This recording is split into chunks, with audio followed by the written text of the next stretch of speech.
Give me the gun.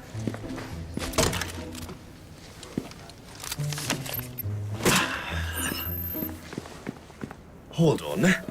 I don't recognize ya. Where are you from? I am ranked pretty high on leaderboard. But this is my first time in esports. That explains the look on your face. Everybody starts somewhere, boy. Just watch and learn. So, sir, how do you die? You went on even faster than I did. It cannot be much fun to get eliminated this early. These folks need some help. Let's roll the footage. Our movement felt fine during the game, but no, it wasn't good play. We just kept rotating around non-stop. All we really did was broadcast our position to everybody on the map. At that point, that's no strategy. That's a field trip. Cause of death. Chronic over-rotation. I died fighting over a compound. Fighting over the compound? Yeah, I called dibs on the spot. But the other team settled the argument with better aim. A tournament isn't a first-come, first-served seating, man. Cause of death. Disputed reservation. Please tell me this is just the first tournament jitters. Oh no, are you about to show my death clip? Not again. I mean, the whole game just changed. We've got to rethink a few things. We have to play more tactical, more organic, less panic. Yeah, survival is key. Let's reset for the next one. Come on, let's go.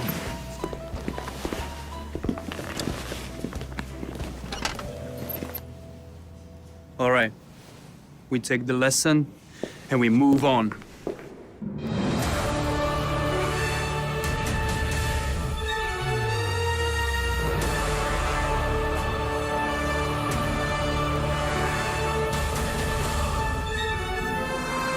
And the tournament goes on. It always does. This is a new chapter for PUBG Esports, and we're just getting started. Get out there and survive. PUBG Esports. We all chase that one more game. With Lenovo Legion, it's always within reach.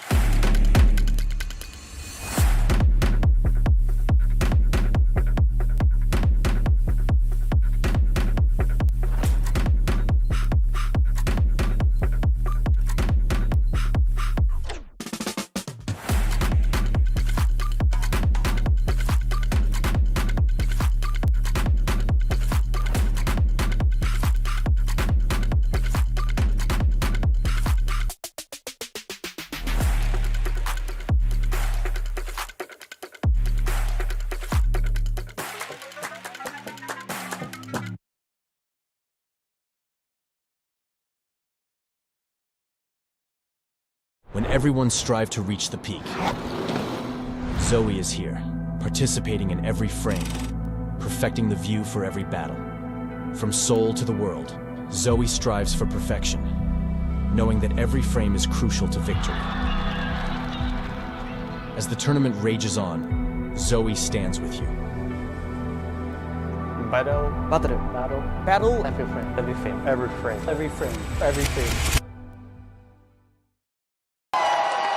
Fueled by the same passion as esports athletes, Zowie continuously develops tailored products, empowering gamers to bring their best out. Today, we are launching the all-new XL2566X Plus, which uses the newly developed Fast TN panel and upgraded Diac2 technology.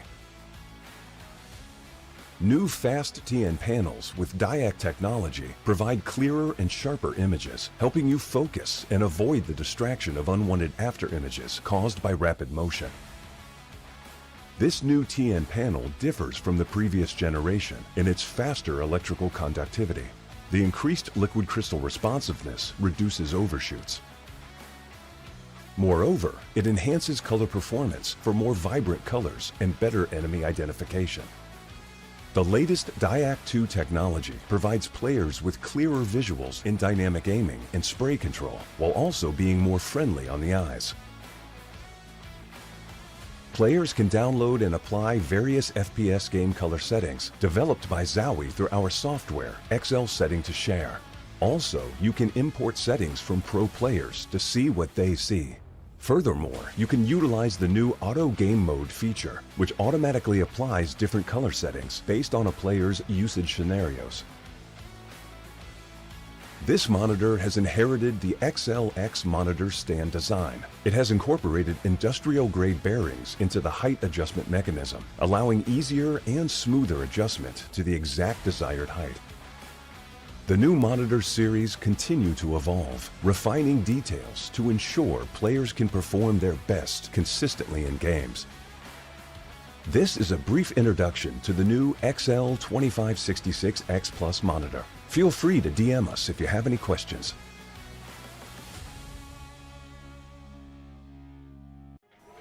Arctis Nova 7 Gen 2. The app called the biggest cheat code in the industry is here for PC and console. It's got real-time audio control to do crazy things. Okay. So use it and abuse it, you crazy person. It's the new gold standard.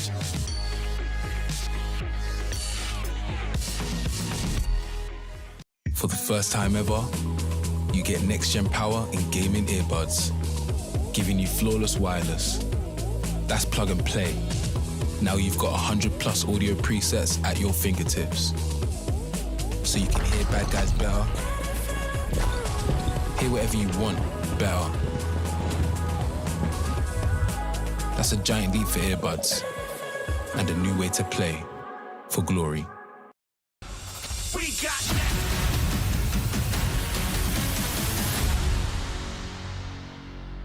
for the first big-time match of the year. These teams all qualified through PGC performance. Scappy tries to make the push off of that grenade, but immediately gets spotted out by Xiaowu. So Xiaowu not falling for the bait, and now this, and you can see he's just got nothing left in the bag, and 17 survives.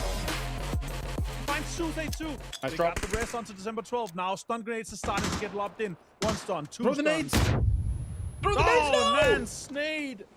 He goes down! He goes down! This is crazy stuff. Kickstarter already has 5 kills himself. Now Ting and H-Win also putting a lot of damage on in here. Singleton on fire at the moment. Just to try and peek over and get as many shots in. Shrimsy was able to hit Nans as well. JDG had the high ground, but it's been wrestled away, and Falcons takes game number 2 here of the group stage. What a win for them, Avenger.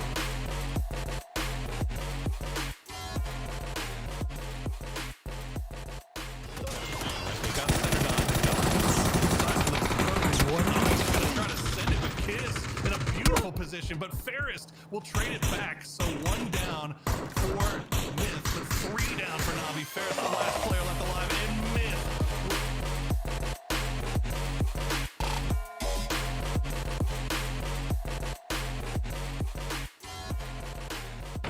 No way. They've played an absolute blinder here. We were singing the praises about the potential roster at the beginning of the game. They've had this home turf circle, but they are destroying everybody else in the lobby. Heavens is trying to respond in kind for this. It is down to a 2v1, but surely Heaven cannot contend with this firepower from Shen and Winder. Oh, he gets another! No way! It's a 1v1. Coming in. 2 damage being done here, Shen. Can he find another kill? He does it! He takes it home. What? For him. It's a 21 kill victory. What? And a chicken dinner for him. Absolutely.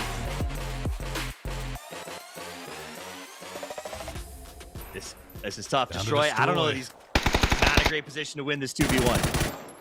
There's not much he can do, but that's a nice spray. He'll get him low enough to where he goes down to the zone, and now it's just a 1v1 Destroy versus Guman. Destroy gonna lead in with the flashbangs. Does he use that to try to make a run? He's gonna pick up something. He immediately goes out, but knocked down to Nice. YHP. Good work from Guman to spot him while he was blinded. Critical Road already 14 kills. 11 kills for Crazy Raccoon. They could also end on 14 kills if they get all of these locked down here. Kills on NB. It was looking good for them down on the south side here for Crazy Raccoon. And I think that it's going to be difficult for Jew to make anything happen. Crazy Raccoon gets their first international win as a squad. Our Americans take it away. Toffees and Poro for our game 1 of ANC. Oh, I love this boat. There's a beast waiting inside that warehouse. JDG not really having to do much of anything, but Juice will find one. JDG has been sitting in here forever, and they just go down, and Falcons in a perfect position to take advantage. A second win with 13 kills for Team Falcons. Well, this alert 17 to the fact that all of this fighting is going on the other side. Belmoth just to get one knock, but I mean, this should be 17 just rolling in and cleaning this up. There it is. 17, a second win on the day. They look fantastic. Every Chinese team has made the cut line, and I don't think that is something that a lot of people were expected here, as Shen, the last player left alive 4 a.m., is trying to hold off the onslaught from 17. The utility being sent over in that direction. Shen just trying to survive as he is dancing around through the smoke. It's only a matter of time before 17 finds him, and they get another win here on the day with 14 kills. Welcome back for day number 2 of PGS for 2026. We have got ourselves the winners bracket today. He has a tree to work with. He finds one with a headshot with the M4. It's got to be too much. Oh, the nade forwards as well. It was indeed too much for Meme. Now I-26, he's going to have to make his way down through the smoke cloud. Shen pulled the spray from Ming Ming. He's going to get him low, but Shen managed to survive. Ming Ming, no, he's down. 4 a.m. after getting second place in game number 1. 0-4 and B here. Finds a nade onto Jacob here. This looks like an easy game for Petrichor Road after just having a banger of a game here, James. There's just one more remaining, and he walks into the fire. That's more damage. Oh, 4. Once again, 15 kills for Petrichor Road. 16 kill victory here, James. What an insane performance for them. They had 26 points going into this match. Yeah, it's tough, man. JDG's just got him absolutely pinned. And there you go. One good grenade from Suze will do it. Spaceman, he'll find a knock. There you go. Done and dusted. JDG with the victory. And that pushes them all the way up into 5th place overall. To see that from him. Bear is just driving around trying to fish out, and he sees him as shots coming in now. Connects quite a few. Gets touched after that. It's Navi with the 8-kill victory here. And wow, what a fantastic last game of this best of 5 today here for the winner bracket. Hi guys, it's Bella. I'm standing here with Coach Alrain. Hello. 안녕하세요. 안녕하세요, Alrain. Well, you had your chicken. Ooh, tasty, right? Tell me, what did you tell the boys right after that win? I will not tell you exactly what I said, but yeah, we definitely changed our strategies because we adapt to this tournament pretty complex, I can say, and this tournament feels really different from others because it's TPP, and we need to adjust to TPP basically. Yeah, and this adaptation actually what worked for us. 3 of PGS, and it is a big deal here because it's the survival stage as 16 teams now look to try and stay in the tournament. That's right, we are saying goodbye to 8 teams. Just so many grenades coming in. There's only so much they can be expected to do. Right, like at this point, what could possibly be left to try to kill these guys? So he's going to flash the final in. He knows that he can't be in the molly spot. The blue zone was genius to push away the back. They were just throwing everything they had to make sure that win comes out. When would you say is the moment during the match when you feel like your heart's about to burst? Yalnız kaldığımda birazcık stresli oluyorum. Onun dışında takım arkadaşlarım yanındayken rahatım ama tek kaldığımda biraz stres altında oluyorum. Who is the strongest team do you think you're facing today? I think Twisted Minds. Twisted Minds? All right, how many chickens are you rooting for today? 2. 2? Yes. Okay. All right, lucky 2. Lucky 2. That is all from S2G, Sheila. Thank you. See you. Oh, okay. Well, I mean, you could drive that into the ocean and leave it there. Yeah, insurance fraud. Let's see who will come out on top. Nade goes forwards here against Tiggleton's position, and Molodoc's already able to hit him with the AUG anyway from that off angle. Everyone's trying to take the off angles here, but example number Tool is do plenty of work against all of this. And Kickstart goes down too. Twisted Minds. Batu, hi. Who is the GOAT of PUBG? Myself. Oh, who is the most underrated player of PUBG? Shrimzy. Dremsy, okay. Who is the most satisfying to kill in-game? Tigleton. Which Korean food is the best? Korean barbecue. What music do you listen to before a game? Any music. What about today? No music. No music. Wait, Victor Tsoi. Oh, Victor Choi. Okay, well, who is the funniest person on your team? Example. Okay, how many kills today? 30. 30. Okay, thank you, Batu. Bye-bye. Bye-bye. We are ready for Rondo as we get our game number 3 well underway. He's actually chain flashing to try to get the flank, but he wasn't ready for it. So Luke pops up and gets cooked in the head.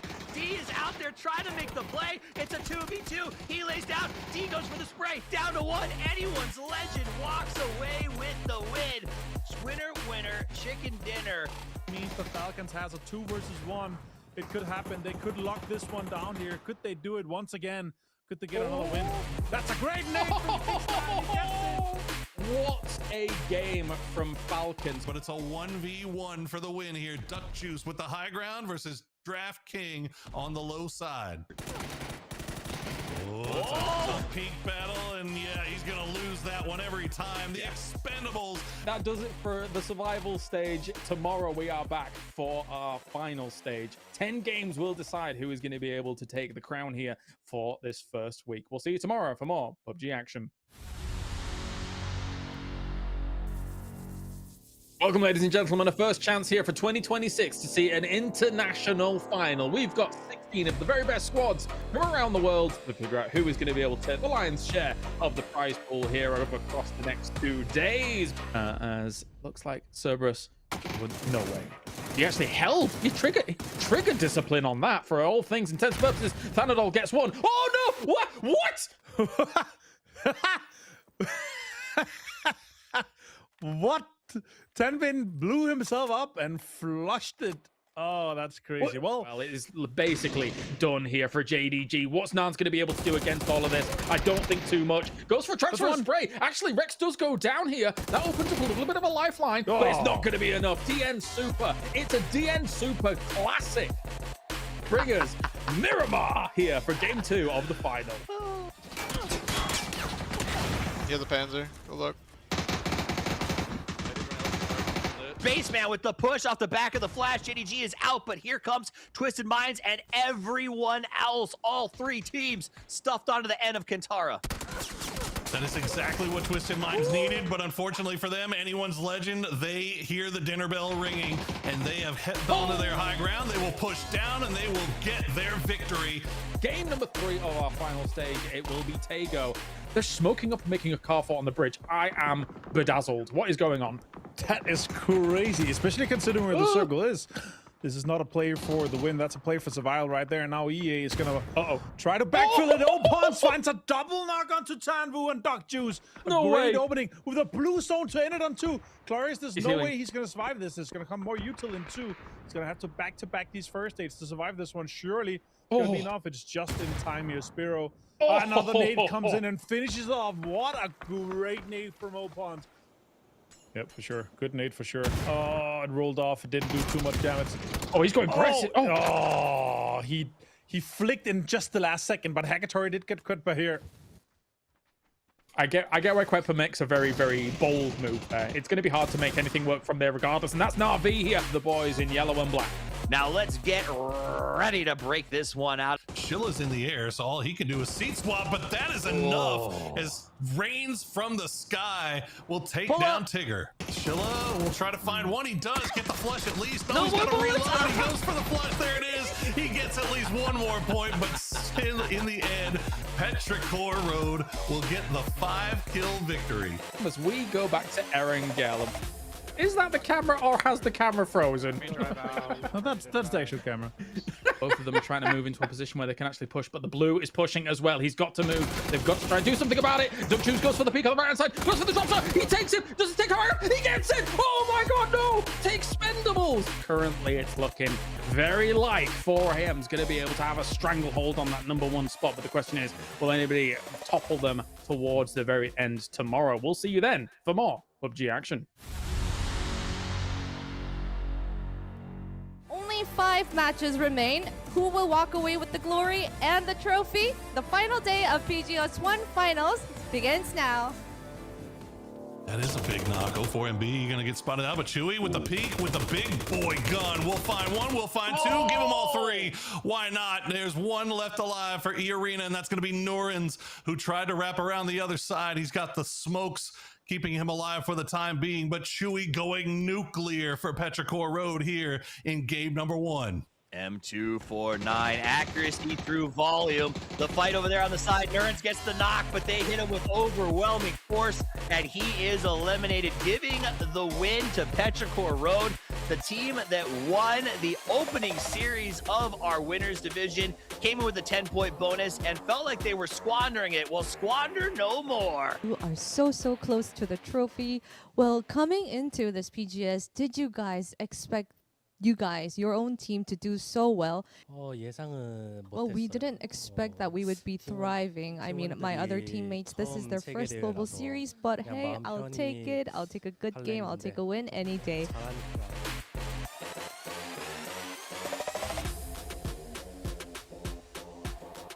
Coming off this U-hill and where the road is. Oh my god, that's a perfect driving. He forces him out, pushing him out, jumps out. No way. Jacob and Scabby absolutely destroyed Furia here, James. This has actually been a disaster a little bit for Petrichor Road 4AM. They've delayed it way too long, and now they're really low. Twisted Minds does go down, though. It looks like they will take it. 4AM is victorious here, and it will be a second place for Petrichor Road at the very end. Just 3 games remaining to claim yourself the championship here for PGS 1. Now it's a 2v2 as Spiral opens the door. They've got to go slow, looking around the shield. Both of them are using it. The smoke getting close to dissipation. They look for the flush. The scout on the Dorito is huge for anyone's legend. Both dying down, but Boosticle spot out him as Solozzi has his own deployable shield, but he has got 2 Na'Vi players staring down at him, and Na'Vi pull off the 16-kill win on Rondo. No, I think it's time to Tago. I think the race at the end is going to be good, and I hope it gets even closer, and we set up for a banger of a final. A nade, this could be a perfect post. What an insane nade from DraftKings here. They're making a run for a try to get out of that 16th place. So 3v2 continues as they will just hold these positions for now, not taking too many risks. But that's a molly right on Thanadol. Oh, it's his! Oh no! Oh, it got shot while he was trying to show it off, and Baron does get the confirmation. That's more and more point going their way. And look at this. There it is. He's sending it in. One more game here. Is there a world where China does not take this tournament? If so, that would be apocalyptic. See us on the other side of this. Scappy trying to put points on the board, but 4AM now looking at Jacob, who was left by himself. TE is down. Turn around. Run back to Jacob, boys. Run, Forrest, run. Petrichor trying to heal, but Ming hits the nade. 4 Angry Men is eliminated, and Petrichor keeps up 4. Looks like Petrichor Road on the inside lane here. After there they are, the champions of PGS 1. Petrichor Road. Petrichor Road is your champion. They came in first in the winner's stage, and they fought their butts off to get back at the top in the final game of the day. We have our first PGS champion of 2026. Let's get talking. First of all, Chewy, I had a chance to talk to you before. You said you were happy. It was good that you guys were playing so well, but now you have a trophy in your hand. Please tell me it's gotta be better than just good now, right? Well, it's definitely unexpected. I'm over the moon, and I can say that it is pleasantly surprising. It was so tight. The standings were still very neck and neck until the last match. Can you tell us what the team was talking about to keep your calm and play it cool till the very end? We definitely tried to keep ourselves very calm, but we can't say that we did not have the luck on our side. Gentlemen, thank you for joining me here for PGS 1. That does it for our first of 2026 when it comes to our internationals. On Thursday, we are back. Same time, same place, because we have got PGS 2 to kick off, and let's see who can be able to topple China, or if Myth can make a magical run again, or if the West can buck up their ideas and try and do something against the East. We'll see you then for more PUBG action. I feel like Biel is saying his answer like 1 second later. He's trying to... No. Hi guys, it's Bella. I'm sitting here with Furious. Posa. And? Biel. All right, hey, thanks for joining me today. We are here to play a game of Would You Rather. Are you ready? Yeah. Okay, first question. Would you rather have better gear first or better position first? 1, 2, 3. Position first. Position. Why is that? Because there's an advantage in the game to be good position. So position is the better choice. Yeah. And you agree. This is good teamwork, I see. Second question. Personal MVP performance versus team victory. Team victory. Oh, did you steal his answer? No. No?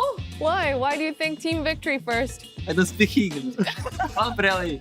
O que é melhor ser campeão que sempre. Because it's better to be champion than just MVP. That's right. You put your team first and then you get your MVP later on. Okay. Next question. Would you rather live with the messiest teammate or live with the clean freak? 1, 2, 3. Clean teammate. I feel like Biel is saying his answer like 1 second later. He's trying to. No. Why do you want to live with the clean one? I don't know, I prefer. Who's the dirtiest one on the team? Tell me. Draft King. Draft King? Shout out to Draft King. Okay, next one. Living only in the summer versus living only in the winter. The winter. Oh, okay, first time we have a different answer. Okay, summer, winter? No, summer. Summer, winter. Okay, why'd you pick summer? I don't like the winter. Yeah? How's the weather in Korea now? Cold. Cold, right? You don't like it here? No. Okay, you summer? Winter. Winter. Oh my God, sorry. Winter? I don't like too much, too hot. Too hot? Yeah. You would rather be cold? Yeah. I like spring the best. All right, well, thanks for joining me, Posa and Biel. That was really fun. I hope to catch more of you. Thank you. Okay, how do you say bye? Ciao. Ciao. Ciao. Ciao.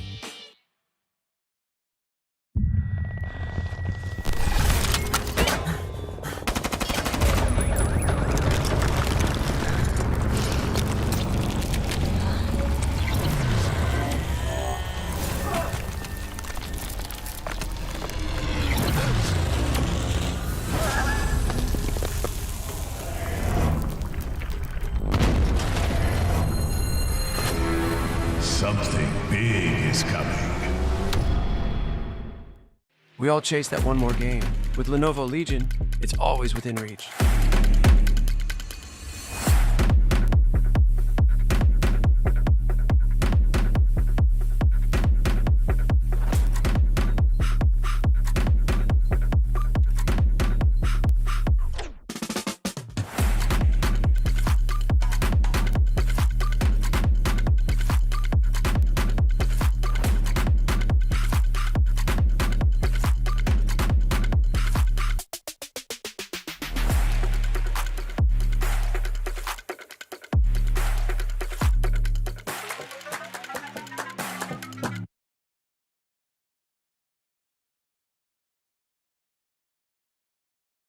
When everyone strive to reach the peak, Zoe is here, participating in every frame, perfecting the view for every battle. From Seoul to the world, Zoe strives for perfection, knowing that every frame is crucial to victory. As the tournament rages on, Zoe stands with you. Battle every frame. Fueled by the same passion as esports athletes, Zowie continuously develops tailored products, empowering gamers to bring their best out. Today, we are launching the all-new XL2566X Plus, which uses the newly developed Fast TN panel and upgraded Diac 2 technology. New Fast TN panels with Diac technology provide clearer and sharper images, helping you focus and avoid the distraction of unwanted after images caused by rapid motion. This new TN panel differs from the previous generation in its faster electrical conductivity. The increased liquid crystal responsiveness reduces overshoots. Moreover, it enhances color performance for more vibrant colors and better enemy identification. The latest Diac 2 technology provides players with clearer visuals in dynamic aiming and spray control, while also being more friendly on the eyes. Players can download and apply various FPS game color settings developed by Zowie through our software, XL Setting to Share. Also, you can import settings from pro players to see what they see. Furthermore, you can utilize the new Auto Game Mode feature, which automatically applies different color settings based on a player's usage scenarios.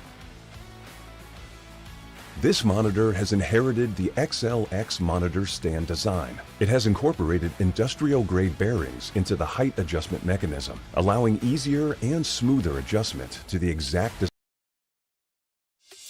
We got next, we ready to flex, we're ready to rock, give it all you got, we got next. Y'all rockin' to the top, can't stop it, must be off your rocker, then you gon' stop her. We got next.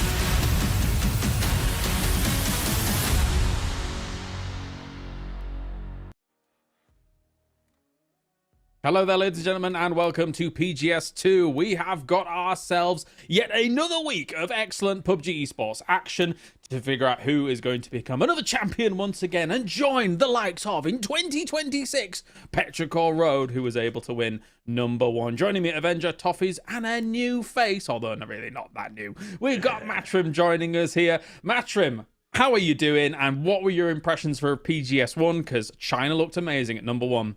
Man, I'll be honest, I had no idea what to expect going into PGS 1, and the winners and the upper end of that bracket is not anything that I would have selected. I know we're going to have to do some predictions, try to figure out what's going on for the day. I have no idea what we're getting into for the year, but that's what kind of makes it fun, right? Is we're jumping into something entirely brand new, so we'll have to see how this whole year develops out of it. And with this format as a whole, Toffees, we basically run back the finals because our winners stage here for today is effectively those still 16 teams here. So let's see if somebody can topple Petrichor Road and 4 AM at the top, right? Right. What a unique format that you get to come back and see the exact same teams. We're not going back to group stage, right? Like you literally just played these guys 3 days ago, realized why they kicked your butt, and you went home and had a chance to figure it out. So I am fascinated to see how that translates directly with only 3 days of intervention. Yeah, Avenger, have you added anything to your background between the weeks, or have you been? I'm actually I'm stacking it more, right? So I'm not gonna turn around and pull out the Rondo box, but there's more stuff being built. The problem is I'm probably gonna have to zoom out, so I'm gonna be this small eventually, like where Matrim is, but I'm gonna be too far away from my microphone. It doesn't work out. But I'll say this though, from the weekend and also the almost clutch we had from Maiden Thailand, that has me hopeful that there's still a chance that it's not gonna be China taking all of the victories today here. So we had some good runs, but it's still, and as Toffees have reiterated and iterated so many times last week, it is the beast from the East right now, and it's looking difficult for anyone from both the Americans and the EMEA region, and in general, the whole West region, as the big Western guys come in here, that there's a lot of expectations on Twisted Minds and some of the other guys, but the factual statement is that Falcons were dead last in last winners bracket, and that's what I'm really looking for to come back, because they had 6.5 days to prepare for this. They could see all the tournament, they could go and practice, they could set up everything they wanted to, and the more time you have to prepare to compared to someone else are playing the kind of games live, you should have a bit of an advantage because you could set up some counter strategies to that. So that's the big one that I'm really interested in seeing. Yeah, I want to get Matrim's take on it in terms of that kind of dichotomy that we have, the East versus the West right now, because obviously it felt like the East came out really swinging for everything, all intents and purposes in PGS 1, but the West lagged behind a little bit, Matrim. Obviously, I've got Avengers and Toffee's takes on that from the previous tournament, but how about you as we take a look at some of these teams against each other? Why do you feel like the West is lagging a little bit here to start 2026? Well, I think it's a 2-point style situation. Whenever we've looked at how the Asia area plays, sometimes it can be a little bit more reactionary. So modifications into new changes in format, moving from first person into third person, those types of things, that allows for some more, I guess, more spur of the moment style modifications. If we look at squads like Twisted Minds, a lot of these are much more formulaic, very thought process planned out. It's not surprising to me that these squads are going to take a little bit longer to adjust, to find their new power positions to play from, strengths, and ways that they're going to start trying to execute.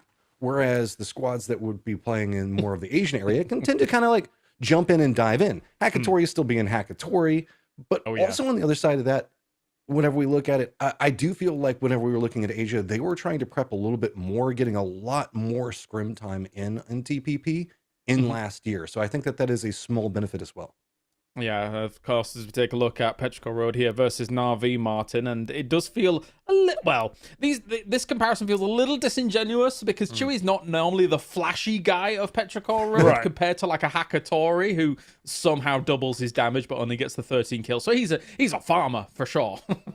And also, I mean, if you kind of look at this here, sure, Chewy was in there, but he was the best performing player, close to I-26 as well, but still from the winning kind of roster here. But we also have to remember, like, Hakatori, he was 8 kills behind Spaceman. Spaceman in 10 games had 21 kills. He was looking fantastic, obviously. Crazy. And that's really what we're looking at today here. That we're not going to have 10 days to look at things here. We're straight into the winner stage here, as you see on the Thursday here. And the 5 games we have today, you cannot have your averages. You have to have your big banger games from the get-go. Otherwise, you're not going to be going straight to the final stage. You're going to be going into the survival stage tomorrow. Yep, and as you can see here with the format, Toffees, obviously we did that PGS one. We're in the winners stage. Now it's only 4 days instead of 5 here. So for those teams tomorrow in the survival stage, it is brutal. Yeah, I mean, to put this in perspective, if you are a team that makes all your winners brackets, you get to play 10 games a week plus your finals. Or so it's 15, right? If you are a team that never makes it out of the survival stages, you will play 15 games over the course of the entire 3 series. So, like, you need to get out of survival. You need to stay in winners because at the end of the day, when we're looking at a month and a half till the next one, that's not enough reset time. And you need to get as many reps with these new rosters against these top teams. And if you only get 15 games out of 3 PGSs, like you're basically on the same level as everyone who didn't make PGS when we head to the next cycle. Yeah, or you could get 33% more practice and potentially go into survival state tomorrow. Stop pushing this. I hate this. Obviously, I mean, yes, technically more games will be better for them, but it's tough. It's brutal. Nobody really truly wants to be there on the edge of their seat unless they know that they are the very, very best. But the problem is, Matrim is in that survival stage as well. Whilst we take a look at the special rules and the points that actually carry over from all that, the teams that are already in the survival stage are also all killers anyway. So you really don't want to be going down there. Yeah, I mean, it feels like whenever we start looking at these survival stages, it gets really dicey. Sure, there is like the point, like the cash bonus that you get for like winning the chicken dinner and stuff like that, but it just gets so chaotic down there, and it feels like one misstep could be your doom. It's not like the survival stages that we saw beforehand, where it's like Twisted Minds go, I'm going to play through this like the last chance qualifiers. That way I get more time in. I think that you just got to try to avoid it like the plague, man. It's just chaos down there right now. I like how we're sat at a situation where some teams have 1 PGS point. 3 teams even. We've never had that before. Normally it's like increments of 5s, 10s. But I need somebody to clip that, because if someone makes PGS by like 1 or 2 points, like this is going to be like, it's going to be hilarious to look back and be like, yup, that PGS 1 point made the difference. Yeah, you're not wrong. Very important. We have had situations where we've, been extremely close to significant tiebreakers, Avenger, to be able to try and qualify you onto PGC. I can't recall if we've actually had tiebreakers, have we? But we just had it in this weekend, James. It was 95 and 95 points, right? To win the tournament, yeah, but I mean, for PGC. Go to PGC. That's true. No, I don't think so, because the points are so big that it kind of tied out at a lot of the cases, right? I feel like Roth's team missed it by like 7 or 11 points or something one year. I'm trying to remember like the closest I ever saw the miss meter, but I know it's within 10. So it has been brutally close before. And with this new format of handing out 1s, 2s, and 3s throughout the year, I think it's going to be a heck of a lot closer. Timeout. Okay, let's talk about this, of course. 2 teams that looked fantastic at the end of PGS1 Matrim. We've got 4AM and Made in Thailand. Spaceman and Kiss. We saw some Kiss magic, but Spaceman was in the stratosphere, man. He was playing out of his mind. Well, yeah, I mean, 4 Angry Men, we saw some like decent plays coming out of them at the tail end of last year, but it wasn't cemented into the style of play that we've been seeing coming out now. And it feels like whatever fragging power was kind of starting at the end of last year is kicking off.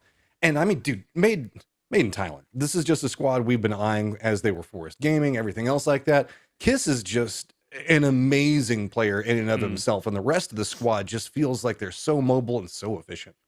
Almost totally dominated by a lot of our Eastern players here, with some special notes, of course. Tiggleton was playing a very good tournament overall, Avenger, as well as, like, I would say Kickstart especially as well, really stood out for Falcons. But so for them to have individual performances that looked great, but then to bottom out in it, it felt a little bit wishy-washy, and not what we expect from Falcons, right? I just noted that Cowboy had #1 in average damage. That was insane. Considering he didn't play the finals too, but that also less. I mean, the average is kind of average up higher, but yeah, that's kind of crazy to see. It's going to be good to see them back at it tomorrow because Liquid is not playing until tomorrow, obviously. But yeah, we had some good impact, as you say here, James, from both Kickstart and from Falcons in general. The fact is that they had a decent amount of kills, but their placements and their consistency in the top 5, top 8 wasn't there, and that means that they just simply didn't have enough total points, and that was also their problem in the last winner stage. They fragged out, they had a good amount of kills, they didn't have any placement points. I think it was 3 total, and they only had 8 total kills here. In the finals, it was looking a little bit better, but still, we need to see some better impact here, and maybe it's because they didn't have 2 Miramars. They only had one. Yeah, Toffees? I'll tell you what they didn't have. They didn't have the PAS qualification phase. That was the problem. So they got 4 days to play in now. The rust has shaken off, and now it's a patina, an experience. You can see the coloring, the power, the strength on Falcons. And I think this is the weekend where they go, all right, we feel good. And they spread their wings, and the Falcons soar. That's what I think. Soar Falcons soar. Especially from the individual players that we saw from them, if they put all of that together and if they get some I think a lot of what we saw last week, Matchroom, was actually brutal circles for Falcons to be able to try and approach, eventually constantly playing edge and trying to get things done. Well, I mean, that's kind of the evolution, right? As we're seeing that edge play is a lot more punished right now, so you have to be very cautious in that. Rotations are going to be a big thing, making sure that you're getting into more of the Primarch positions so that way you can kind of hold those down.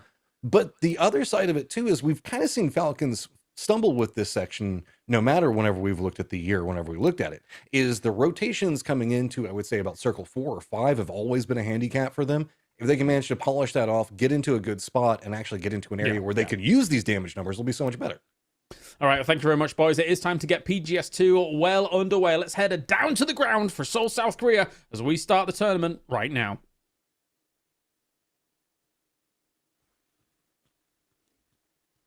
Right now.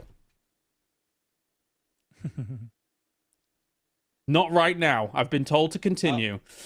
You know, I ended that sentence with right now, and it came back to bite me. But that's fine because you're gonna need a first aid for that, James. Help! But no, I'm excited. Of course, I want to see the fight back from the West. But I was very impressed by the East as a whole. I think that one thing that almost came true, Avenger, was the fact that at the start of that final, I was like, you know what? Made in Thailand. They're looking pretty good. And they almost did it, but they got crushed by China in that last game. Yeah, it got sandwiched, and it was unfortunate. But yeah, let's see if Made in Thailand can make another run for it here on the stage. Let's do it right now.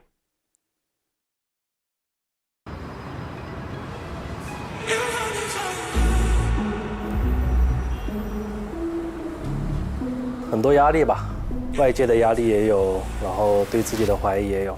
然后作为指挥来说，压力比较大吧。PGS 1夺冠了，很开心，然后释放了很多压力。วันนี้ก็รู้สึกตอนเริ่มก็ตื่นเต้นครับแต่พอเล่นไปก็รู้สึกสนุกครับเพราะว่ามันมีโอกาสลุ้นแชมป์ก็ทัวร์นี้ก็วางแผนกันมาเยอะอยู่ครับแต่ว่าส่วนใหญ่ก็จะเล่นตามหน้างาน通过我们的努力，我们成绩也越来越好吧，然后也算是发挥出我们该有的实力吧。คิดเป็นคนที่มีความสามารถในการยิงแล้วก็มีเทคนิคในการเล่นเยอะครับก็ใน PGS 2ครับทีมของเราแล้วก็คิดจะนำชัยชนะกลับมาให้ได้ครับ我们这些东西 PGS 2开赛前会做好准备吧，然后可能会慢慢去协调，然后打得更好一点。现在才是我们的开始。PGS 2如果让我进了决赛，我可能又要拿个冠军了。我们会延续现在的状态，一直赢下去。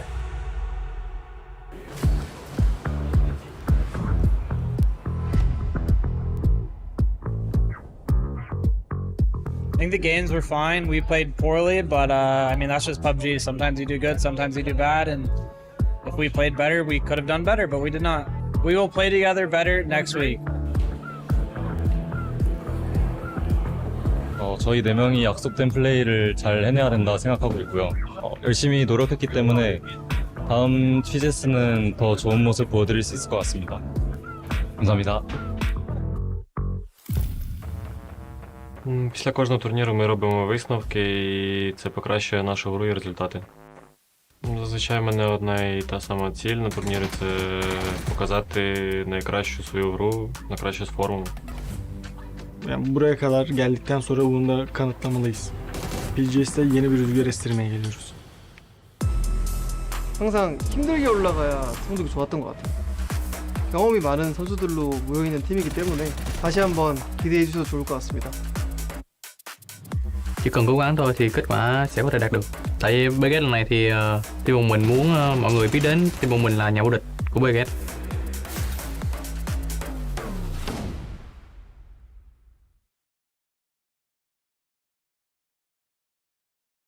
All right, we have got ourselves an opportunity here once again to see the very best in the world go head to head. 16 teams for the winners stage. 8 will advance on into that final here first, the PGS 2, and then 8 will go down to that survival stage. Avenger. Yes. Do you believe that the honeymoon period-ish that we might be looking at here for China is going to continue? I think so, personally. Yeah, it's hard to say, honestly, because it comes down to that what I feel like, sure, there's a few Western teams that's playing, but we still have so many teams that are adapting so quickly. And the teams that are very good at adapting to all the changes that's happening, those teams are slowly going to come back to, and that is like teams like DN Supers, Twisted Minds, like all these teams that are slowly adapting and kind of figuring out and adapting to the rest of the lobby and all the players and how they're kind of playing it out. Those teams, I feel like it's going to be a bit more on a rise today and in this PGS2 circuit here as a whole compared to what we saw in PGS1. And of course, at the same time, another question I have is for Matrim. Do you think that our current world champions are going to be able to fare better this time around? Getting 12th place last time, it feels like the expendable situation all over again. If our world champions aren't able to kind of like repeat what we would like to see them do, right? I mean, it was kind of a sweet story at PGC, but I think that everybody understands that that was kind of unexpected. They just came out the gate swinging, prepared. I would like to see some more success because at least it did see like the Expendables were more involved in what we saw from Full Sense whenever we look at last. Yeah, also fair, also fair. I mean, Toffees, I'm hoping that there is a little bit of a pump back up from some of these teams, but we are live, it seems, from Seoul, South Korea. We're waiting for Bella to make the stage. We'll talk until she talks because I ain't getting fooled a second time, Toffees. I agree, but be careful. Bella is very, very sneaky, and she can get up there unexpectedly and just start going. So we're going to be on standby for that as the PGS trophy is showcased for everyone. It is about the beast from the east. It's about the west trying to catch up, and let's check in with Bella. Hi guys, it's Bella, and I'm back live from Seoul to talk to you about PUBG Global Series. Well, the dust for PGS1 has settled, and we are in time for the next chapter of PGS2. But before we get started, we have to talk about what went down last week. PGS1 was a total roller coaster of upsets. Petrichor Road and 4 angry men went toe-to-toe, but it was one final kill that sealed the championship for Pero. And in this relentless 3-week journey, the pressure is definitely mounting with each match. Every single point on that leaderboard is starting to weigh heavy on the players' shoulders. And the squads have regrouped and returned to the heated battlefield. For the leaders, it's a ruthless hunt to stay on top. As for the rest, it's going to be a desperate counterattack to claim their chance at the trophy. With tighter rotations and zero room for error, who will take and dominate this winner stage? We are about to find out because PGS2 begins now.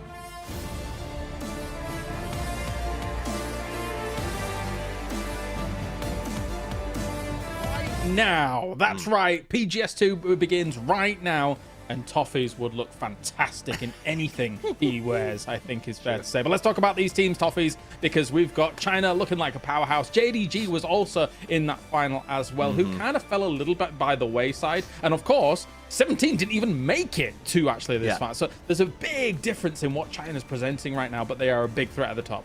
Well, so you got JDG, they lost Spaceman, and I think we can all see how valuable a player he was, right? So that's a hard loss. Then you got CTG that lost their 2 best players as they were sort of stolen, and so that left them in the puddle or whatever. I don't know. There's probably some cool British word for stuck in the bottom. And then the final thing is when we talk about 17, that's the one that's the shock for me, because when we watched them play in the first 2 days, I thought they looked really good. Like, this looked like a really strong team, and then they just sort of like let go of the rope, if that makes sense, and just slid slowly down and fell off completely. It was really shocking. It's a big old bounce back as well for teams like Vietnam. Of course, anyone's legend looked great in that final. Cerberus even was able to pump it up. But anyway, I'll get your opinions after this game, Avenger, as we head on over to Erangel to start things off. Toffees, Matrim, take it away, my friends. Thank you so much. It's weird doing the toss in whenever I've just been hanging out with him this whole time. That's a little bit of a slight variance from PGS's that we've seen in the past as well. But everything coming in off of Plane Path on the get-go. We're going to be up next to Kameshki, ending down next to Primorsk, so just about everything should be available for people on this early drop, dog. Everything open, all the possibilities endless, but you've got to capitalize. And we saw last week that teams didn't make those early capitalizations in the 5-game series, and they came to regret it. At the end of the day, this bracket is very simple. Get a win. That's really all there is to it, Matchroom, because we play 5 games. The top 8 advance to the final, which means that you don't have to necessarily go out of your way to have every game be big. So that's the trouble, is a lot of teams, it feels like to me, decide to play points per game systems that we're used to. The problem with that is if your PPG is a little bit low, and at 1 or 2 other teams unexpectedly take big chicken dinner wins, they're going to advance instead of you. And I think that's what 17 ran into last week, and I think teams have to be very aware of this week, Matt. Yeah, you hit on a great point, is that usually whenever we look at for qualifications, like 5 to 7 points is good for points per game as far as overall generation. But whenever we're only playing 5 and there's so much involved in this, you don't really have the time for that. You have to have closer to 10 points per game if you're wanting to play a points per game style system in order to be safe. A couple of dust ups over vehicle is going to find 1. That's going to be on F. Already finding out Lou, and that's a bad start for Twisted. So the cutoff last week was 28. Actually, technically had to be 28 was the lowest possible score. So if you're looking at a points per game strategy, you have to add at least 1 additional point. So you're looking at probably 7, as you just mentioned, if you want to say focus on that PPG system, which I think most teams will throw out the door at this point. I think it'll be a lot of salvage if you need it. Get your 5 or 6, but a lot of teams are going to look for those early sends and maybe pivot this into how do we find the chicken? Let's play statistics on the circle shrink. And with that, the circle comes up. It is going to go towards Military Island, but it is still a wide enough split that every team is forced to make the choice. Do I play north of the water or south? Yeah, this is interesting given the fact that we're seeing a center meta, so there's a lot of potential around this. Most people tend to lean on the fact of this going towards military base itself. You can see Fury is already making a prep for that, at least trying to regroup as they did drop around that Milta area, at least try to get some bridge control over there. T1 already going to be in a strong spot. E-Arena already comfortable on Millie base, the only squad that actually made the commitment to it. So now you're going to start seeing that decision-making process that you were just talking about. Are we going to start trying to look for a couple of kills early? Are we going to play to safety? It is game 1, so usually whenever we see a game 1 start off like this, it tends to be a little bit more passive at the start. Oh, yeah.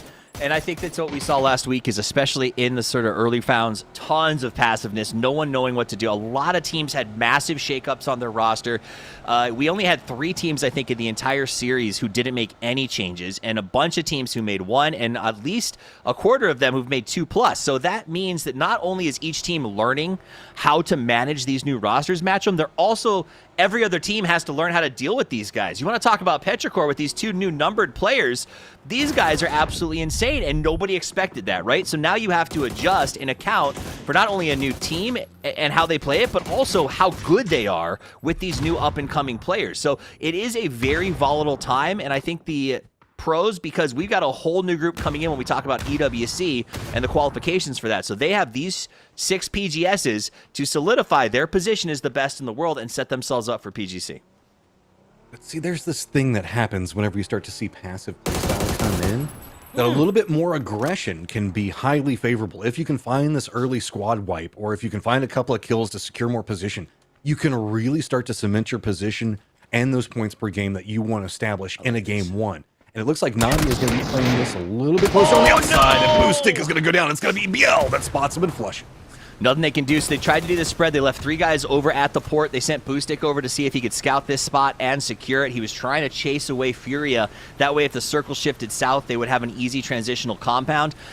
It backfired. He was by himself. He got there first. His team could not give him cover, and that'll be the end of Boostic, and Navi is now hoping for a northern shift.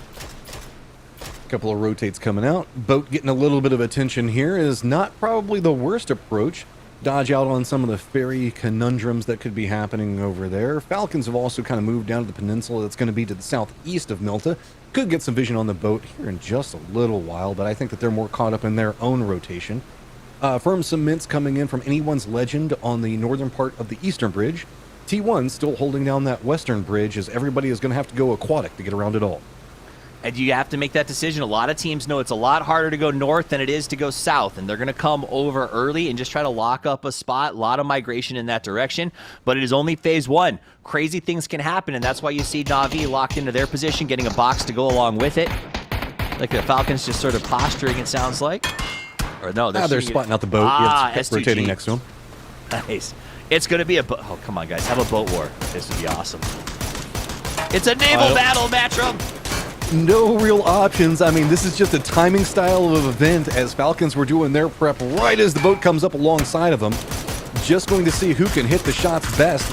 There is still kickstart left back from the Falcons, so if this goes awry, I mean, at least Falcons have something back behind it, but it looks like they also have inside track to Novo. Kick's got his own way to get across, though, so I wouldn't be too concerned. Kick crashes into the enemy boat. I'm just going to say it would be awesome.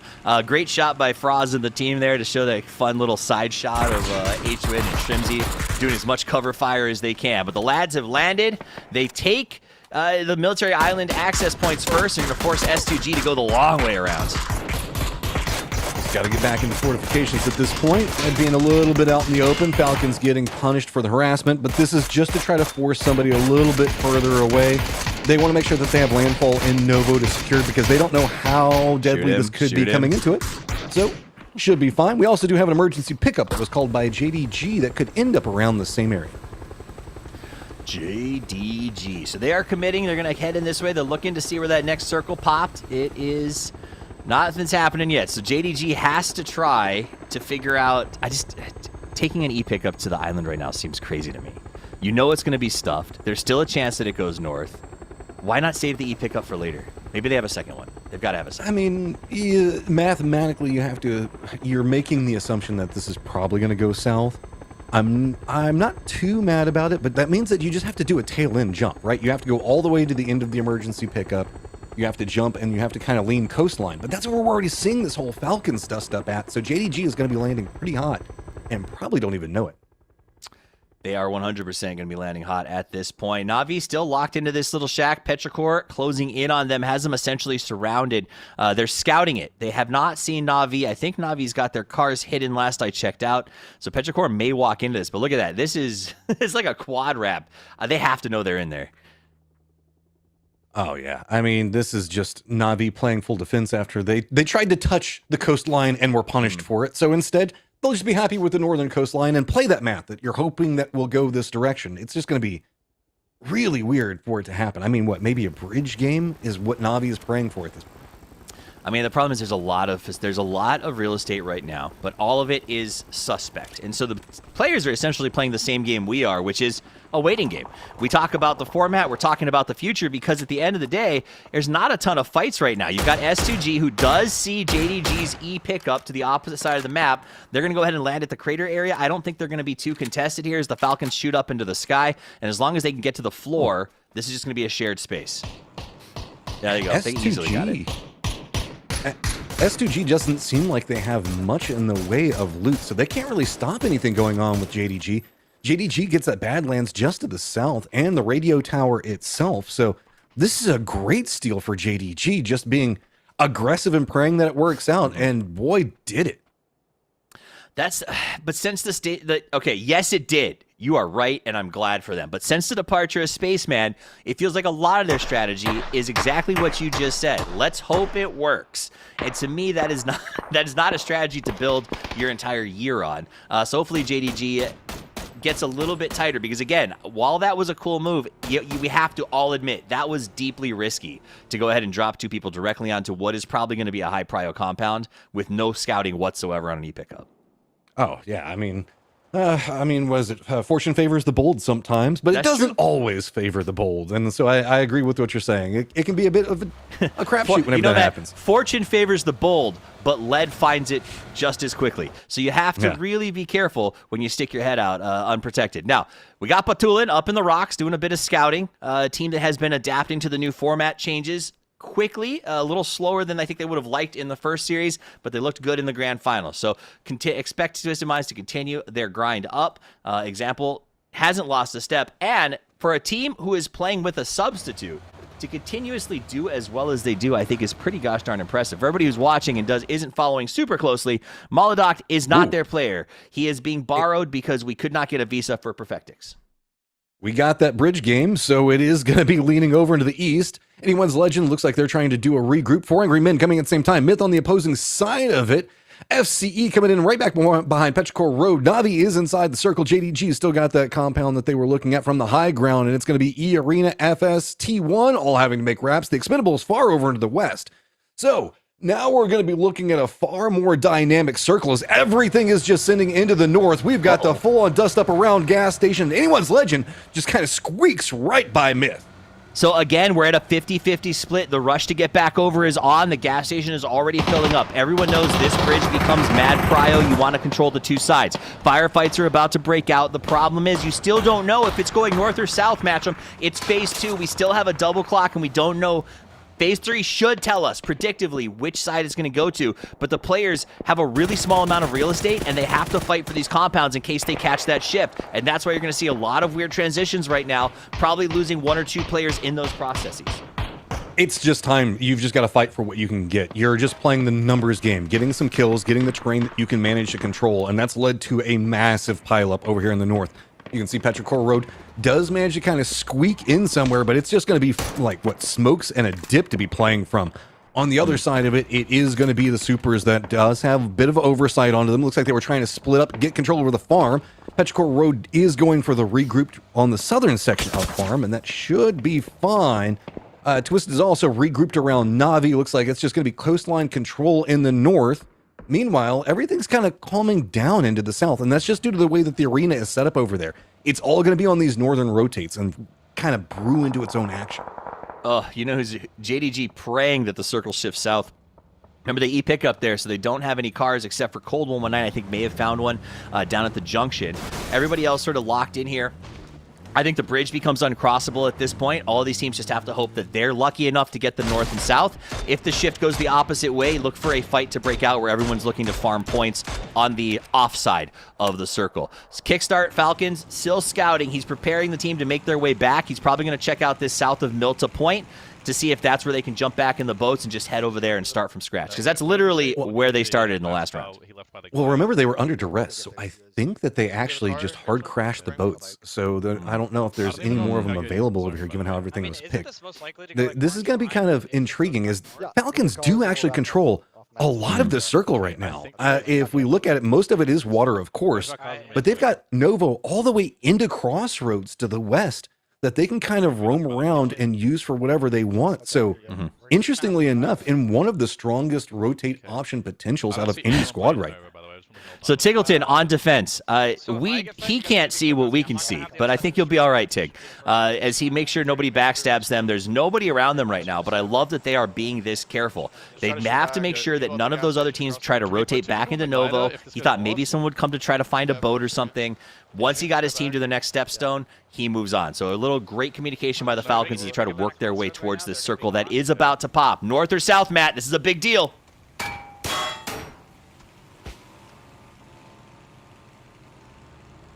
It is going north. And so with that northern shift, it is going to put us in a position where everyone on the south has to essentially fight for points. I just don't see how, except for the Falcons maybe, if they find one more boat, because, you know, Tig's a streamer and they probably will find one. Everybody else has to pick up or fight. Great shots coming up from Cold due to that harassment. They're going to have to make the jump right now. Fury, under some pain, did leave one of their players behind. JDG just trying to farm up whatever kills that they can find right now, but they also know that they need to get to the linchpin position right along the bridge if they want to try to farm as much of this as they can. There's so many squads over here trying to make the rotates. The Expendables do get some shots. Type already down. Tanvu going to be knocked in exchange. That's over here on the western bridge. This is just a firefight for a longer wrap, and it has stalled out everything. And Duck Juice is now behind them. They managed to get that first knock. I kind of wish he had just stayed a little lower on Tanvu and made them stop to fight him, but T1 has their backs against this. Meanwhile, S2G is fighting Furia. Remember, they tried to E-pick up and leave, and the battle broke out, and this is sort of the result as S2G does come away with the kill. Tanvu going to get flushed by Yen. Kwepa now takes E-Arena on. S2G's taking 2 fights at the same time, Matt. I mean, this is just kind of the angle that they were going for. They wanted to get into these firefights. They realized it was going to be a hard rotate, so instead try to go after the kills. This is opening up some more space for FS on the other side of it, though, so they have to be careful. They might get backstabbed if this ends up taking too long. While this has all been going on, Falcons did manage to leapfrog, get over the peninsula onto the northern section of the island. Myth is going to be the guys that are going to be trying to gatekeep out everything on this angle, so that way anybody that tries to cross this bridge is going to have to deal with them. But E-Arena, FS, and JDG are all just caught up, and it is going to be S2G right in the middle, wanting to try to get some more points. But I don't know. It feels like they're just going to get picked apart if they're not careful. You got to grind it till you find it. Get as many points as you can, because you are not crossing that bridge later. I can tell you that, brother. So Kwepa is now on the drive around. They did pick up a couple of points here. Kwepa with 1 in the pocket, and they do start that rotation to stay ahead of the blue. So a run and gun fight going to continue as JDG, S2G, and EA continue in their 3-way fight.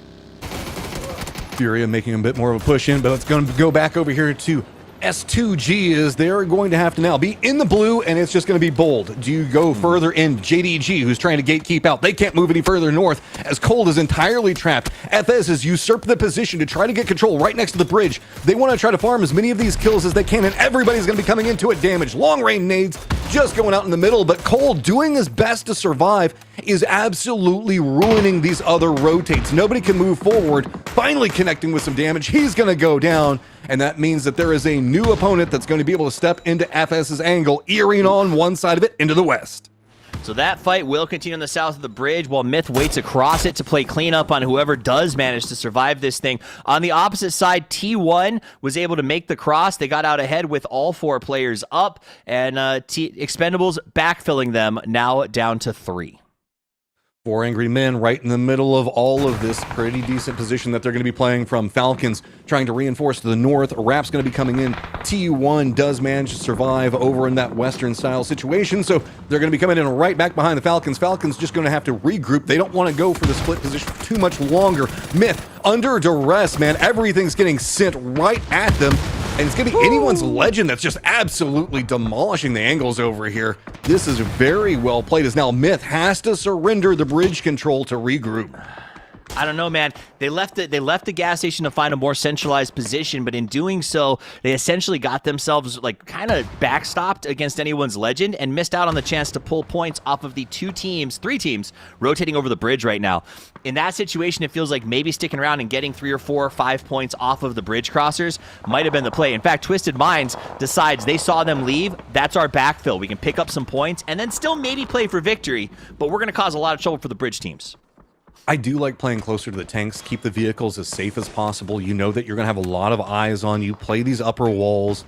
You're just essentially turtling over here. You'll take whatever kills that you can get as presented, but it feels like everybody's just going to be kind of limping in. Does spot out FS trying to make their rotate across. Couple of shots come out from Example, at least one connecting. And now FS does have the ability to play the opposite side of the hill. There is not a lot of good angles. Maybe Furia might be able to spot, but it's going to be Tigger on the other side. But E-Arena is still coming up right back behind FS, and we still have S2G back behind that. And worth noting, Example just knocked off his helmet right before he has to turn around and fight E-Arena. Pathampong gets knocked by Tigger at the very opening. Opon still trying to cross the bridge, moving up onto the blasted out ice cream truck, going to get his heel up, Blue closing on his back. Both of these teams desperate to fight, but also whoever wins just has to face off against Twisted Minds. And if you survive that, you got anyone's legend. So this is going to be a very brutal fight for both of these guys. Opon's down. Just trying to navigate the situation. So much blue damage that's already starting to stack up over here. A couple of shots going to be enough to just absolutely ruin you. Sitting at 4 kills right now. FS doing a good job on trying to rally, but great shot coming out from Nerens. Just drops right on top of him. Fixes that. Now FS down to 2. S2G still just trying to get across the bridge. Now with a bit more breathing room because everybody from FS is across the bridge at this point. But that blue is chunking. Dude, Falcons in the Teflon. So they were at the south, or the north, it moved south. And they left south to go north, and it moved to the west, but they've managed to somehow get into that one as well. So we're watching them. Twisted Minds has full sense across the way from them. They did not get to eat very much of the points that were coming across the bridge, as Full Sense has avoided them. Twisted smoking off to make sure anyone's legend can't harass them or hurt their cars as they consider the next move. Circle is still sort of near them, though, so they can play off maybe to Full Sense's position. I mean, this is just so much control for Twisted right now. They know the fact that the longer they stay there, it could be a big factor for them to move into the next section of the circle, but there's a lot of kills to be had. Na'Vi, Falcons, both just kind of trapped over here. T1 in a higher ground position, going to be right next to him. Petrichor Road just hiding down, trying to survive for as long as possible. 4 Angry Men still doing a great job on harassment. It's going to be FCE on the other side, back to the west, behind them all with a lot more control angles to work from. As now it's going to be Falcons, that T1 high ground. This is what we were talking about. There's not a lot of ways to go, and it looks like Falcons are just going to go bold right into the face of T1. But there's a whole nother squad over here in Super right along the edge of the zone. Oh, T1 making moves. Okay, so Soup in some trouble as Heaven and Human go down. Elsewhere, Jacob does manage to get Zest. EN trying to lock up and secure, but ultimately T1 is eliminated. Shen taking it. From where? This is great because now Falcons can really just kind of push into point. They're not going to have a lot of cover to work from, but they need to do it quickly. Na'Vi is already trying to usurp a position much closer to the circle. Furia has spotted out Falcons in that high ground, so once they cross, there's going to be a lot of different angles that are going to try to pop them out of this game. Falcons, how do you opt in going? Looks like it might be the Furia side. These guys can't catch a circle to save their life. It's like, it's shifted south. They're like, what? Come on. So now they got to go through the Soup. But I tell you what, these guys, they know Soup, and they will make this play if they need to. Soup is downhill. They're smoked up, but they don't have very much cover. Na'Vi on the opposite side.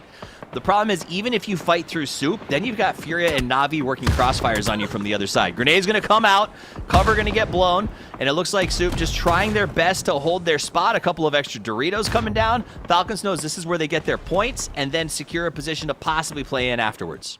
Oh, but there was a 2-2 split from the Falcons playing in the higher angle, and that Na'Vi has spotted it. They're going to try to take this on as fast as possible. That'll give them the high ground positional. Soup just not going down, no matter how many blue zone nades are being thrown on top of them, is stalling this out for the Falcons, and that is just going to spell their doom. They need to have something happen. Finally, H1 does manage to get the knock on a Rex, and it's just going to be a bold send down the hillside when they're on no cover out in the open. There is just a run-and-gun style situation, but it's going to be Tig that's going for the peaks on one side of it, spots, but there is just too much utility, too many angles, and too much damage. Tig goes down. Nice playing out. DNS going to be eliminated, but it's Hakatori. It jumps in and makes it happen as he closes it off. Na'Vi starting to really soak up a few points here. They've got 4 kills on the board. Cerberus eliminated, and Twisted Minds trying to get their players back up with Myth watching just over the hilltop. Yeah, this is going to be another hard push. Anyone's Legend's going to be to the east. Full Sense is using the opportunity to play Coastline.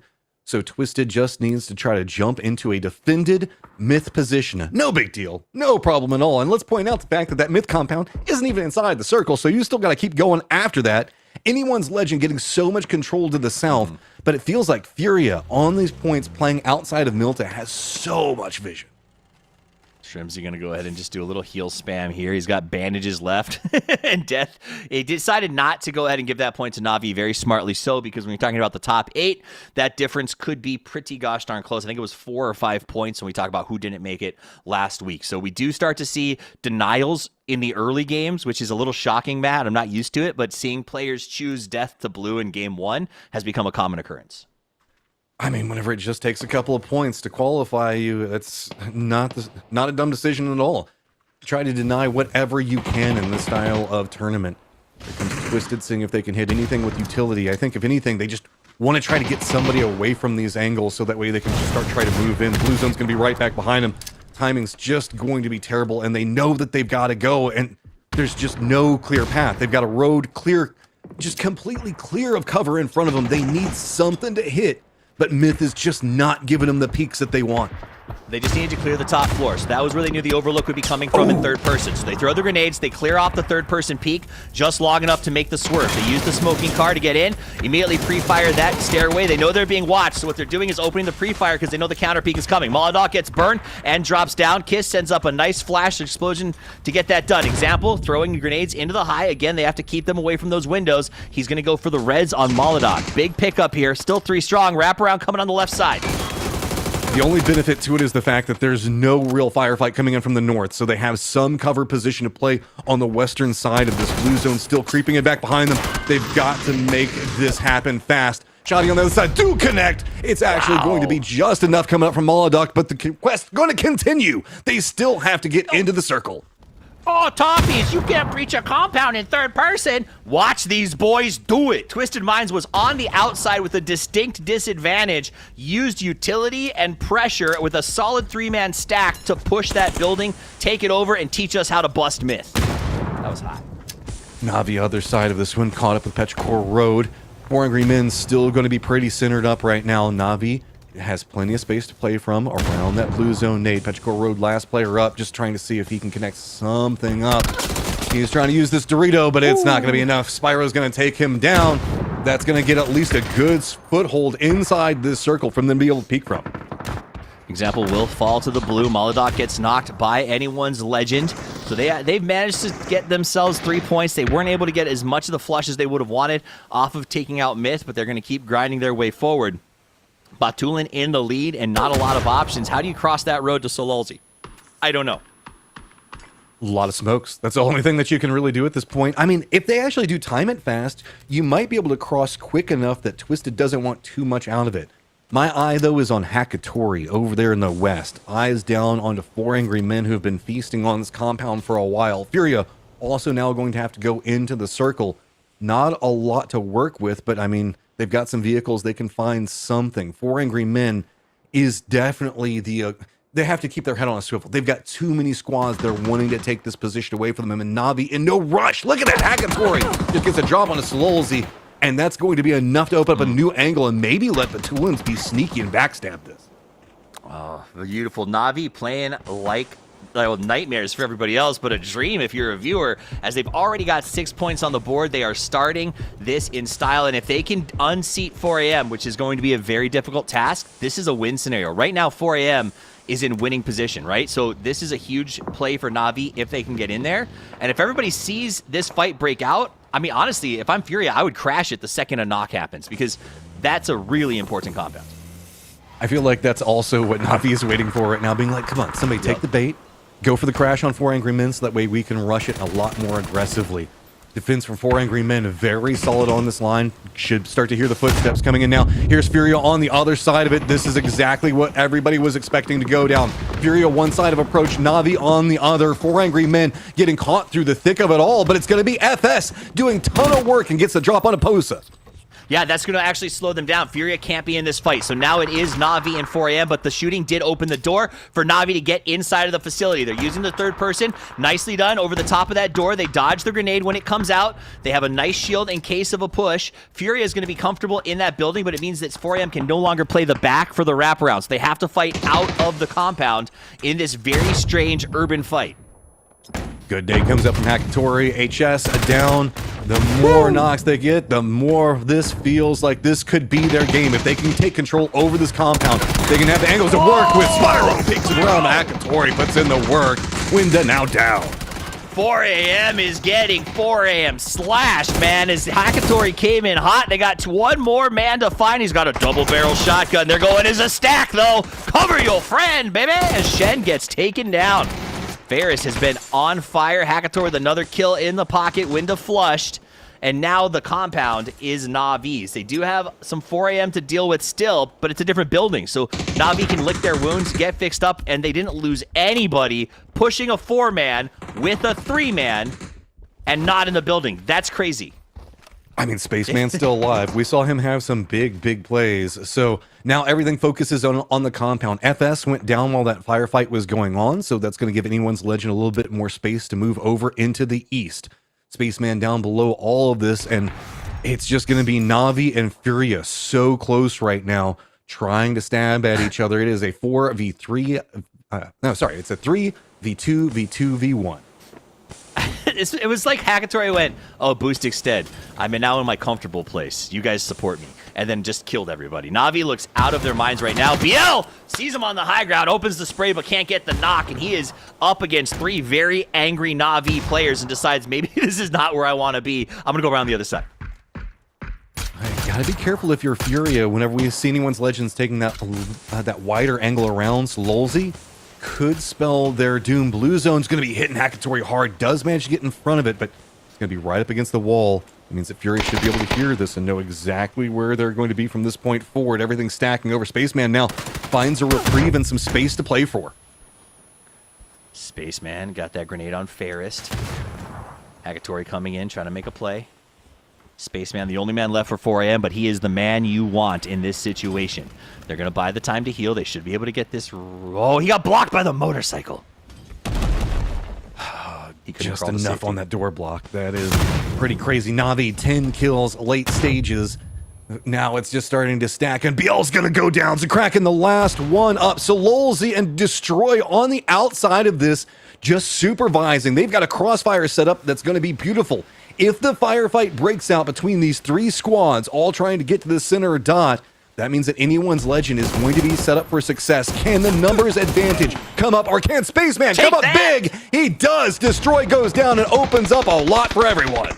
Woo! Say Spaceman making the most of that FPS as he puts some more points on the board. Now down to 3 teams. 2v2, v1 as Spyro tries to make a play inside the house. Going around the left, looking to get his move on Furia. Furia on the ground, he knows they're there. Can he pre-fire the spray? He does.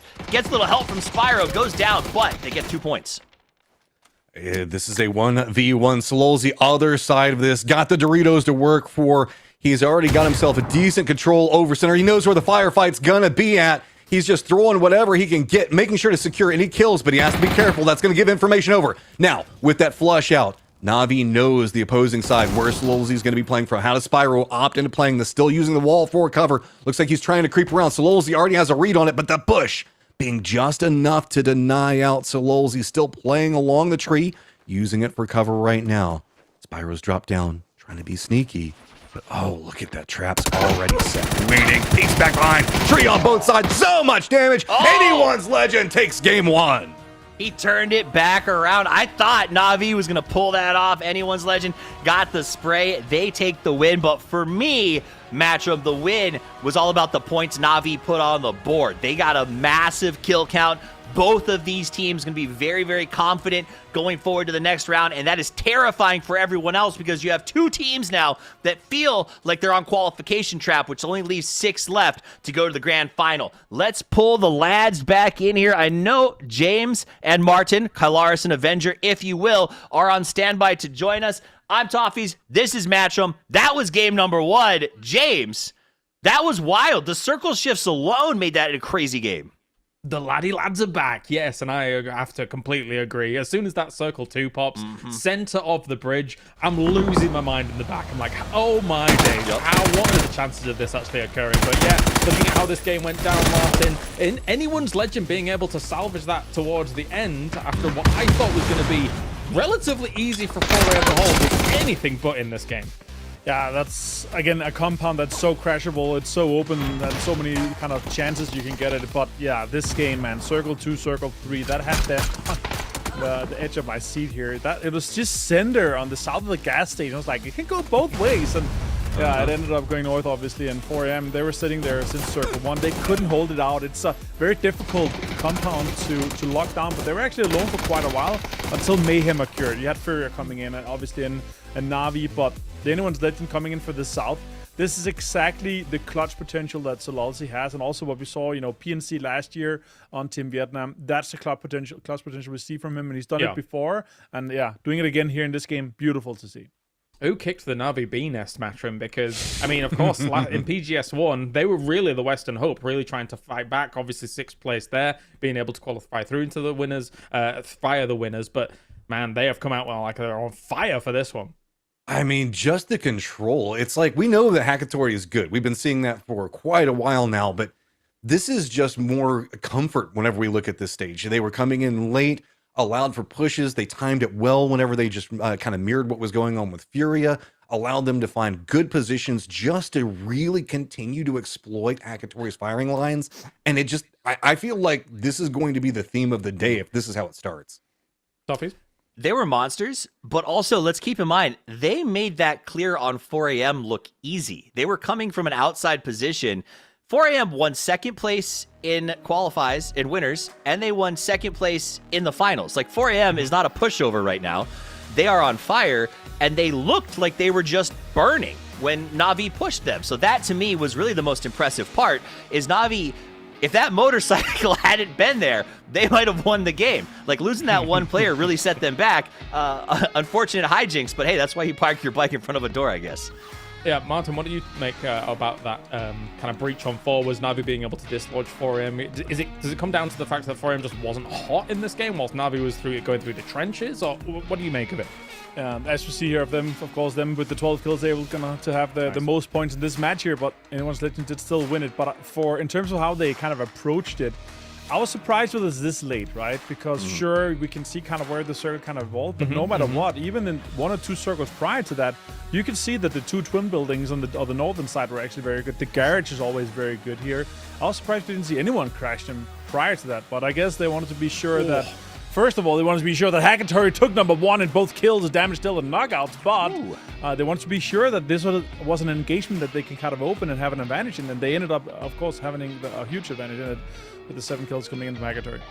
Yeah, big stuff. Big names across the board here for all of this as well. Of course, Spaceman was in. Sololzy, though, was able to lead the charge for Anyone's Legend here. Toffees. And, of course, with him taking that as well, normally, I mean, he's not exactly the name that stands out on this roster, but Anyone's Legend made it happen.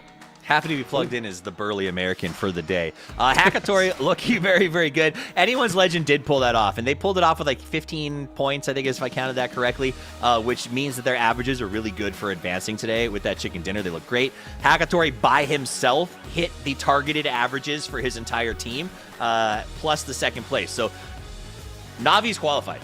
Like, I think they're going to the grand final at this point, and now they get to do whatever they want.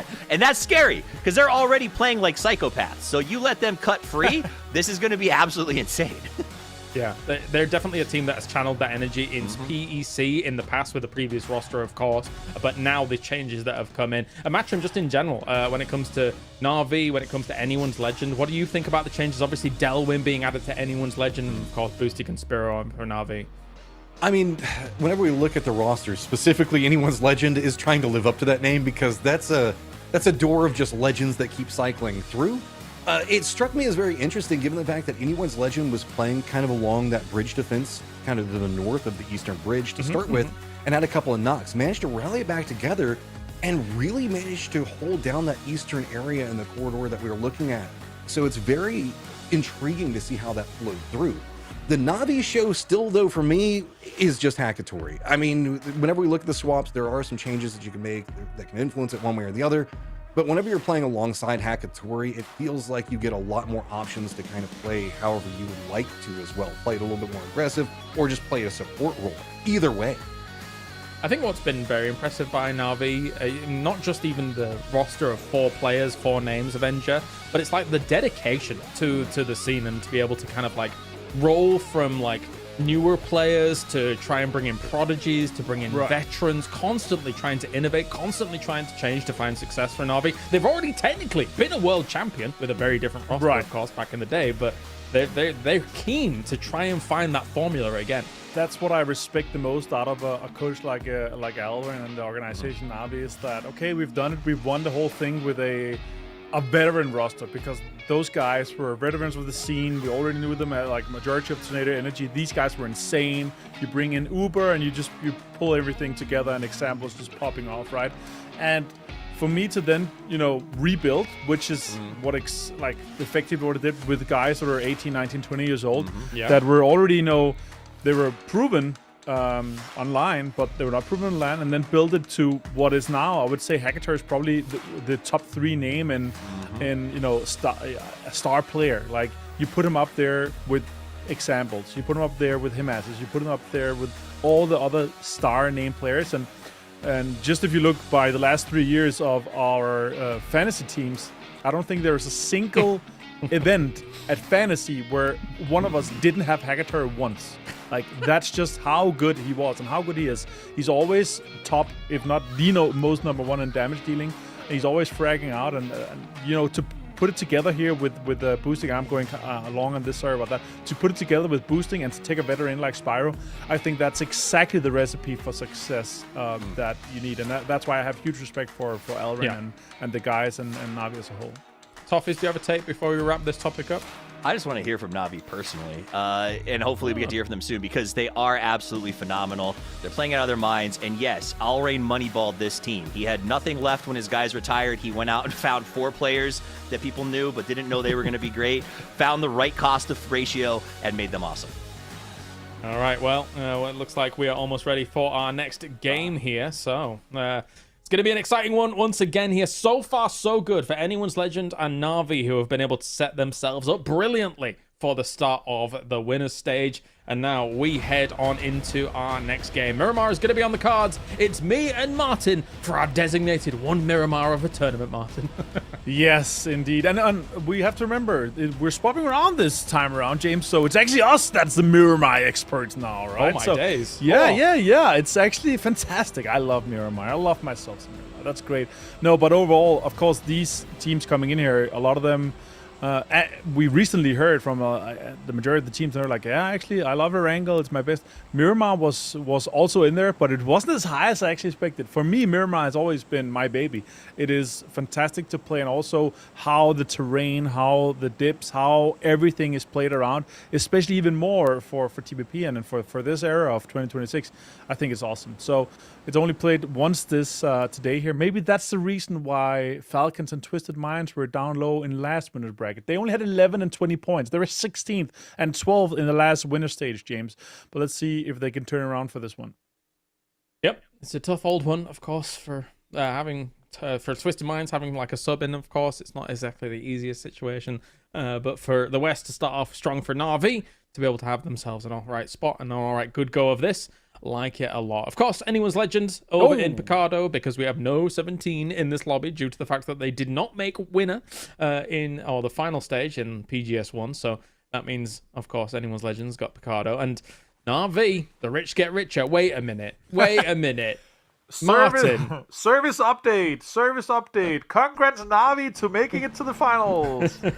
But also, like, every single game, it felt like in PGS 1 for our Miramars was just towards Kantara, towards the Impala fields, towards all of this stuff. We're here again! The script has been written for Miramar, James, and it's looking like another Kantara game. I'm pretty sure Navi's happy, considering the looting Kantara and the compounds around it. But this is the question though. How deep can they take it, James? Because we have to remember as well, in our final stage for PGS 1, it was a tie for 95 points for Petrichor Road and of course for 4AM. Remember, Petrichor Road, they won. They got the 10 advantage points here in this winner stage, but for PGS 1, those 10 points secured them the whole win. Otherwise, it would have been 4 Angry Men.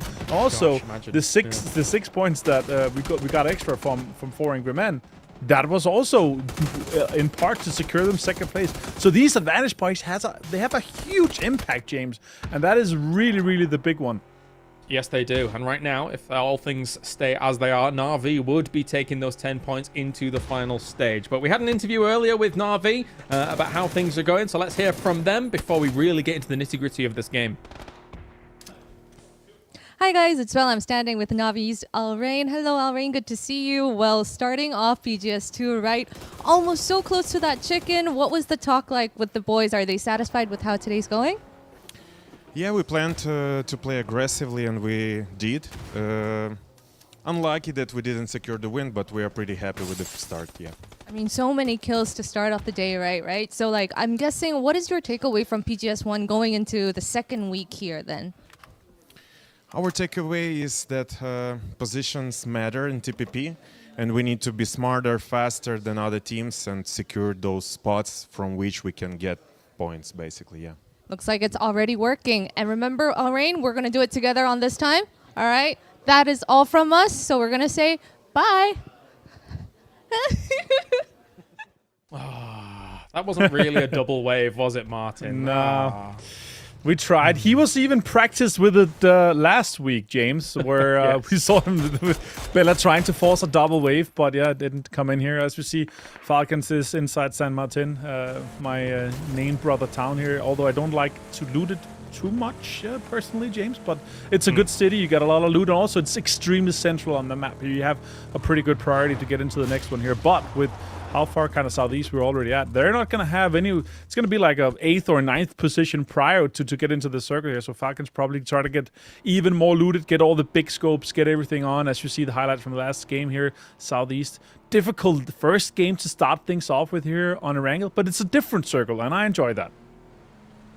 Absolutely. Yeah. It's going to have a good time here on the Miramars. I was very, very surprised to see the fact that for all intents and purposes, the teams are being quite cautious, quite careful about the rotations on forwards. There's not too much centering up on this game just yet here, Martin. Just slow and steady wins the race. But you brought up a good topic whilst we watched the previous game, right? Yeah. Best of 5 series, the current format we're playing in, it is going to be lethal to make any moves and potentially throw your entire 5 games away if you're being a little bit gun-ho about some rotations, some breaches and things like that. So there will be a bit of a slower pace, given that we only have the 5 games to qualify directly to that final stage. Yeah. As we talked about during the last game as we were watching, it's like my point of view is that the first 2 or 3 games, people are very, very passive, waiting to see what happens, see if they can be aggressive at the right times. You know, third parties, maybe they can make sure they're forcing a 4 versus 2, a 4 versus 1, where they're not losing players. So they're very, very slow, very, very careful in terms of how they're playing.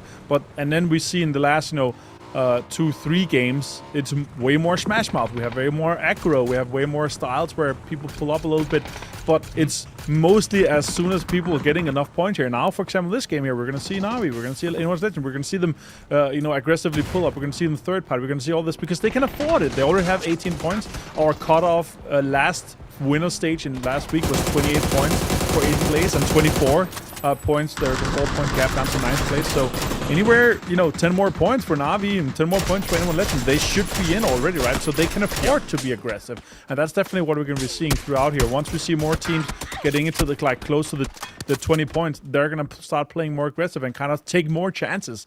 So that's mostly what I'm expecting here. Now, Twisted Minds, they've spotted this. They now have the information that they probably think that Na'Vi is in this compound, considering it's home turf for them. But also now they know it's anyone Legend, and that's a big name to take out early.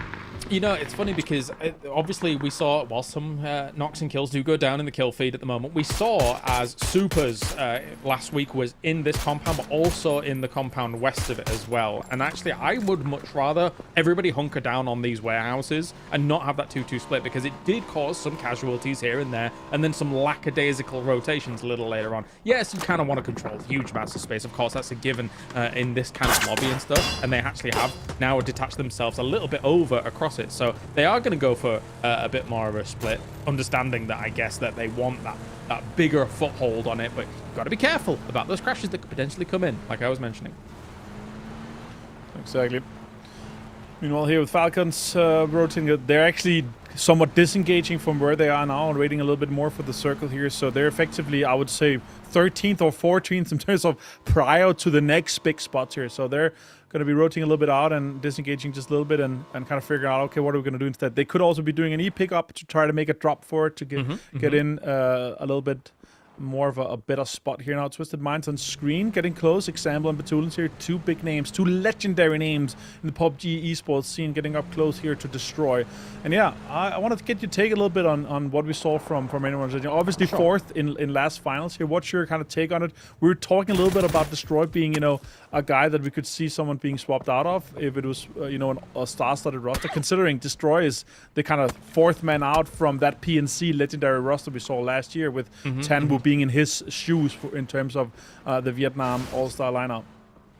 I am of the opinion what's probably happened behind the scenes in Anyone's Legend that we haven't been able to watch too much is that they have extreme confidence in this 4-man right now. And it took a little while to really get that going internationally. And then we saw what they were able to do in that final just before, right? So I'm I don't know. Like, if they can repeat what they did in PGS 1, because I'm not about small sample sizes really. If they can repeat that into this second one as well, then I might be sold. Like, on the idea that this is the way for this team, because what we saw from them in that final was awesome, man. Like, it was good stuff.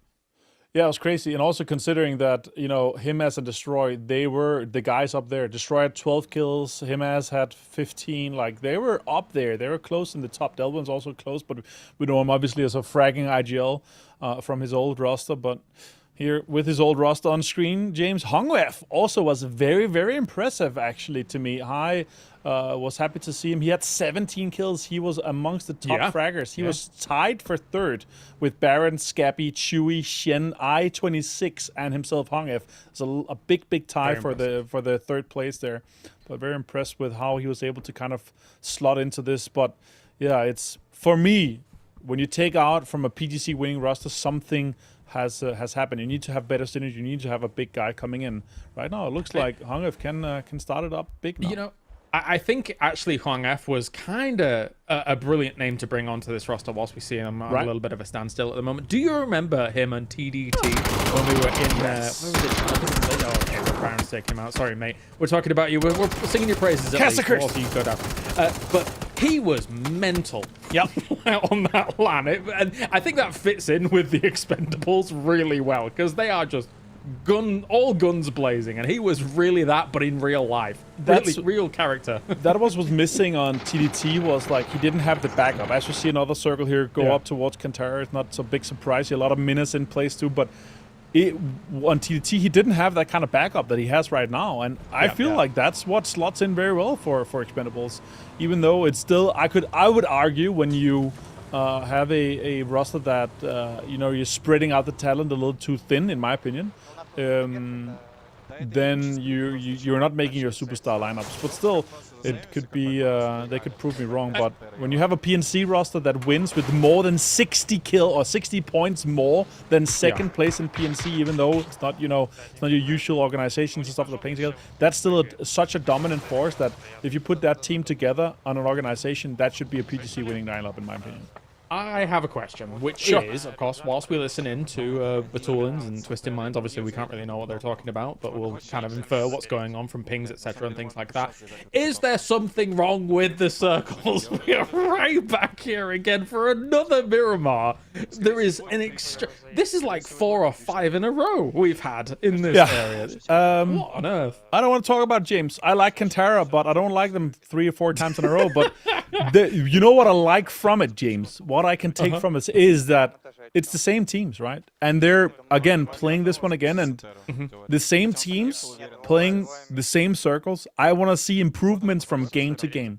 I want to see where teams and people and players are learning from what they did wrong in the previous games to then take advantage of it against their opponents in the other games, right? Yeah. So that's the benefit. And since it's the same 16 teams, James, I want to see, okay, it's the same scenario. We're playing out the scenario again.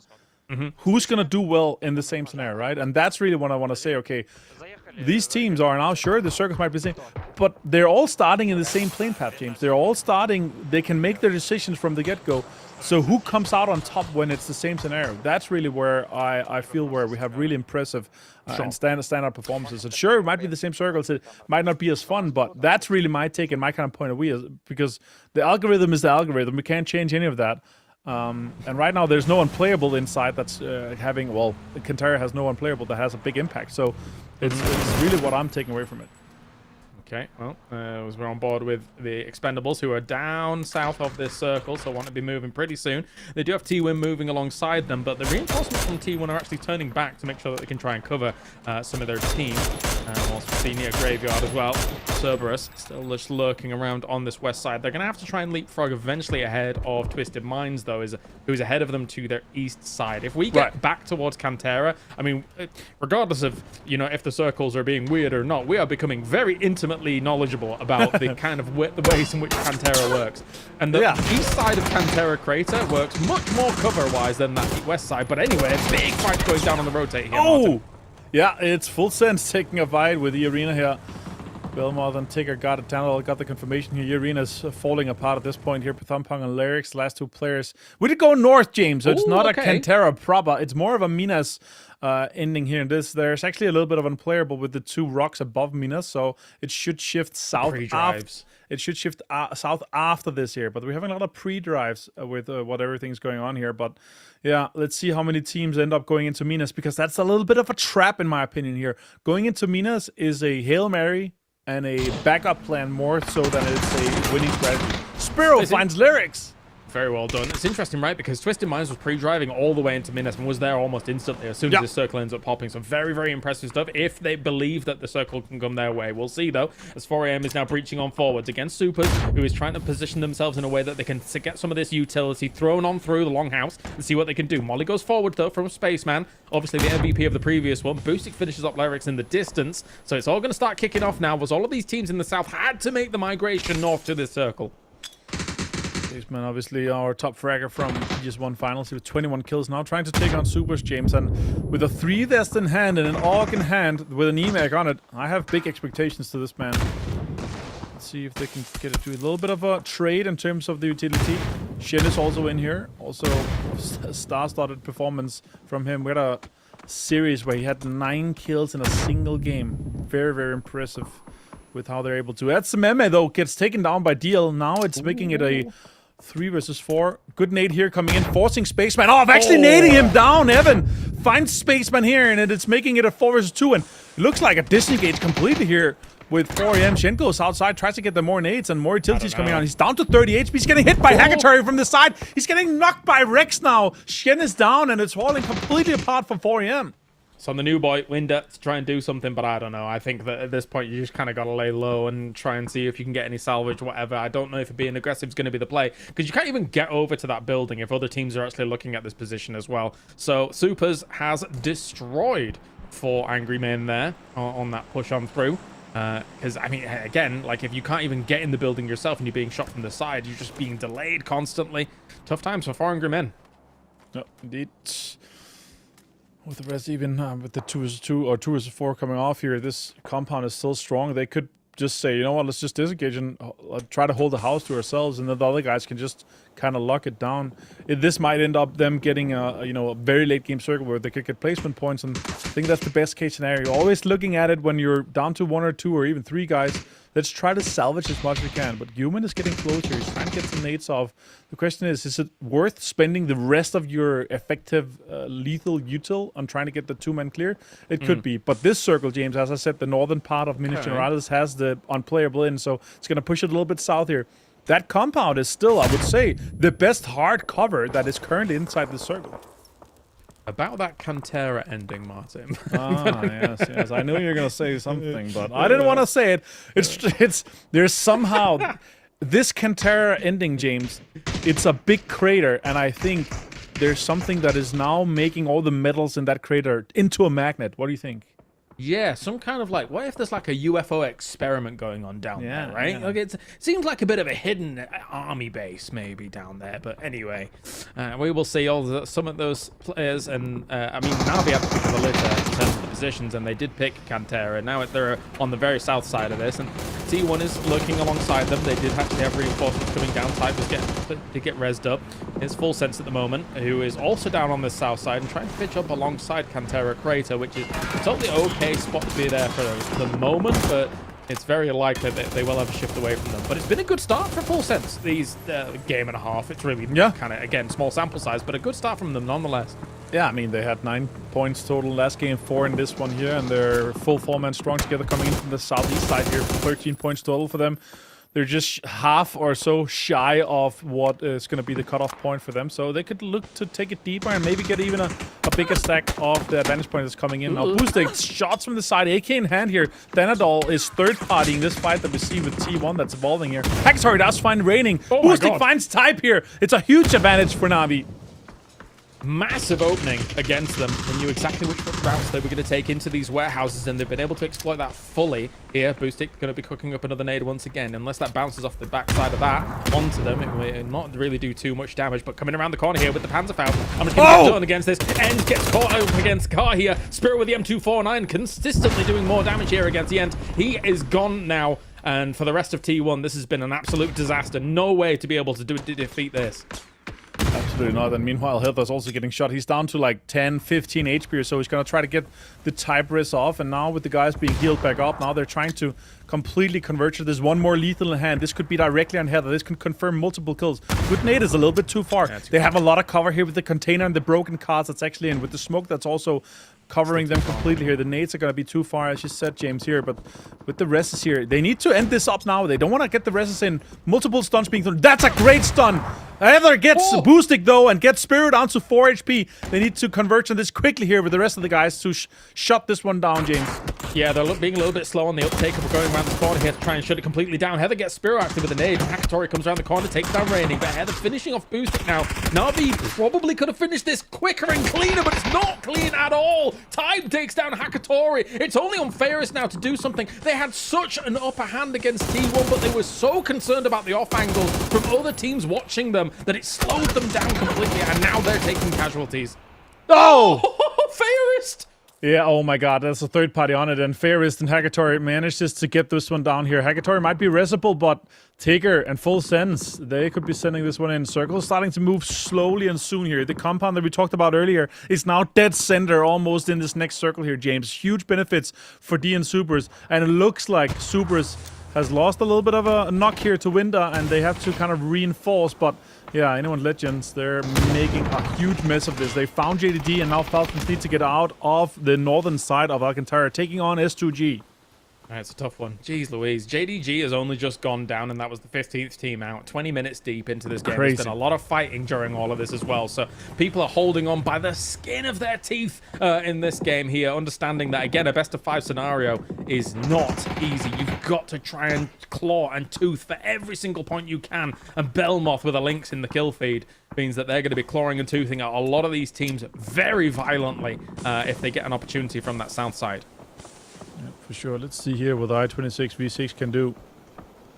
Can he get in? It's a barrel in hand here. It's one of the most lethal guns in that close range. We're going to swap over to Example, though. That's a more important fight going on with Twisted Minds in mid. He's going to have a nade. He's going to be able to get a really good nade knock on to Example here, James. What a perfect time to swap here. Kiss and Jacob taken down. An absolute blast from Example coming out here to deal with the rest of Made in Thailand. And now Twisted Minds technically kind of up against it a little bit. The Blue's going to be pushing them pretty soon, so they've got a little bit of timer above their head here to try and make this work. They know that Kiss is down up on this wall, and Scappy here is doing a bit of damage here to Anyone's Legend as well. So that's the one scalp that remains here to really try and shut down Made in Thailand completely. But Scappy's not going down without a fight. Example wants to confirm these 2 kills at least, make sure nobody's going to be taking them away, but nobody else has got an angle. That should be his. Oh, Lou takes it. Yeah, Lou runs out, confirms it with M4 in hand here now with the AUG and MK12 8X. He could jump even up higher here. They are not inside the next circle, James. It is pushing them violently here. We're going to have 35 more seconds until this next circle pops here. Belmont finds Human here. It's Full Sense actually engaging a bit of the Supers with the compound where Petrica Road at 4 AM. Winter still in there too. Finhay Cerberus now down in 13th here. Twisted Minds on a big push here. Example with 4 kills already. Anyone's Legends out meanwhile in 12.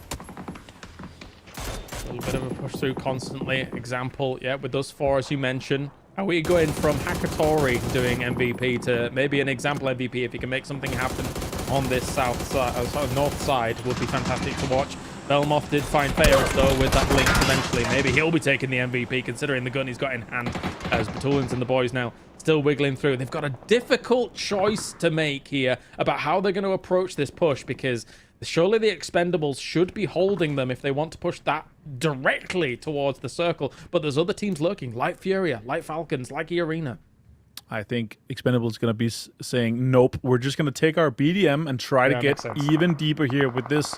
And a little bit, again, now, Twisted Minds, they actually have a wall inside this next circle. So what we're going to be seeing next is Falcons fighting with the Arena, potentially Expendables fighting with S2G. We're going to see Full Sense pushing onto Fury onto the compound. So that's going to be very interesting to see here. But look at this, James.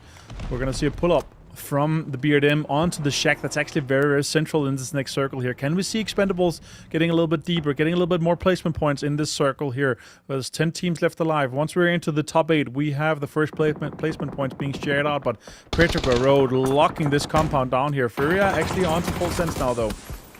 What's very interesting is none of those percentages represented any of the teams in this compound. So that's very interesting. I assume it believes that there is going to be unbelievable bloodshed in this compound, and then coming out of it will be very difficult. For now, Chewy, who is got himself 2 kills deep at the moment. Here comes the push on through, still coexisting here with DN Supers against this compound. Look how close they are. Chewy comes around the corner here, takes heaven. That's perfect stuff to start. That's great, and I-26 confirms the Ticker's actually going down too. Belmoth found Posa, the fighter I was talking about just before here. Full sense onto Furia. Furia could hold it off. Saw some great information coming in from Furia with Full sense trying to move it now. With 1 knock on Posa, they could survive for a bit longer here. They actually have good positions inside those Western Circle teams, but it looked like it's a third party from Twisted Minds. Meanwhile, Petroglyph Road here is taking down Rex. Now, DN Supers is falling apart here with 3 kills on Chewy, and there's still 3 guys standing here on Petroglyph Road, James. On the warpath. Definitely on the warpath here is Chewy. Not to be outdone by his compatriots who may be a little bit more inexperienced internationally, but Tullis goes for a wild mad spray through some of that smoke and trying to finish off Thanadol here. Stolen. For Full sense, it's going to be almost impossible to get in from this west side, as now they're up against a lot of teams here. E-Arena also goes down as well, though, on the other side. So Thailand kind of faltering a little bit here whilst we go into the hillside south of Minas Generalis. And Supers out of the 9 team now. We have 1 placement point to all the teams left here. Twisted Minds looking extremely good, but this next circle here is going to be popping in 25 seconds. Angle. Furious falling apart. They need to get Batulians up, but S2G actually pops out and confirms them. They need to have more smokes out, otherwise it's going to be falling a little bit apart here for Twisted Minds. All the while, Lou has been watching the movements of Falcons on the backside of this. Twisted Minds is trying to hold off this position here, but he knows that eventually Falcons might be able to push him against this position. So he's been trying to hold it off. But no, it's going to go from bad to worse here. 0-4 takes example. Shrimsy takes Molodox. Lou responds against that. Oh my god, is he just going to go for the Panzer against the wall? The Panzer to confirm it. Oh, 23 damage here. Kickstart now comes out, but 6 kills and a top 7 placement so far for Twisted Minds is not a bad start for them. They're hoping for more here, but Falcons had them a complete lockdown. Lou goes down and H-Man down to a little bit of HP. He's going to have to heal here, but Shrimps is going to get picked up, and now Twisted Minds is out, and Falcons in the top 6 in a great spot here, but they're going to have to fight SOG eventually here. That actually has a lot of emergency cover and a lot of kind of a big foot inside this next circle here, James. They're actually looking pretty good here for S2G. Yeah, I think Falcons struck at the perfect time there against Twisted Minds with the desperation that they were going to have, and as well as Lou. Yeah, you could be watching them all day long, but if they've got nothing to go to, then what are you supposed to do? S2G, not a bad position to try and play this out as well. They've been kind of quiet for a little bit of this game, and they were quiet in their Miramar game that they won prior as well. Winter, though, I-26 does go down alongside Chewy here. Not too bad. An opportunity to try and maybe dislodge him, but there's a reason that these are called unpushables, Martin. Yeah, it's extremely difficult here. Winter standing with a shotgun here, and with how he's pushing in and how NB is trying to make it, even with the sword off here, huge advantage for him. Oh my god, Winter with the pre-fire headshot onto NB. He was just standing wiggling on the corner. Is Winter going to do this? He's actually come out the window as well. He's gone for 0-4. Can he get a little bit more done? He's on 3 health. He's on 3 health. What can he do? No way. Oh, Chewy. Oh, the shutdown eventually. But jeez Louise, Winter. You're making me a believer.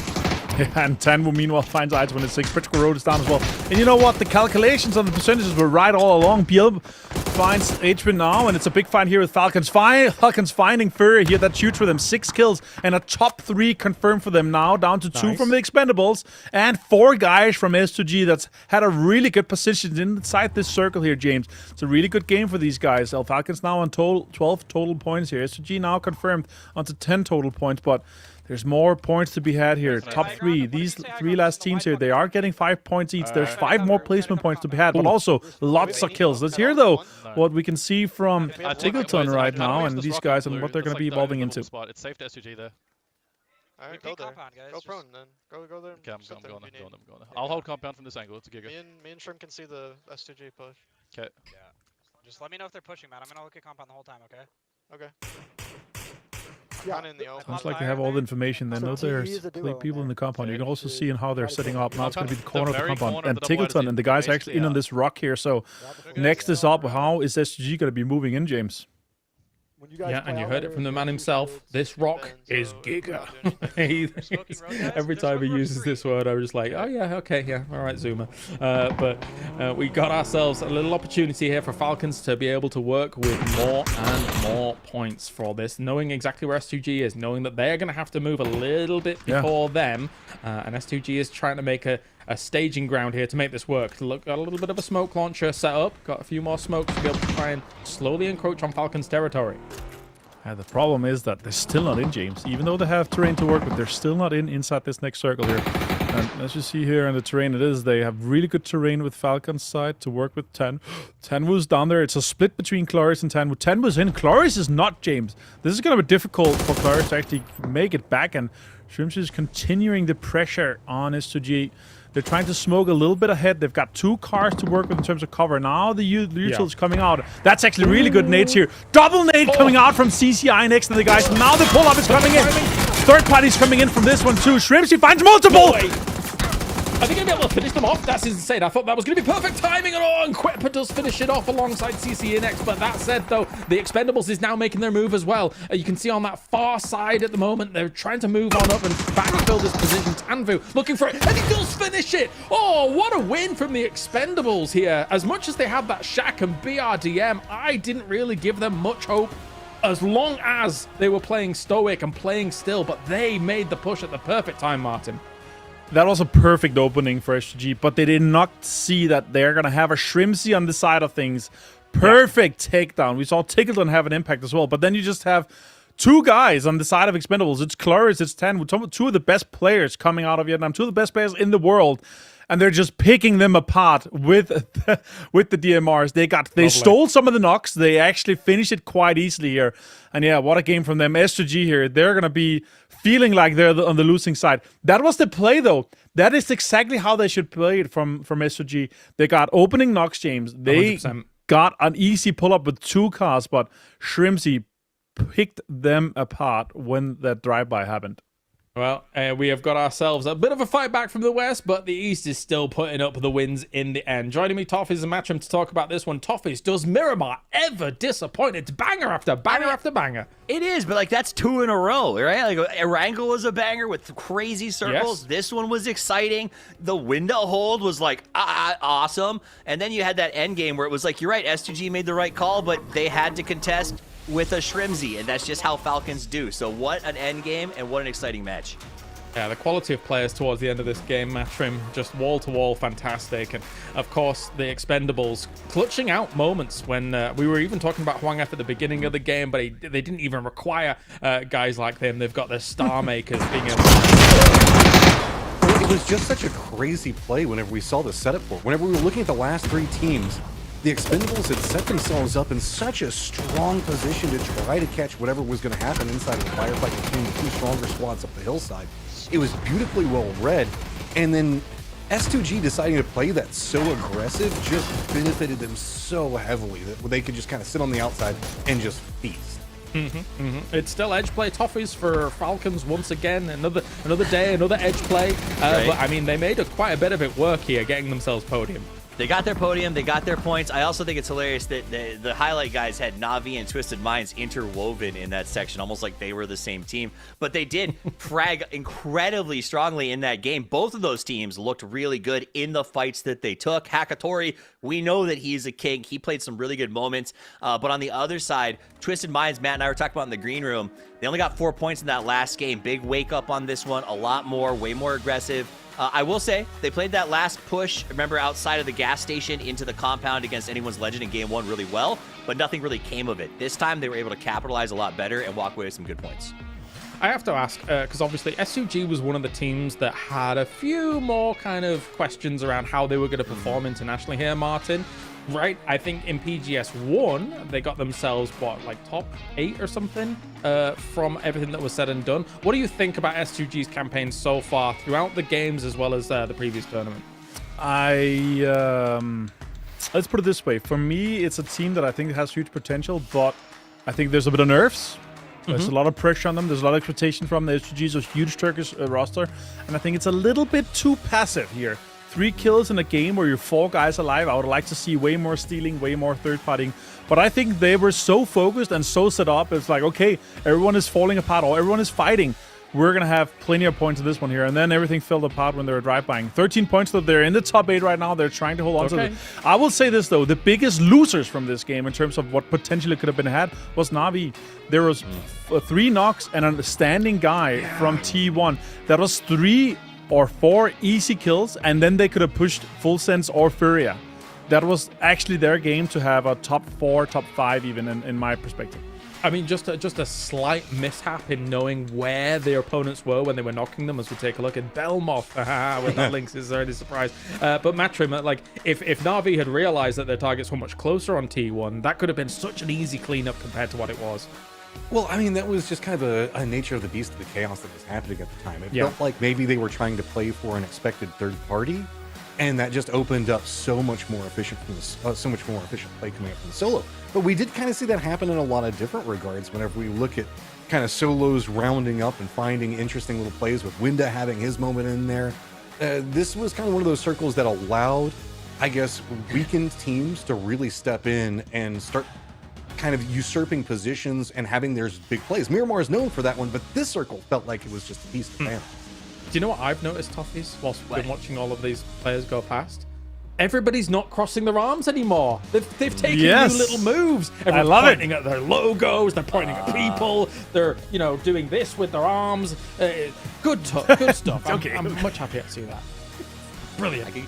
I could care less how they pose. All I care about is how they shoot, okay? I like that they're doing interesting things, but at the end of the day, what I'm seeing is some really top-tier play, teams improving by a ton. You brought up S2G, and I'll call a spade a spade. Like, I'm really impressed with what they're doing because they were weak, man. Like, when I looked at this roster coming in, we had some old EF guys, but we had Baron, who basically took last year off for all intents and purposes with the amount of games that he played.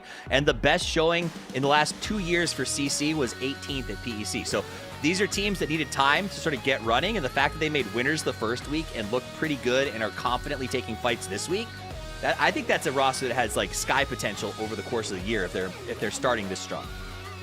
Yeah, no, I mean, there's a world where they can definitely grow internationally, right? And we spoke about the idea that once you're playing on internationals in the international lobby, that levels you up. It's different to even just regionals matching, where sometimes some of these regionals have a bit of a harder time. But I am getting word that we are ready to go to a break. I'll get you guys' thoughts on this when we return. That's 2 games down. We got 3 more to go here to try and secure yourself a spot in the final stage.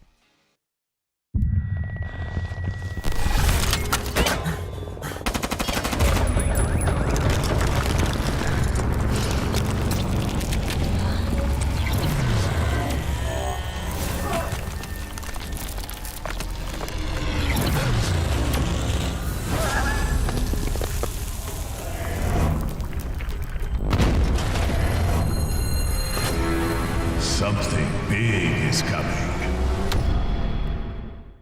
We all chase that one more game. With Lenovo Legion, it's always within reach.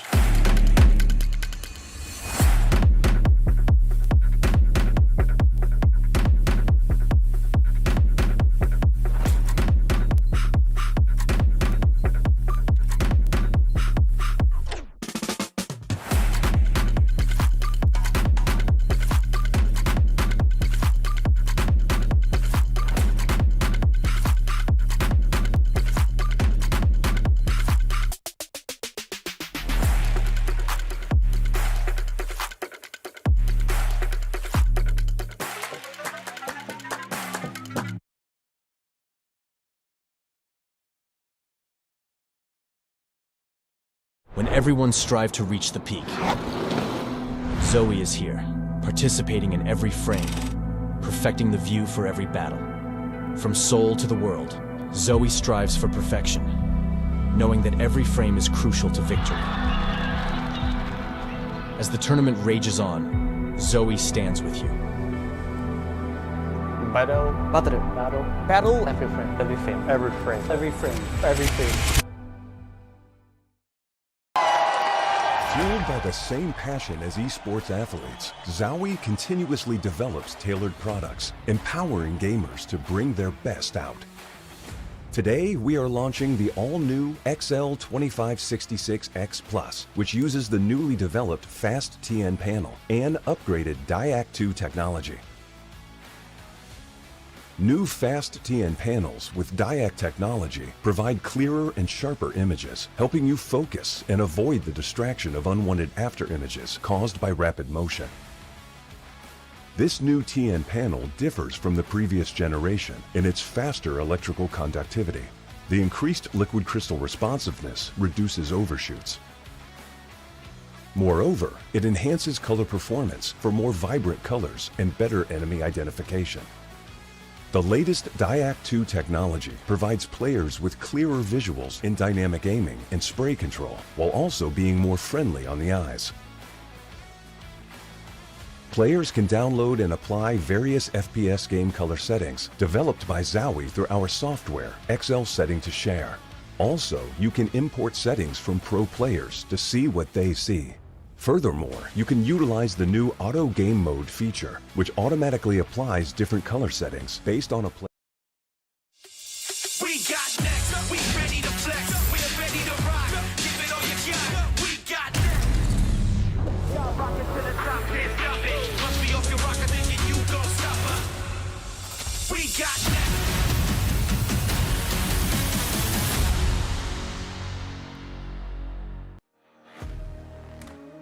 All right, we're back here in Seoul, South Korea for all the games live down on the ground, but we have got ourselves 2 games down, and so far so good for a bit of a shake-up in the leaderboards compared to PGS 1, but it's not all done and said just yet. Joining me, Avenger, Toffees, and Matrim to talk about these games. But now, Matrim, as your eyes have been in the sky watching these games go down, who have your eyes been fixated on, and who's impressed you so far? I mean, whenever we look at it, I'm actually been pretty impressed with the rotations. While it hasn't been turning into the most amount of points coming up from the Falcons, I thought that they've played it very well to try to initiate into getting into good spots. Yeah, it has gotten them in the later stages, and we haven't seen this big explosive side of it as Na'Vi.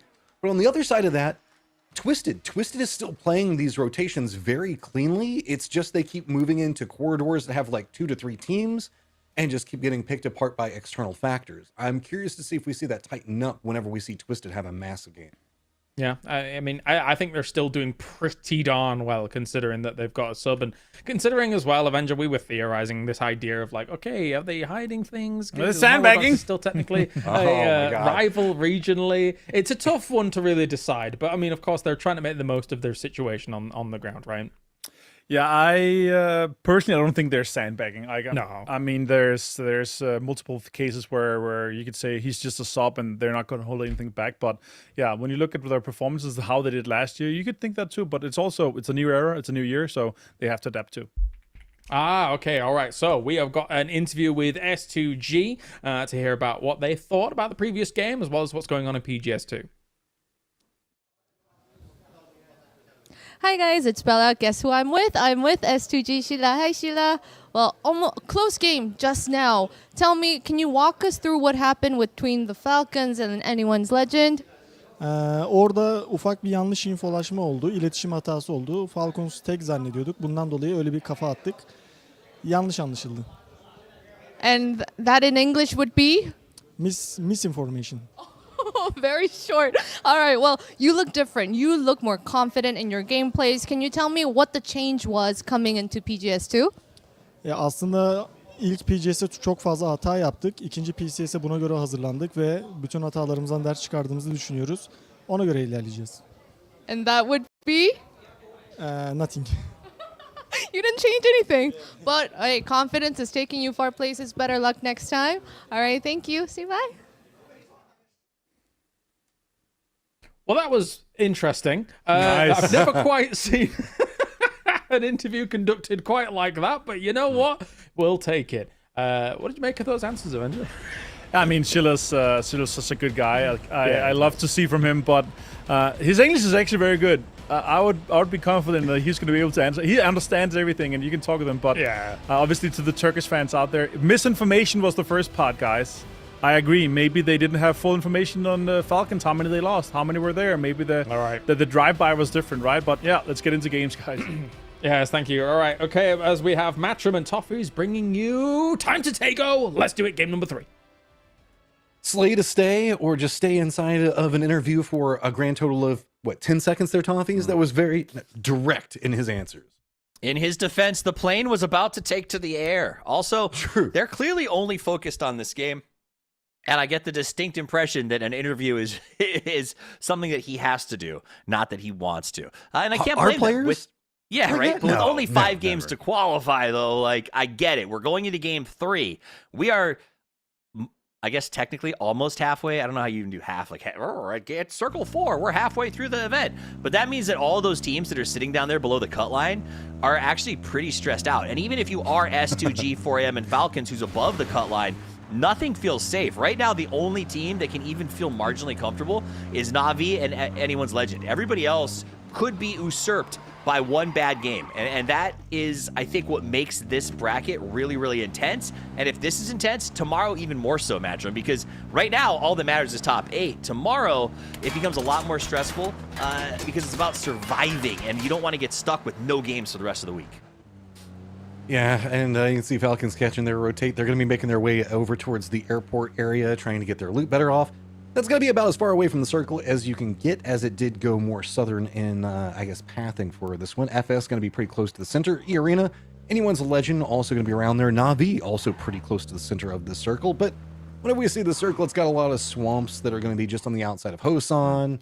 We have seen this generally pull more either into the west in that swamp area or more into the east, kind of avoiding Hosan itself. So this is going to be kind of intriguing, as we've been seeing a lot of teams struggle that have been playing on the edge, and curious to see if they still opt into playing that strategy.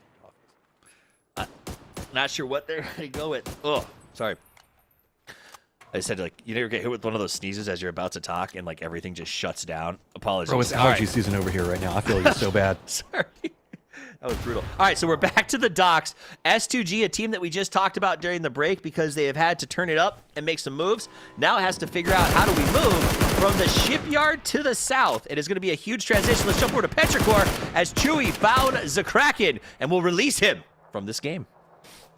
I feel like that was a scout in, but that's a revealed position from Na'Vi pretty close. Realize that they can play the other side of that hill and just kind of sneaks in and takes that away. So that's kind of one of those dominoes falling and kind of setting up a situation another team manages to exploit. So intriguing to watch how that all kind of plays out. Rest of Fury is going to be tailing back behind this, but I wouldn't be too worried about them. There's still a lot of space to play over in the east. Oh, yeah. I think it actually feels a lot like that Boostic loss in the first game we watched, where it was just kind of these solo scouts, you know, solo scout in, solo goes to lobby. It just feels like right now, with the perspective change, it's too easy to set up these ambushes. Yeah, I was about to follow up on that. It's a great point, because, like, scouting has been such a core component of PUBG for so many years, and it's infinitely harder than we used to see it just a couple of months ago. And with the change in perspective, it means that you have to be so much more aware of everything in your rotate, especially as that scout coming in. And it's so easy to punish. It's one of those things that I think that if you see somebody going out in circle 1 or 2, you're just going to have to write that off to a learning experience for at least another couple of matches.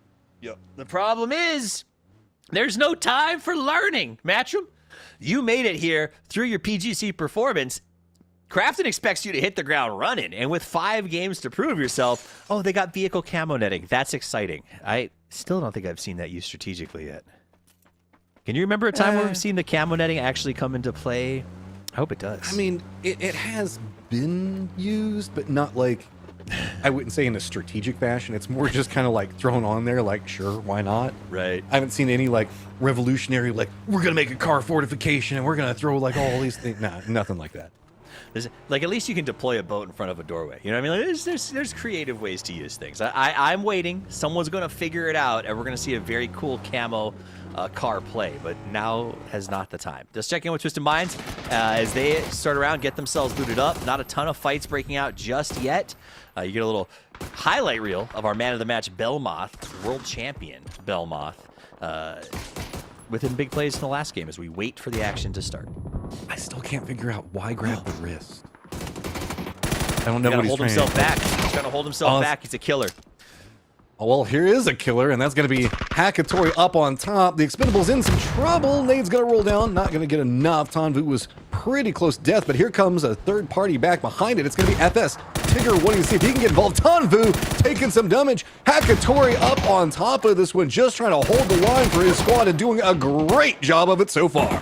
Hit the spray, pushes him down. He's got to fall back. He did get the reload. 15 left in the magazine as he rolls around to the left side. He's got to worry about Clory's there. Goes ahead and uses the smoke to move forward. Knock on Hogf, going to be eluded, but now we have Full Send on the other side of this hill, also mixing it up. Matt, this is huge. Petrichor Road just runs in right back behind Na'Vi. They had nowhere to go. They had to run down on the other side. That worked out for the Expendables, kind of, but now they find themselves between Petrichor Road and Full Sense, and Duck Juice just in a world of trouble all by his lonesome. Unfortunate. Na'Vi going out from the highest highs and the lowest lows as they end up getting nothing. That is going to open the door for a lot of other teams to push up, but Na'Vi, they can sigh relief because at 26, they only need 2 more points to hit the cutoff from last week, so they should be pretty comfortable grinding their way forward. Opens the door for AL and FS to keep pushing up, and I think some of our teams on the bottom now getting ready to chase. Petrichor with a little bit of damage, but still 4 strong. This is a team that them and Twisted Minds would really love to see surge up a little bit, be a little more comfortable as they go towards the last game or 2 of the day. Yeah, and Petrichor just kind of rallying over here together. Petulins looks like he's got somebody that he scouted out. This feels like just playing for territory right now. I mean, no purpose in trying to push a bit more centered at this time. We still have Falcons that are going to be coming in back behind them. S2G pretty far up to the north, so it's just going to be a couple of tail-end wraps to finish this out for the time being, but it's very Hosan-centered as far as most of our teams right now, specifically down in the southeast, playing that very strong side. Yeah, Falcons making that long rotation. Furia doing a little bit of res, trying to get a friend back, using that smoke to stay safe if possible in the process. Falcons are coming in over on the east side of the circle, which means that it'll probably go west, and teams should take that into consideration as they plan for the next round. It does feel like that. Feels like Falcons just cannot find the circle. Hosan Prison Circle, I wouldn't necessarily complain too much about. Maybe even around Hypo. All that stuff's pretty fun over there. We tend to, again, kind of stay around this area, and people are playing around heat maps. See, Myth's pretty close to the center right now, Full Sense. A lot of teams kind of still playing around Hosan itself is kind of surprising. A lot of Hosan. It's guaranteed pretty much to hit the next shift and then play out of there. Furia and Falcons, I think, probably going to mix it up again, as we've seen them do that a few times on a similar rotation cycle. Cerberus, a little, you see that spread they got down there on the bottom? I don't think they get hit too hard since 4M's rotating away, but a little bit of a wider spread than I'd be comfortable with all these teams coming in right now. Kraken does pull the E pickup, is going to shift across the plane path, and the circle pops. Falcons do get to stay. This is intriguing. So we keep the swamps in play. We got Hosan, of course, that's going to be in there. I mean, nobody from Hosan has to leave yet. The reason why we don't often see a lot of teams keep a committal into Hosan is it's very hard to leave because so many squads tend to play those external hillsides so efficiently, and that high ground control comes out of that quite efficiently to really punish anybody in a rotate. So as long as it stays center, great. But you have to feel like at some point you're just playing for survival, and survival points, whenever we're only looking at 5 games, that's not going to be enough, man. It feels like you got to get yourself a victory or at least a high kill count. Well, I think you set yourself up the way Twisted Minds did. They took Hosan, but they took North Hosan, and they set themselves up where they'll get the circle. They have an easy transition to north or west, and if it's bad, they just sit there and kill everyone who tries to move past them. They've already exited Hosan. It was not too hard for them to figure it out because of where they located. The circle will move as far away from the Falcons as humanly possible over towards Hosan Prison, and the chase is on as everyone did not expect that hard of a shift and has to throw it towards where those boxes are. 4 is next, though, so they know, or 3 is next. They know it's probably going to end up somewhere south of Swamp, and you're going to see that get really congested to the southeast of it. Full Sense already finding one. Heather's going to go down, instantly flushed. Rotates down around the swamp. Not too much to really work around over here. Sure, you've got kind of some of the rice paddy hillsides that you can work with, but it's just going to be kind of run and gun, specifically in the northwestern corridor for a lot of what's going to be happening over there. The south is almost entirely open in this circle, so there's going to be Full Sense still pathing pretty close, but Cerberus jumps out, pops up in a big way, and Petrichor Road can find no road to handle what's going to be going on in this circle. Yeah, Tommy going to go ahead and get a little bit of a cleanup here. Scappy goes ahead and finishes Chewy, and Petrichor is now limping with only one player left. Example trying to make some plays here on the top of the hill for Twisted Minds as E-Arena takes the fight. Right into Swamp. It's got some control, yes, but it is vulnerable from so many angles. Rock croppings on the outside can provide some cover, and it looks like that's what Lou is trying to get control over one side. So it's going to be 2 members Twisted down inside the Swamps themselves, getting harassed from a lot of angles, while the other member is just trying to get control of at least one side so there can be some reprieve, but there are 3 different angles, and Twisted just has nowhere that they can go except for out of there. They just got to get, and is Example going to commit? He's going to pick him up. He is. I thought he was going to try to throw him in, maybe pick him up and flush them so that they deny the points. It just feels like they're super exposed right here without any real options except jump in the car and just send. Olsen's just using a couple of these rock croppings for some level of safety, trying to get away from Cerberus. We've got Twisted, E-Arena, Cerberus over here, full sense. Outside of this one, Supers are kind of watching what's going on inside of Swamp. Most teams are playing the southern area of it, and this is Twisted. They do manage to get out. They do get the res, and that's due to the firefights that's happening back behind this with Cerberus. You can see Same taking in some damage right now. E-Arena's focus shifted back over to them, and that's allowed Twisted to sneak out of this. Where is Type going? Over on the Wherever right, he just headed off into the blue. All right. I think for a res onto Heather, maybe? Maybe. No? Fascinating. We'll see what happens there. That's unique. As Expendables coming in on the outside of the circle. We got a big kerfuffle down by the Swamp. Furia and the Falcons making huge southern rotations. I think Type's going to go to the res beacon? Legend. Yeah, that's what I was just saying. Yeah.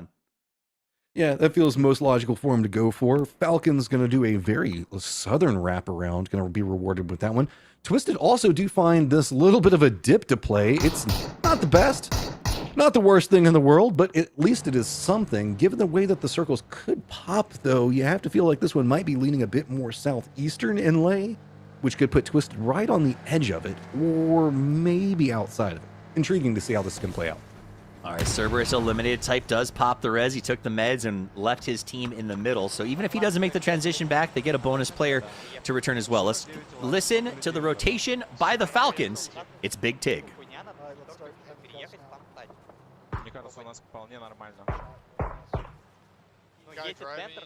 driving up the hill on like green line. I don't know where they went. They're still driving. They probably left compound. Let's hit compound together. Hey, there's shifts east here, guys, by the way. Probably southeast. We should get the roof buildings. We're good. Take first out of Mincy getting roof. Leave take here on the roof and let's take space. Listen, slow down and wait for me to get roof. Slow down. There's a guy going to yellow right now. Guy going to yellow. Roger. Where's the slow down? Мужики, я хочу подойти и убить эту хуйню.